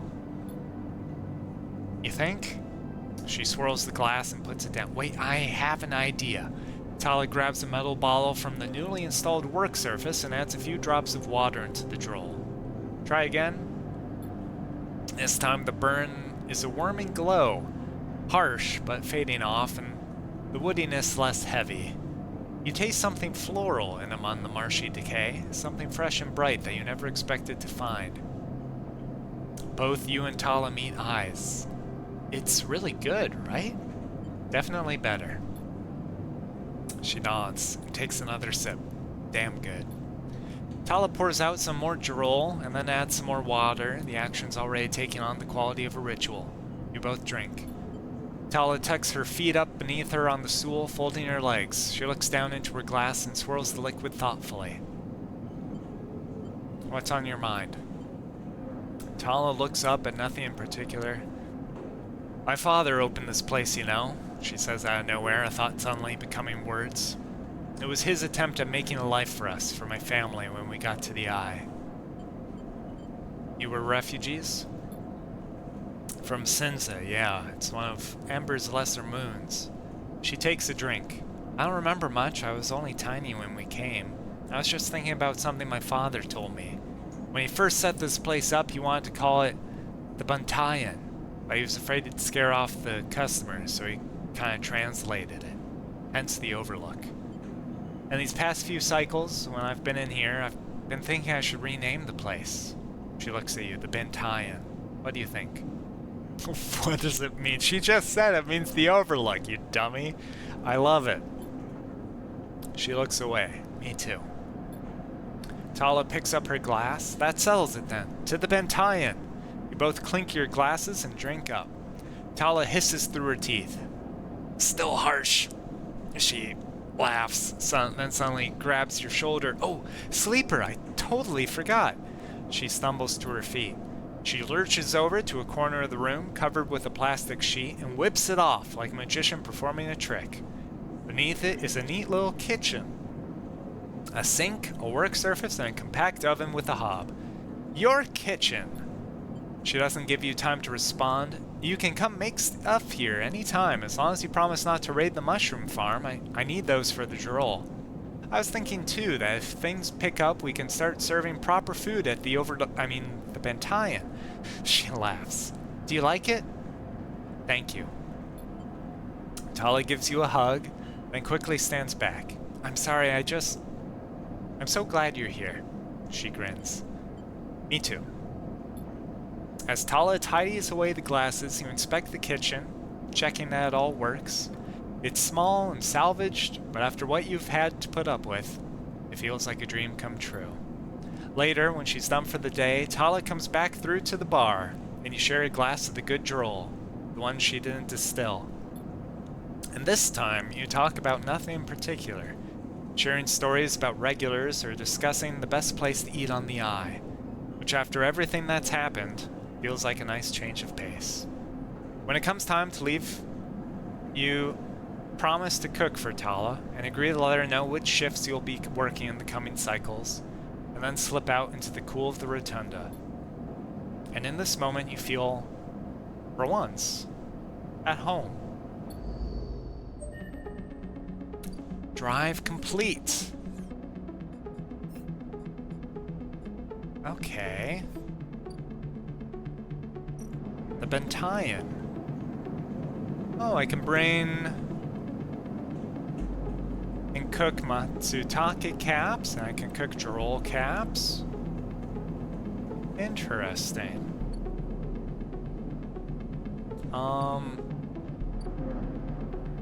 Let's sleep. End the cycle.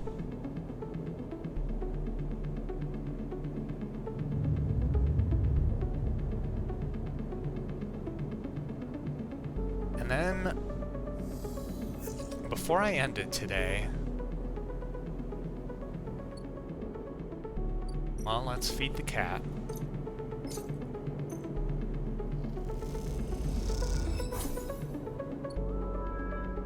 I want to go up. And I want to try and get Lemon Mina on the colony ship. The Gimbal Lounge. Oh, that's new. A spacer bar. Huh. but I'm gonna focus on this.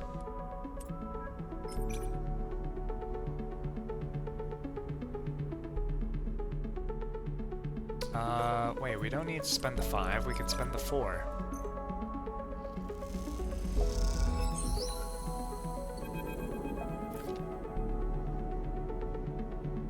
Quite the achievement, isn't she? Sandra Celis must be proud. You recognize the resonating voice of Castor immediately and turn to see him, hooded and tucked into the shadows near the viewing platform. Castor? I see you remember our game. Good. He looks around, but the platform is clear.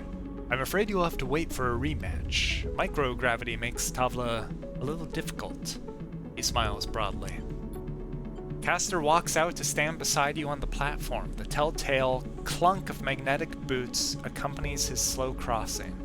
He notices you looking at them. I don't much like it up here, he explains. I hear there was some trouble at the Havenage shipyard when they announced the results of the crew lottery. I was there. I know. He sighs, meeting your eye. An ugly business. Celis are too used to the way things work in the core. Exploitation is the only logic they know. He gestures out at the side reel. You know why they built this monstrosity on the eye?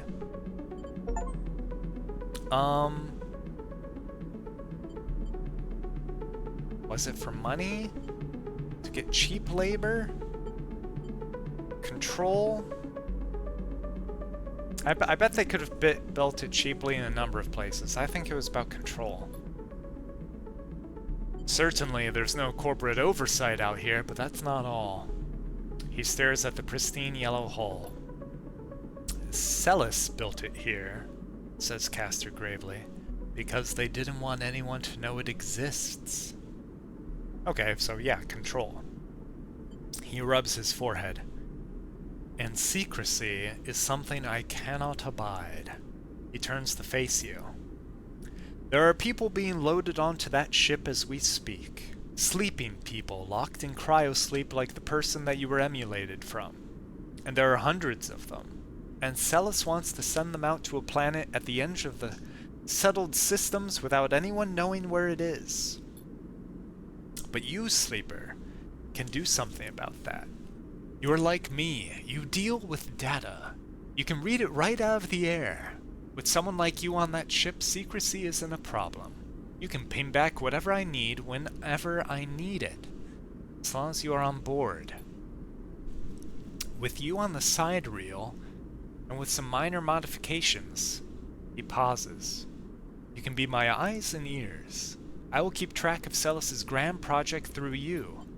In short, says Castor, stretching, I can get you aboard, Sleeper, but I'm going to need you to help me.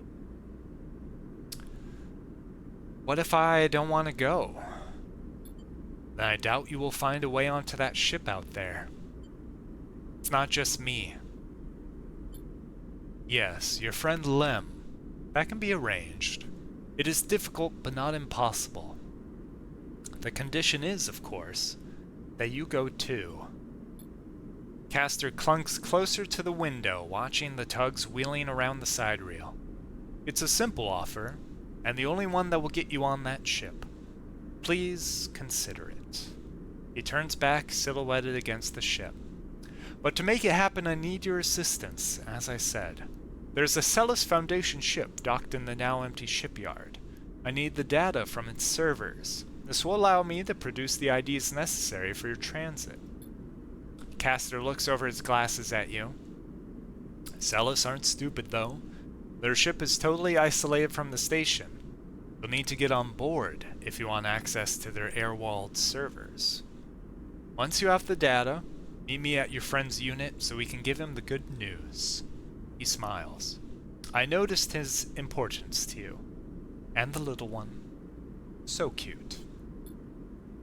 You don't extract the data before the sidereal horizon leaves the hub? Then I will get the message. We have other options, but you're certainly my preferred one. But be sure when you act, Sleeper, once you take the data from Celis, You'll set off a series of events that will likely be hard for you to entangle yourself from. Either way, I recommend you stop asking around up here. You're bringing a lot of attention to yourself. Caster glances around as if to emphasize his point. There are only a handful of cycles until departure, Sleeper. Make your decision. With that, Caster marches back off the platform, the sound of his mag boots fading away, leaving you to contemplate the sidereal horizon and the part it may play in your future. Oh, man. Oh, so few. Just 8 cycles until it's gone. Am I going to escape on it? Oh boy, oh boy, oh boy. Now there's the whole lounge? What's going on here? Buy a spacer meal. The gimbal sells itself on spinning sphere. No, it's just a place to buy food because the Bentayan doesn't sell it anymore.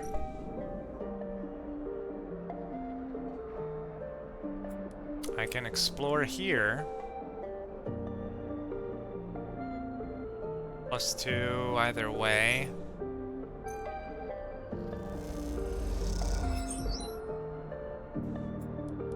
Let's re-roll.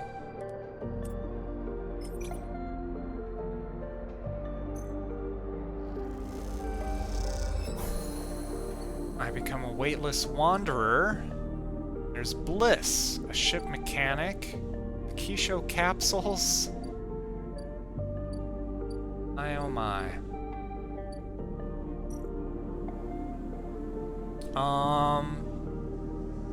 Expensive to rent.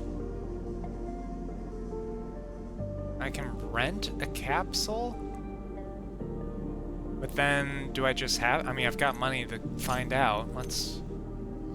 You've piqued my curiosity of how it will work. Time to find out which one is yours?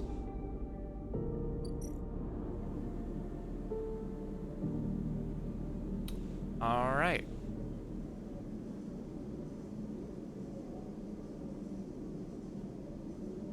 We got a place to rest up here. That wasn't too expensive. I wonder how long it lasts. No way, Moritz. You take those substandard filters back to the shitheels who sold you them. You hear the voice echoing out of the bay as you pass, and moments later, someone who you assume is Moritz drifts out with it, dragging a pallet of filter cartridges by a tether. Hey! Hey, you out there, the same voice echoes out of the entrance. Looking for work? Who, me? Everyone on this station is looking for work. Get in here. The voice is coming from someone shorter than you expected. She's floating in the microgravity of the docking bay beside a half-deconstructed life support unit that looks like it might have exploded at some point. She points a wrench in your direction. You know anything about these things? She doesn't wait for an answer. Scratch that. Just help me with the casing. I'll help her. Alright then. She deftly moves around the unit, making space for you beside the central seam in the dented case. Just take a grip here and lift out and up, and then I can get in and unbolt it. She whacks the unit with the wrench. Whole thing is twisted to shit. You dig your fingers under the casing and lift it away, the metal squealing from the force. She puts her hands under, spinning the wrench to slip out the bolts, catching them in her other hand when they spiral free. All good. The casing lifts off, revealing the ornate piping of the unit's interior. She whistles at the mess of ducts and filters. By the way, everyone calls me Bliss. She pats you on the shoulder, offering little in the way of an explanation. What do you do here? Repairs, fit-ups, teardowns. Bliss starts pushing and pulling at the duct work, looking for fractured pipes. We haggle for contracts, but the good ones get snapped up quick by the bigger bays, so here I am trying to get this M2 unit running again for one of the freelancing tugs. Small time stuff. Hold this. She rips out a ribbed pipe and hands it to you like a freshly caught fish. We turn stuff around fast and neat, and maybe we get a chance at landing something bigger. Something starts hissing in the unit, and Bliss quietens it with a precise whack. But to be honest with you, the way things are going, I can already see the other crews licking their lips, ready to take this place over. She looks up at you. I'm almost out of luck. I'll offer the help. I appreciate it. Let me finish before you jump, though. She keeps working, twisting aside pipes with care. There we are. Bliss pulls her hand from deep inside the unit, and out it comes, clutching a lumpen cube, scorched black. This thing must have overloaded and popped half of itself out the side. Both duck down to the side of the unit and spot the exit wound, its edges fringed with more scorch marks. Grab me a replacement converter from the racks, will you? Head to the rack, you kick off from the unit and drift over to the wall racks where a catalog of parts sit secured in clamps. Colored tape and scrawled notes flutter across the wall, a complex organizational system of Bliss's own design. Or just a big mess. You try to pick out the right part. A replacement converter for the M2. You grab the part and push back to the unit. Bliss holds out an arm and you pass it over, the converter spinning gently as it leaves your hand. Perfect, you passed. She straightens up from the unit, as if you want to work here. Bliss rubs her hands clean, looking down at her palms. Truth is, I need a hand here. My partner skipped out on me and left me with a whole mess. You seem like you might at least be better at spotting a clean air filter than Moritz. I'd be happy to. Wait, she frowns at the racks. That's not all of it. My old business partner, they rinsed the place, emptied the accounts. To bid for jobs, we need to put down deposits, bring in parts, pay tug fees. For that, she looks nervous, embarrassed. We need chits. Oh, I think I'm your man. I'm your sleeper. An investment? Exactly. Partners, straight split. Bliss settles herself against the unit and looks off into the distance. I guess I look pretty stupid. Here I am, asking any random passerby to be my business partner. No offense. She manages a smile. I get it. Thanks. She meets your eye. I appreciate it. Bliss goes back to working on the unit. Look, it's no pressure. You find the money, or you find someone who has, or you just forget the whole thing. Up to you. She gestures for you to help her refit the casing, and you both slot it back into place. I think I'm good to wrap this one up for now, but if you're into it, come back and we can bid on a new contract. Something to get our teeth into. Something that pays. She gives you a serious look. You can trust me. I don't say this stuff lightly. You kick away from the bay, propelling yourself back to the handholds at the entrance. You slip out with a wave, and as you do, someone slips back in. You hear Bliss as you glide down to the passageway. Moritz, I swear to God, if those filters aren't clean... You smile. Seems like this could be interesting. Okay, Bliss's bay. I've got your cryo.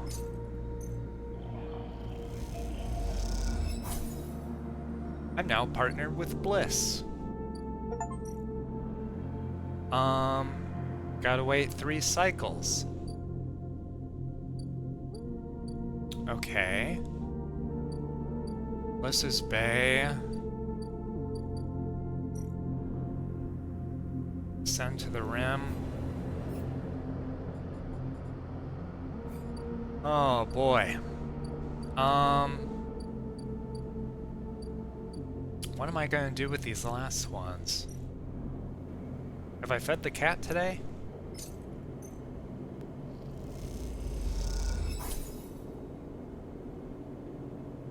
The stray crunches up the crackers as you watch. Sometimes they'll let you stroke them, sometimes not. Okay, so what's all going on? Okay, here's the... No, that's a scrap freighter. We want to look down here. This is the Celis ship. With a high roll, we can get 2/3 of... No, that's the lockdown. We can get 2. We can get 1/3.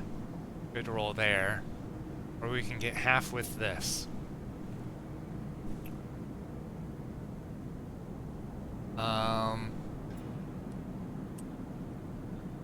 No, but once once we start doing that, it's gonna escalate. But we can get half credit before it starts spiraling, right?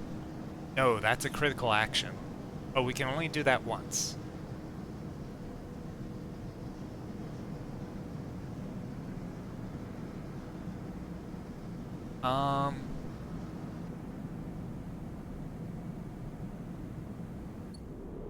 I'm gonna leave that alone for now. Okay.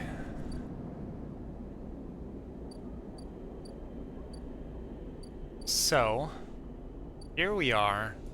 We've got Bliss, we've got the side reel, we've got Rabia, and we've got the DLC.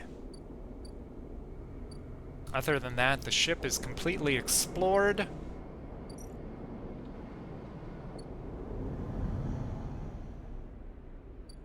We're waiting for our mushrooms. We've already got all the spores we need.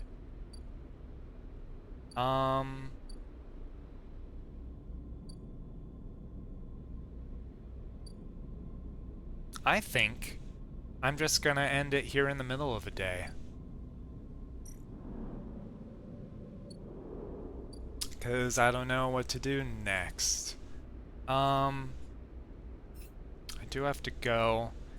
So next time, I guess I'll either do a short stream and just finish off if I'm gonna do the side reel ending, or if I decide I'd rather go for the DLC ending, then I guess I'll ignore the side reel and help out Bliss and do the flotilla. Maybe do some work for Rabia. I'll think about it. So I'm thinking we can get one more stream out of this. Thanks for watching, Skellywags. I gotta rush off, so here's an abrupt ending. Have a good rest of your day, and bon voyage!